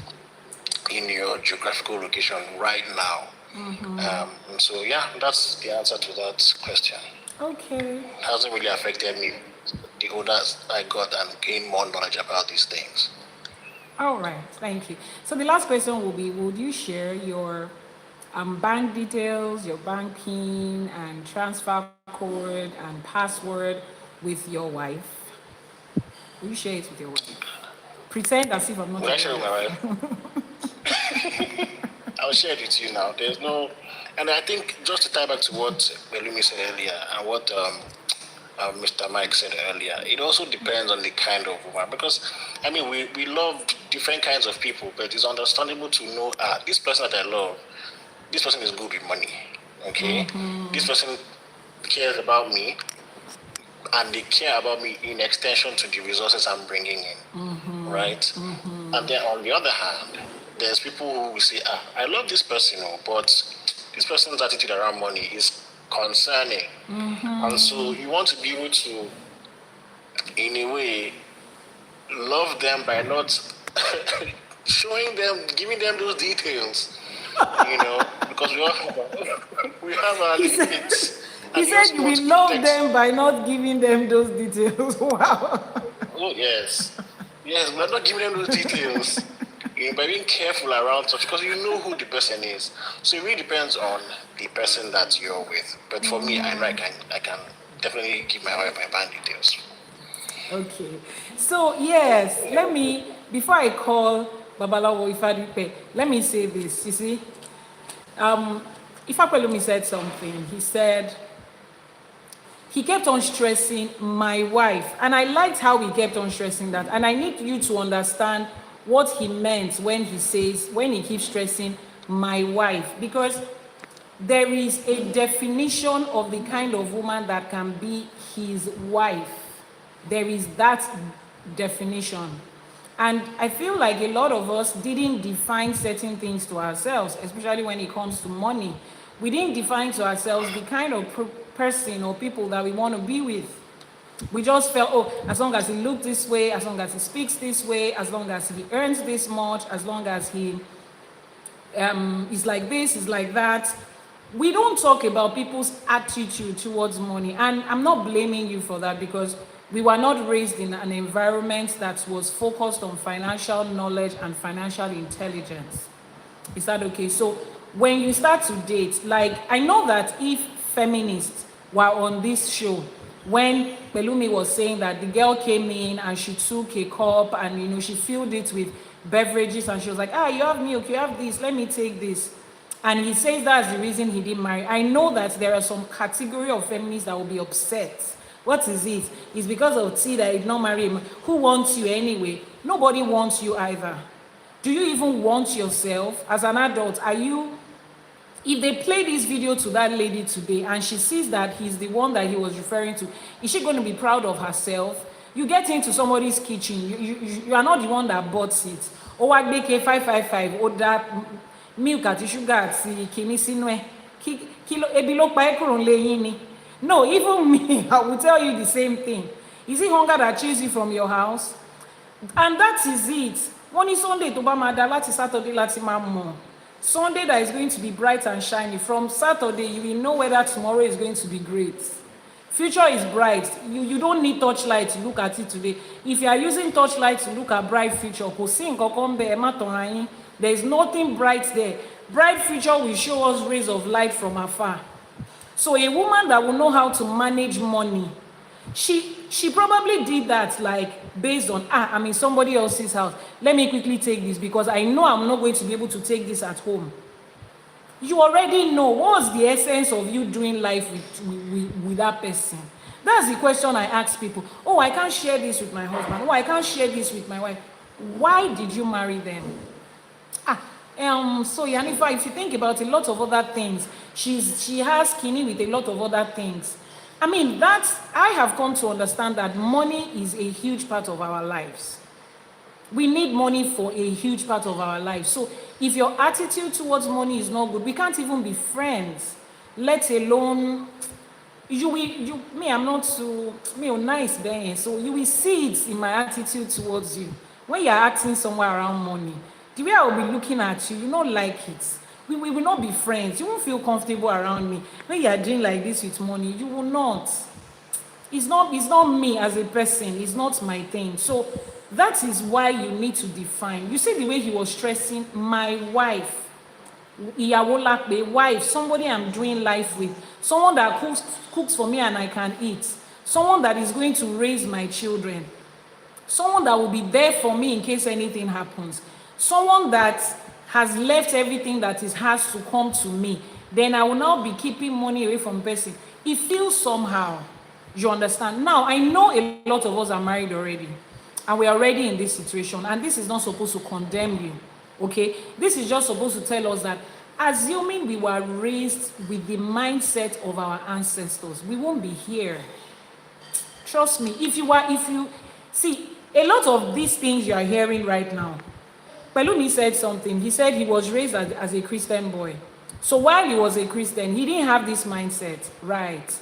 He got a lot of this when he started growing up, understanding life. And he came to understand it more when he came into IFA. Same with me.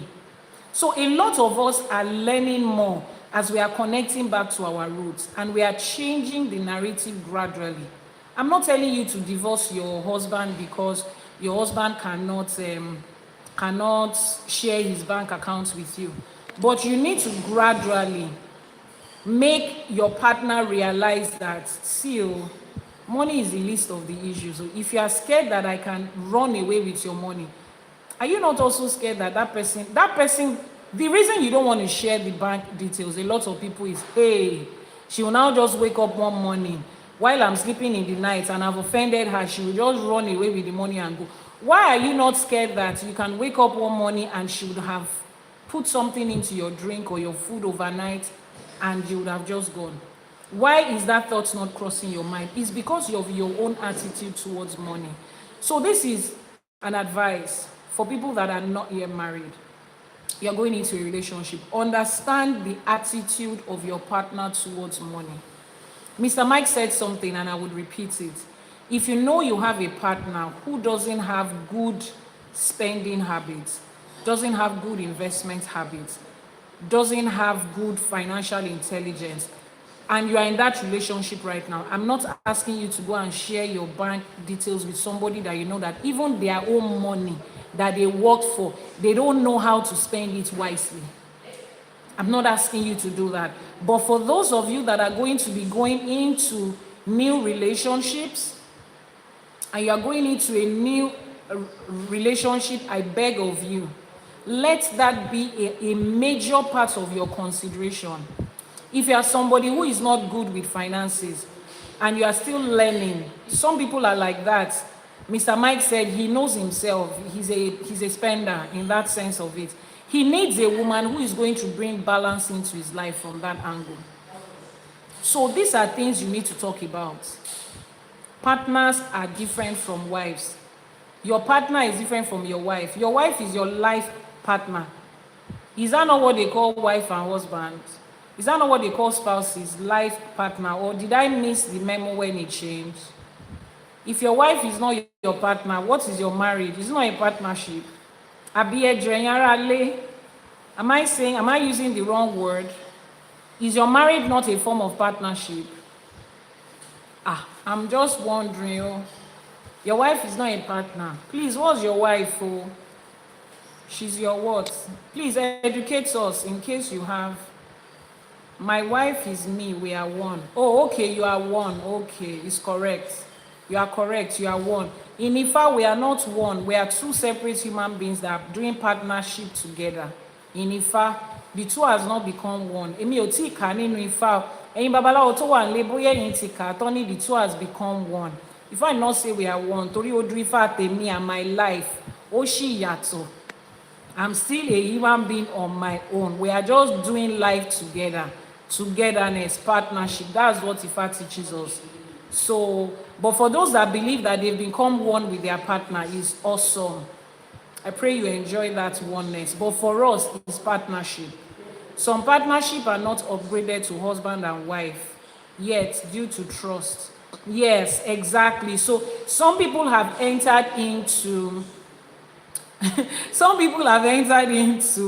relationships and marriages right now that you don't have that level of trust for your partner, and it's okay. And I think you should grow it. Trust is earned by example. You can begin to subconsciously, stylishly treat your partner to trust you. Treat them to trust you. I have a client that I walked through something similar like this, and the woman is a heavy spender. She grew up in a home where before she taps her finger, her father has refilled her account. She had credit cards that she could just spend, and all of that. And she married a regular everyday guy. And she really truly loved the guy. But you see that thing in her with money and spending, it was still in her. That's who she was raised to be. And we were trying to help, just trying to. She doesn't like the fact that her husband doesn't trust her with money. And I told her, it's not like he doesn't trust you. He's protecting his finances. He's protecting you from the day that his account balance will be 10 million. And you go and use it to buy wristwatch. All the 10 million because you felt sad and you wanted to have emotional shopping. He's protecting both of you from that kind of a day. And she's like, even if that happens, daddy can always give us. I said, yes, but your husband does not want to collect from your daddy. He too wants to be daddy on his own. And she's an adult. You understand? I know that it's sounding funny, but that is just who she is. So we started gradually teaching her about, this is money. This is how money is. I know you already have trust fund and you already have investment that is in your name that your daddy has given you, but this is another person's son that is also wanting to build money for himself, and you love him. You have to help him. So she's going through a series of financial teachings and all of that. And I told the husband, I said, you start gradually. Put some money in one account. Let the cap be, say, $1,000. Nobody can withdraw more than 1,000. So time. Let us give her access to that one. Let's see how much she can spend. And we started helping her like that. It's been, I think it was like 2 years ago. She still doesn't fully have access to all his accounts. But at least she's doing it little by little. She's learning how to be able to manage money, how not to think that you can just blow it up and then daddy will refill it. Some people are from that, and some people naturally akpanimo. Apa, akotileta ni wọ́n. Apa, they are just, what's apa in English? They are just apa. Some people are like that. And some people genuinely, it's not like they were raised in wealth, so, but they don't know how to say no to people in need. So they would take money from their family savings. Wasteful, thank you so much, sir. They would take money from their family savings and give it to everybody that comes. And the husband would be like, babe, I was in a meeting today and I just kept seeing debit alert, debit alert. Then what happened? You have withdrawn like 10 million from the account. It was this woman, I saw her on the road, oh, she was crying. She said her child cannot pay school fees. So I just decided to transfer 200,000. Then the other woman at the back, I heard her crying. Then I decided to give her 100,000. One of it shaker. That's just the way they are. They just cannot close their eyes to people asking. So if you have such a partner, you cannot share account details with them. You have mistakenly married that person, but you love them. And aside from that, every other thing, they are good, and it's okay. We were not raised with financial knowledge and financial intelligence, no problem. But let's begin to learn it. Begin to teach your wife to be that person. Sit down and let her understand. See, babe, the reason I can't give you my account details is, you are the spender. You are going to in spending. That's supposed to be your title. Say it in a nice way. If I leave this account for you, it doesn't take you more than 2 minutes. Oriaku, wealth eater. It doesn't take you more than 10 minutes. The money has finished. And she'll be like, babe, it's not like that. It's not like that. See, those things I buy, they are good, though. I'm not saying they are not good, though. They are good. But me too, I'm just saying that, let me help you, because me, I know how to. She would understand. As long as you do not marry Omogota, Omo Egbetiti, tó fẹ́ aṣálọ́ níyàwó, she will understand what you're saying gradually. And she knows, oh, so my husband is actually thinking of sharing the details, but these are the things he's not comfortable with. You can send it to her through a video. You see a video where they're talking about it, just chip it in. Hide that video within 2 other videos that is funny. Send one funny one, send that one, then send the funny one. Just send it in between. You find another one relating to it. After 3 days, your wife will be like, you have been sending me one kind of video. Are you trying to say something? No, it's not me I'm trying to say. I just feel like, let's put these things into consideration. If you guys are committed to your relationship and you love each other, you can make it better. Is that okay? So, yeah. We're about to round up. In fact, our time is up. Babalawo, Ifa Dipe, yes. So that question, let me just ask you. And then if you have a different opinion to everything we have said about, sharing your details, let me just know what your own angle is so that we can wrap up. Well, for me, there is a lot of dynamism, right, in relationship. And just like Kana said, you really captured it. You need to know, you have to know who you are in partnership with, in the whole process. For some, opening up the open book account is okay. For some, it's not just the money. For instance, my area, myself, it's really not the money in itself or the revelation of how much you earn, who earns what. It's more of, is there something that needs to be done? Is there something that should be done? Is it done? It doesn't really matter who does it. Yeah. Is it done? It doesn't matter. For instance, okay, I have, maybe I want to do something. Okay, I have maybe like 200K. And, okay, you're aware that, okay, this money is not sufficient. Okay, let me add another, it's 500 that we need to do. Okay, you bring another 300 and it's done. It's dusted. We all forget about it. We all move on to the next. So for such dynamic, it's more of, because I know that, for instance, my partner here, the sensitivity of money, and the sensitivity of money in the sense that she doesn't even like discussing anything about money. That discussion that we are discussing about money, that what exactly are we discussing about this money for? Is there something that we need to do? Okay, how much are we going to do? Is there something that is missing that we have not yet done? Okay, how do we go about it? Okay, do we need to get a loan to go about it? Do we need to do something to get it? Just let us find a way to get it done. Let it not be the reason why you are upset, you are grumpy, I'm grumpy, you are grumpy, okay, I'm blah blah blah, okay, I'm the man, you are the woman, all of that is something that we don't want to entertain. The more is that, okay, there's a project to be done, there's something we need to do, let's just go ahead and get it done. It doesn't matter where the finance is coming from, who is the highest spender. Is it done? I mean, it's something, even if we do it, we are all going to be beneficial of the whatever that is being done. Exactly. So, no egoistic adventure of the project. For instance, maybe your school fees, like you want to pay the children's school fees. If the children go to school and they all do fine, is it not to the joy of the both of you? Does it really matter who does it? However, the caveat is this, is that because when people start saying that, okay, maybe my wife is, or my husband or my wife or whatever the case may be, is the high earner, they tend to always now, just fold their hands and literally not want to do something. That's where that is. That, okay, okay, buy loan.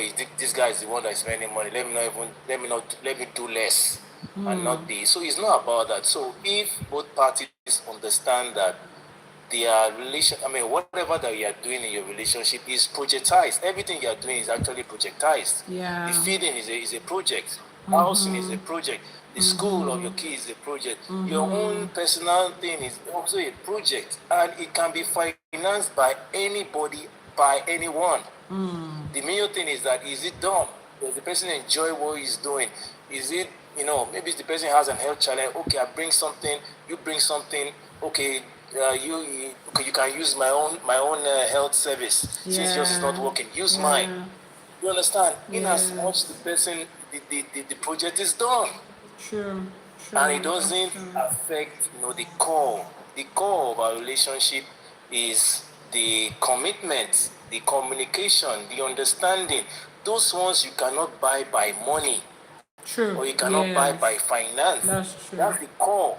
In as much whatever we are doing doesn't affect our core, I think we are fine. It doesn't really matter. Okay. I don't need to show that, okay, I'm a man in the relationship, okay, I'm in the logo, I'm in the Davido of the relationship, I'm in Dangote in the relationship. It doesn't matter. Is it done? Is the project meant to be done? Just go ahead and do it. But keep your core, your commitment, your communication, your love for one another, your understanding, and just journey along. And as for me, personally, I really want to live with as much detachment as possible. There's so many attachments that we put to ourselves. And it can be very worrisome and bothersome when you have so many things clustered in your mind. And if maybe your car get damaged, it begins to affect your emotion, begins to affect your family, begins to affect your thing and whatnot. So it's easy to travel light. When you are traveling with your partners, let that person also travel light, so that you all can just lift up one another as light as possible as the journey goes. So that's my view. All right, Eshe going, sir. Thank you so much. Thank you. So yes, I absolutely get your point, and whatever works for you, is that okay? Whatever works for you. Now, why I am of the opinion for this is, so I have witnessed certain situations when the man is in a certain state and the woman needs to be able to access his phone, access his account. There was this story flying around on TikTok recently. The woman said she was called and that her husband was in the hospital, and then she went there. He had a spinal cord injury, he was unconscious, and they needed to perform a surgery urgently, and she needed to transfer money. So she hasn't been working per se, she's a nursing mom, so she just had Take for instance, they said the surgery was like 20 million and she just had about 3 million or something, and she sends it and they're like, can you just unlock your husband's phone, his bank account, his this and this, and she could not. Now, as they were waiting, a message came in, popped up on the screen, and it was like, baby, where are you? I've been waiting for you, something like that. So, the name will come up, and they decided to call that number that, he's in the hospital, this and this. And the person came to the hospital, a lady. And of course, with that baby and all of that, they knew it was a girlfriend, a side chick, at least this is the wife. So they had told the woman not to react, just let's get this thing done. And she comes there and they ask her to unlock the guy's phone, and she unlocks it, and she has access to his bank codes, and she makes a transfer from that account. Now, something interesting happened according to the story when the person was narrating it. He said, so they told the woman that, you have to, stay with him. And she's like, no, I can't stay with him. He has a wife. If he doesn't wake up or something happen, who is she going to call? And then she's like, and she just did the transfer. She transferred some money to herself, because according to the wife, she saw the transactions later, and they had to tell her to, oh, this is the wife. Please, can you give them the code, because they might need to do other things. So she looked at the woman, oh, okay, yeah, I know your face. I've seen your picture a couple of times. Oh, this is the code. That was the most embarrassing situation I think a woman can be in. And that it was that woman that was there to literally save his life, because I don't know where somebody is going to in today's Nigeria to go and say someone should borrow them 17 million to add for a surgery. So now that is, as painful as that is in the context of marriage, it is also looking at it from the context of finances. The man had the money. He had way more than that in his account. And he could have limited his being able to access healthcare at that moment, because somebody close to him who they expect to be close to him wasn't there to be able to access these things. Now, at least side chick self knows it. And as his Ori will have it, side chick text sent a message. What if he and the side chick were not on good terms at that time? The man might, Nigerian hospitals now, 3 million out of 20 million. I gave that as an example. 30% out of the whole lot. 3 million is not even up to 30%. It's like 1.5%. Out of the whole lot, they will not attend to him. And the money will be sitting there.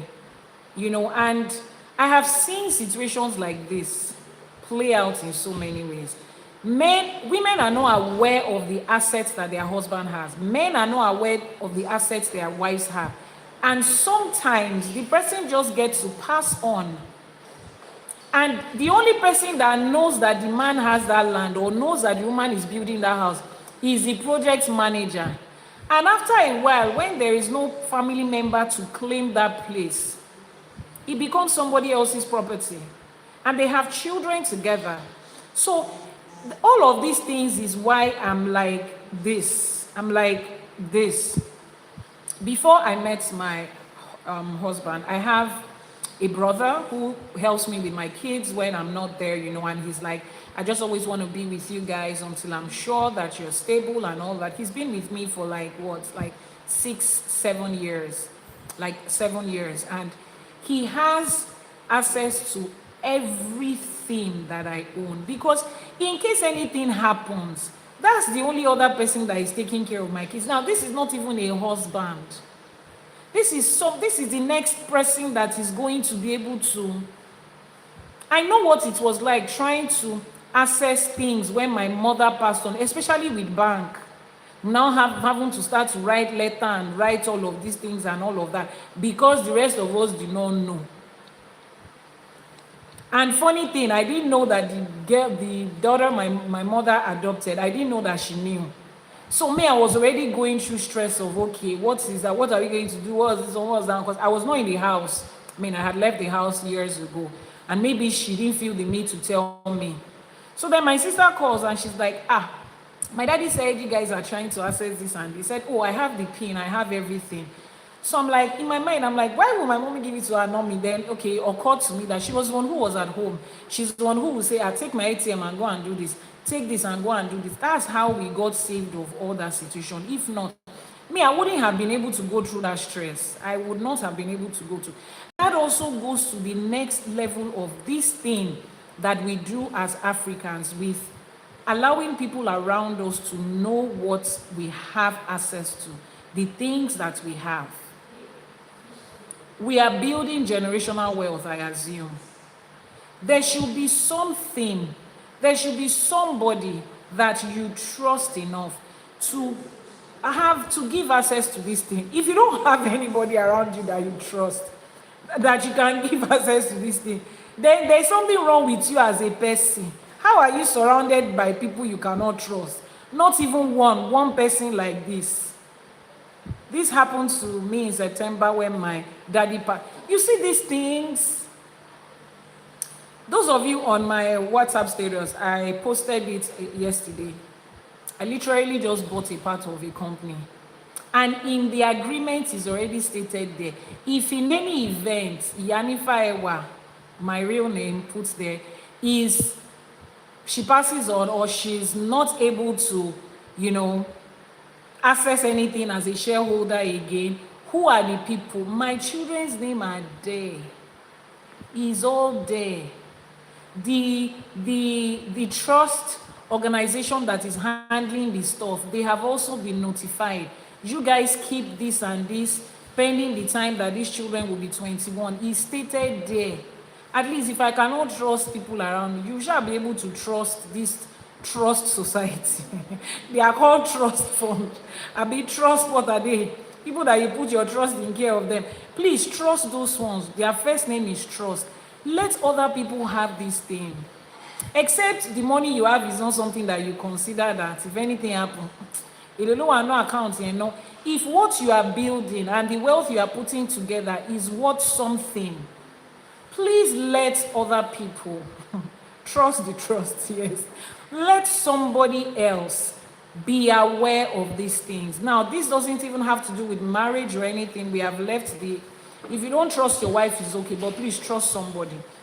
And make sure that those people or that person you trust are in the best interest of your family. So don't go and give it to your brother that you know the way your family used to behave. You too, There are organizations that can do this thing. They are independent bodies. That's what they do. They are not likely to take sides with anybody. Let them know these things. You are a woman, you have stack of jewelry in a certain safe. Nobody knows that safe. Nobody knows the code of the safe. When you now go, what's now the essence of the gold that you bought? Maybe there is a reason you are investing in gold. Let them know that this is the company that is in charge of all of these things. This company will be able to say this. This company will be able to do this. So please, I beg of us, because at the end of the day, it might even affect you as a person. Somebody might have to, on an emergency, access your funds. And naturally speaking, every environment, it was the police officer, the cops that took that guy off the street when the accident happened and took him to the hospital. Naturally, they want to check. Let me see the way he saved his wife's name. How do people save the name of their wives? That's naturally the first set of things that they will check. And sometimes they cannot even unlock the phone. They are waiting for the first person to call. The first person that calls, oh, please, so and so person, this, or maybe they've left a contact number somewhere in their ID or on the flight or whatever. They call the contact number. Oh, my number was here, but I'm not, that person. Is his wife, is his husband, is her husband. And they should be able to get access to it. It's not that deep. It's not that deep. If everybody around you is a suspect that will carry your money, then we should blame you for surrounding yourself with such people. What is it? Why are you surrounding yourself with people that are greedy? This is a call to all of us. Look around yourself. Look at the people you are surrounding yourself with. Look at it. You have to hide everything. You are hiding everything. You are coding everything. Is it not even stressful as an adult? You did that as a child. You still cannot. You cannot just at least have people you are free around in case anything happens. Have people you are free with. Please, let's address that issue so that we don't end up shooting ourselves in the leg. Bank has taken over so many people's money because their families could not access it. Their family didn't even know they had some fixed deposits. They just ended up working for those banks. Some people's property are somewhere right now. People are encroaching it. They've not seen the person that comes. After a while, strangers have built houses on it. Because what? I don't want them to know. I don't want them to know. I don't want them to know. Life is not that deep, I beg. It's not that hard. Thank you so much, everybody that came on this live streaming. I appreciate you. We have been here for like 4.5 hours, and that's really exhausting for me right now, but I thank you because you're here. I'm glad we all enjoyed it. I see the comments and I know that, wow, we had a great time here today. Jane, you still owe me your review, but not today. Today is for men. So next week Sunday, you are going to give me your review. You're going to share your review with us, right? Jane has a very huge, please let us even agree. Church people have carried testimony from us. It's an English word, though, but once if we want to say people are giving testimony in IFA, please, how do we say it? Because when I say review, it sounds like business and company and products review. It still sounds off. What is the word we are all agreeing to use? For people when they want to come and let's use Yoruba word. Wọ́n fẹ́ wá ṣẹ̀rí. Let's use Eri. So we say it's time for Eri. So for you non-Yoruba speaking people, once you hear us say Eri, it means that the person wants to come and share like a testimony, a review of how listening to IFA, coming back to IFA, going in the path of IFA has impacted their lives. So Jane Juma on TikTok and Jeanette Africana on YouTube, she'll be here on Sunday, to give us our review. She's one of my proud daughters, students, clients turned family, turned baby sister, turned everything. When you say you are happy for someone, not just happy, like you are happy with them, you are happy inside them, you are enjoying the growth and the difference and the positive impact in their life. It makes me proud. Like, when a parent says, you look at your children and you say, see, no, look, you to look at my children and see what I've done. Like, she's one of those people I look at and I say, wow, look what IFA has done. Look at what the teachings that I have been giving, see how it has impacted somebody's real life. A Kenyano, all the way from that beautiful country of Kenya, So she'll be here on Sunday and we'll be able to do this. Let me round off with our prayers. I know that's the one. The wure is what a lot of you are waiting for. I heard you people are saying it on the street of TikTok that, that's Yanifa. If she makes it worry like this, sure people do not go to prayer meeting in church. When people are going to church, you not teach you prayer meeting. You know you learn Yoruba prayer. Somebody should come here and bring my stuff. Come here. And you give Fadra Jagun but they want in church. So it's right here. Right here by this side. He's on the floor here. Thank you so much. Eshegoni, Mr. Mike, I'm super grateful. I know you had work today and you still took out time. Thank you so much. I'm grateful. Babalawo Ifadipe Eshegoni, Moshiubu Atoyi, I'm grateful. Thank you so much. So let's round off with our Iwure. Wow, you guys, thank you. 201K likes. I'm super grateful. Akoda Asheba Sheda. Iyanifa, thank you so much. I'm so grateful. Every time I see you on the live streaming, despite the time zone difference, despite your busy schedule, you join and you stay this long. It means a lot to me. It means a whole lot to me. Adupe Jane, thank you. I know your target was 200K and you pushed us to meet it. I'm so grateful. Eshegoni, thank you. Akodaye Asheba, Asheba Sheda, Asheba Tiwaye Ojo, Asheba Tiwo Oru.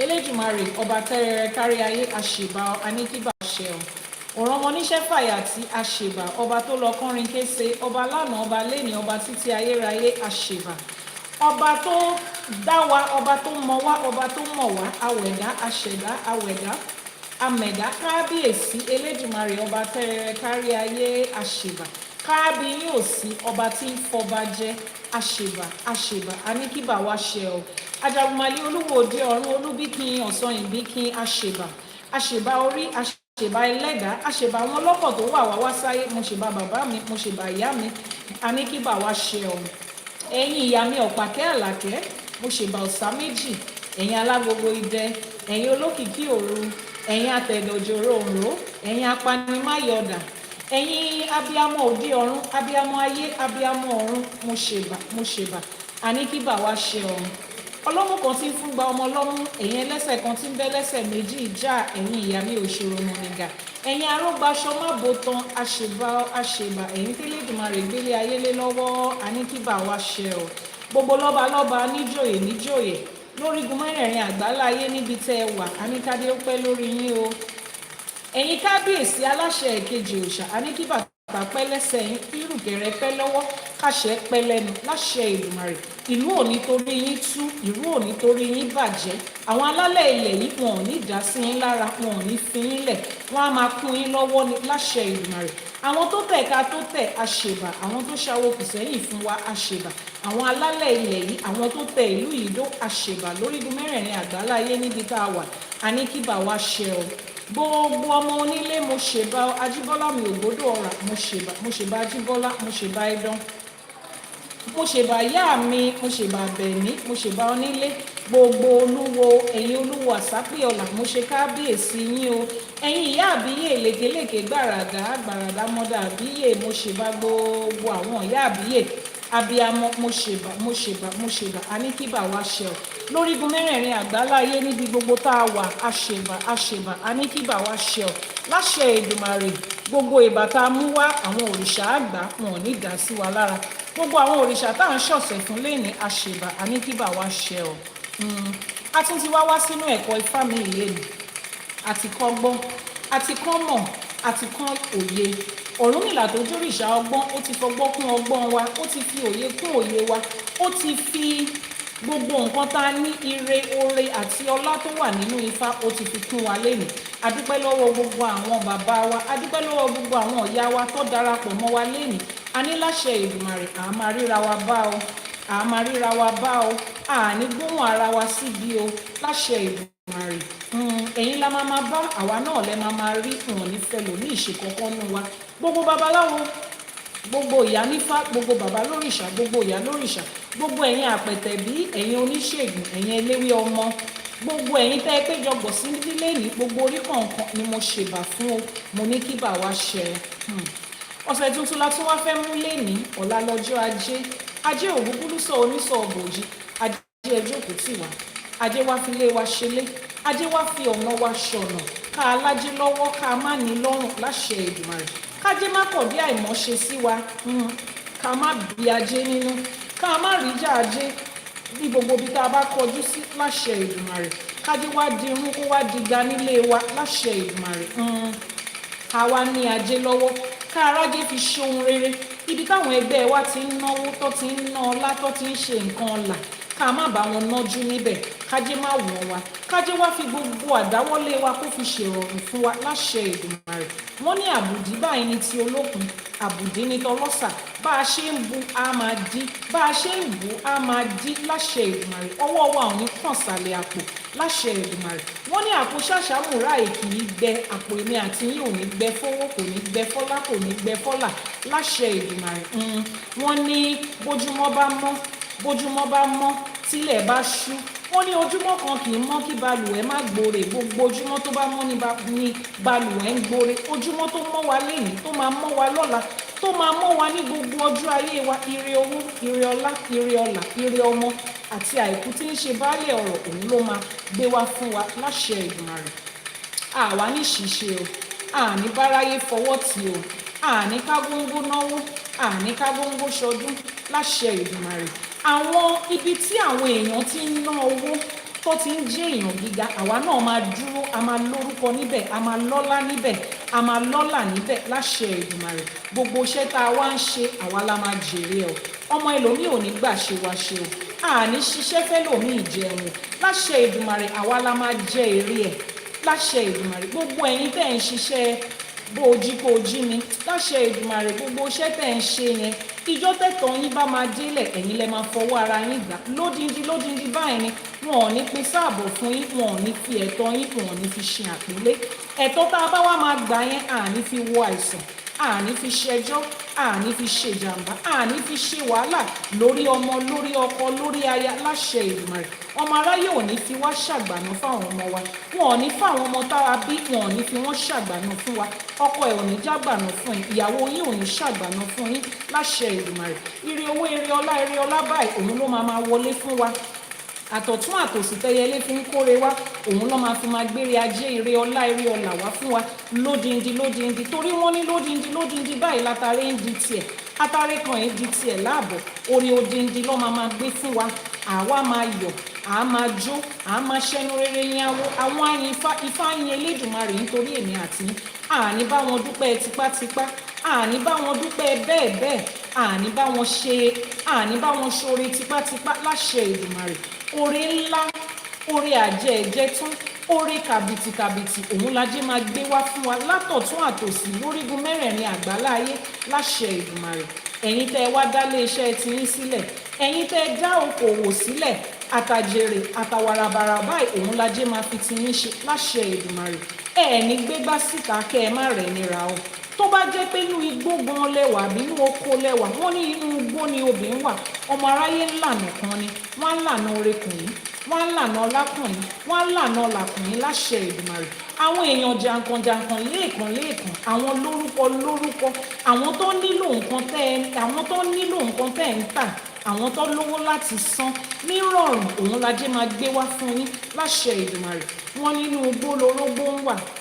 Ọmọ aráyé ńlànà kan ni, wọ́n á lànà orekùnrin, wọ́n á lànà ọlákùnrin láṣẹ Èdùmàrè. Wọ́n ní ọ̀nà òdímọ́ lọ́pọ̀, ọ̀nà òkì ń dímọ́ ládùn, ọ̀nà rírí jẹ àti rírí mu kò ní dímọ́ èmi àti yín láṣẹ Èdùmàrè. Ọ̀nà ire, ọ̀nà ọlá, ọ̀nà ọlà kò ní dímọ́ wa láṣẹ Èdùmàrè. Ẹni tí ọ̀nà bá ti wá dímọ́, táwọn ọ̀tá ti dínà mọ́, wọ́n ní ògùn lákàáyé ló lànà fálára, òun ló lànà fájèrò, ògùn á lànà fún yín. Gbogbo ìdènà tó wà lọ́nà ayé yín, lọ́nà ire yín, lọ́nà ọlá àti ọlà yín, lọ́nà iṣẹ́ yín, ògùn lákàáyé á bá yín wọ́ gbogbo ẹ̀dànù láṣẹ Èdùmàrè. Ẹni tó bá wá dúró nídúró pé ó kù bí tẹ́ ẹ máa gbé gbà láṣẹ Èdùmàrè, lójú ẹ̀mí wọn ẹ̀ gbé débi gíga.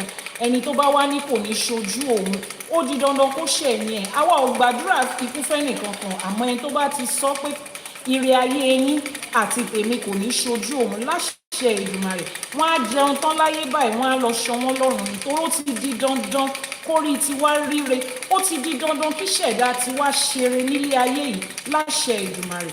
Ògo àtọ́ òun ni ìwúre mi fún yín o. Àágbó, àátọ́, àáfèrègì jòdò, àwa ní bá wọn dàgbà àyà, àní gbogbo òyà, wọn ò ní fi wá, wọn ò ní fi pa àwọn ọmọ wa lẹ́kún. Ọmọ aráyé ò ní fún àwọn àgbàlagbà lé wa, wọn ò ní fi wọ́n ṣàgbàná fún wa, wọn ò ní fi wọ́n dà wá láàmú. Báwa náà ṣe wá ń dàgbà, àní dàgbàná fáwọn ọmọ wa, àní dà wọ́n láàmú. A máa dàgbà nínú owó, nínú ọlá, nínú ọgbọ́n, nínú ìmọ̀, nínú òye, nínú ìlera pípé láṣẹ Èdùmàrè. Àní bá wọn kánjú kúrò nílé ayé, àní fọjọ́ ọlọ́jọ́ lọ, àní bá wọn kúkú wọ́ọ̀wọ́. Ìjọ́ tí ebi bá ń pa títì sẹ́, tí ògùn lákàáyé ń fi ẹ̀jẹ̀ àwọn ọmọ èèyàn tó fi ń pa títì láró, èmi àti yín ò ní ráàrin fẹsẹ̀ sí jọ yẹn. Tọmọ, tẹbí, tará, tọkọtaya, àní ráàrin fẹsẹ̀ sí. Wọn ò ní bọ́ bàtà ọ̀fọ̀ síwájú lẹ́ẹ̀kọ̀ọ̀kan nu wa. Ẹrù tálábíàmọ́ èkì í tú, wọn ò ní gbé wá ká wa mọ́lé láṣẹ Èdùmàrè. lódindi báyìí lọ́ máa gbére ajé eré owó eré ọlá wá fèmí àti yín o láṣẹ Èdùmàrè. Iṣẹ́ kékeré báyìí owó ńlá ni láṣẹ Èdùmàrè. Tá a bá wá rẹ́nì kankan tó dùbúlẹ̀ àìsàn láṣẹ Èdùmàrè o, Ọ̀ṣun ṣẹ̀ǹgẹ̀ṣẹ̀ alágbolódò á fi ìlera pípé á fi jẹ́ tiyín. Iṣan ara yín ọmọ aráyé ò ní fi dà yín láàmú, ẹ̀jẹ̀ ara yín wọn ò ní fi dà yín láàmú. Wọ́n ní kókókó báyìí ni ara ọ̀tá ń le, kókókó lára wa máa le, àní bá wọn ṣàìsàn. Àìsàn kéré ni o, ó tóbi ni o, ó gbóògùn ni o, kò gbóògùn ni o. Èmi àti yín ò ní dùbúlẹ̀ àìsàn fún ọmọ ò ní dùbúlẹ̀ àìsàn fún wa láṣẹ Èdùmàrè. Obì ló ní pé kó bí kú lórí wa, obì ló ní kó bí àrùn lórí èmi àti yín láṣẹ Èdùmàrè. Obì ti bí kú lórí wa, obì ti bí àrùn lórí wa. Wọ́n ní a kì í bá ọtí níbi ìkorò, a kì í bá ọtí níbi ọ̀fọ̀. Ohun ọ̀fọ̀, ohun ìkorò kò ní ṣẹ̀ nílé èmi àti yín láṣẹ Èdùmàrè. Iyọ̀ ló ní ká láyọ̀, iyọ̀ báyìí ló ní ká láyọ̀. Iyọ̀ ló ní kí gbogbo ọmọ aráyé máa fẹnu yọ̀ wí tiwa, gbogbo ọmọ aráyé á máa fẹnu yọ̀ wí tí láṣẹ Èdùmàrè. Ọ̀rọ̀ bí ayọ̀, ọ̀rọ̀ bí ìdùnnú, ọ̀rọ̀ bí ayọ̀, ọ̀rọ̀ bí ìgbéga òun ló máa ṣẹlẹ̀ nílé ẹnì kọ̀ọ̀kan wa. Gbogbo ẹ̀yin tẹ́ ẹ ti wá lọ sókè òkun láṣẹ Èdùmàrè, ìró ayọ̀ lẹ máa gbọ́ sáwọn tẹ́ ẹ fílẹ̀ ńlé o. Ẹ wá ní ṣubú dànù níbi tẹ́ ẹ lọ, ẹ kéré oko délé, ẹ ní ṣe lásán. Ọ̀rọ̀ yín ò ní dàbí ejò tó kọjá lórí àpáta tí ò nípa. Ẹ máa kéré oko báyìí, ẹ máa kó délé lódindi. Wọn ò ní fòkú yín ránṣẹ́ sílé. Bó ṣe lọ ló ṣe bọ̀, ajé ògúngúlùsọ̀ ò ní ṣe ti yín bẹ̀. Ifá torí ẹni tí ò sunwọ̀n ṣe á sọ̀rọ̀ ẹni dayọ̀, kò ní ṣe tèmi àti yín bẹ̀ láṣẹ Èdùmàrè. Wọ́n níjọ́ tó rí bá fojú kan ọ̀run, ìjọ yẹn ló ń yọ, kọ́mọ aráyé máa yọ́nú sí yín. Ọkùnrin ni, obìnrin ni, ọmọdé ni, àgbà ni, dúdú ni, funfun ni, lẹ́bọ lóògùn ni, amọ́niṣe ni, afàìmọ́niṣe ni, oṣóolé ni, àjẹlé ni, aṣenibánidárò ni, kọ́ wá máa yọ́nú sí yín. Ẹ̀yọ́nú Ọlọ́run bá àtẹ̀yí ọ̀nà èèyàn lèmi àti yín máa rí. Àní tójú ayé mọ́lẹ̀ o, àní taṣọ àgbà mọ́lẹ̀ o.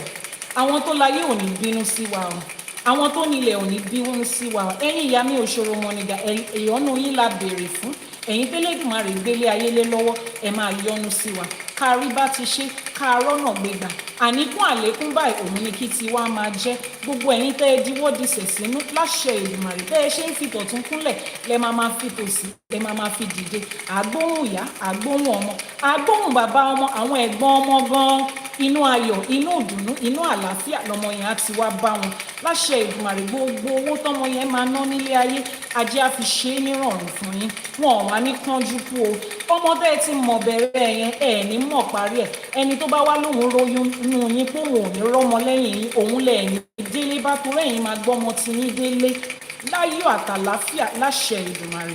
Àwíṣẹ́ ní Tifá, àfọ̀ṣẹ́ ní Tọ̀rúnmìlà. Èyí tá a tún ti wí lénìí, wọ́n ní àbátálẹ́gẹmọ́ bá dá òun lòrìṣà òkè gbà. A tún ti dábàá lénìí, òrìṣà òkè ti gbà, wọ́n ti fàṣẹ sí. Wọ́n ní bá fẹ́fẹ́ bá fẹ́ ákangi oko lára. Níbi gbogbo tẹ́ ẹ bá wà lénìí, ìwúre tá a ti ṣe yìí á mọ́ yín lórí, á mọ́ ìṣẹ̀dá yín láṣẹ Èdùmàrè. Ó ti rí bẹ́ẹ̀, ó ti ṣẹ bẹ́ẹ̀, àṣẹ. Onírúṣe ọlọ́bẹ̀ ṣe, ẹ̀yin tẹ́ bá wa jẹ́ náà, ẹ kú understanding of it. Ẹ ṣé gan ni. Títí ọ̀la tá a tún máa pàdé lórí ètò Àṣẹ for Today, aago 6 àárọ̀ ni o, ní àkókò Nàìjíríà, láago 6 àbọ̀. Ẹ̀yin tẹ́ wà nílùú ọba UK àtẹ̀yin tẹ́ wà ní Ghana, aago 5 ló máa jẹ́ láàárọ̀.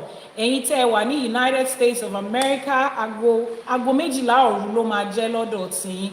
Until I come your way again tomorrow, 6 a.m. Nigerian time, 5 a.m. for those in UK and in Ghana, and on the EST it will be 12 midnight and 9 p.m. for those of you on the Pacific time. I remain your host, Iyanifa Awubankefa, popularly known as Iyanifa Ewa, the founder of the IFA College, where we teach the undiluted, unwatered down truth about IFA, about Isheshe, African spirituality, about Yoruba language, Yoruba culture, and who we are. I help you to unlearn the misconceptions and the lies that they've taught you, to learn the truth, and to relearn certain other things that you used to know that you did not know was useful.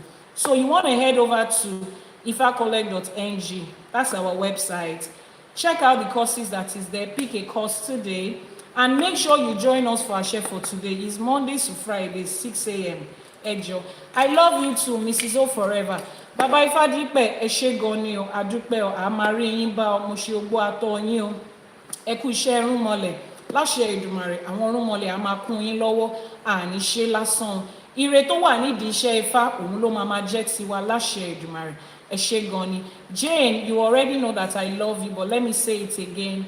With every fiber of my being, I love you, I love you, I love you. Ẹ ṣé púpọ̀. Àǹtí mi ajé mi pọ̀ sí, mo dúpẹ́, ẹ ṣé. Àǹtí Láǹdé ó dà ń pé ẹ ti go offline, ẹ ṣé. Dayo P1, thank you so much. I'm grateful for always showing up here. For those of you on YouTube, thank you so much for joining and staying around. If you joined us halfway, the replay of this live streaming will be on our YouTube channel, Iyanifa Ewa TV. On YouTube, Iyanifa Ewa TV. Just type Iyanifa Ewa TV and search, you will find us there. The replay of this video and every other live streaming that we have had. If you are catching a replay at whatever time of the day, I say thank you very much for joining. All the links you will need, is in the description box below. For those of you on social media, TikTok and Instagram, Facebook, I will never send you a message first. I don't even have time for it.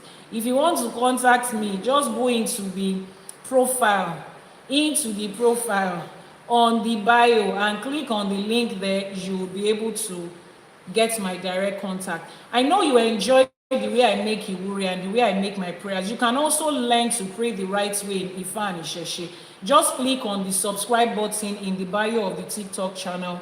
If you are on YouTube, click on profile, you will see join, and then you will see pray the right way in Ifa. You will be able to join us.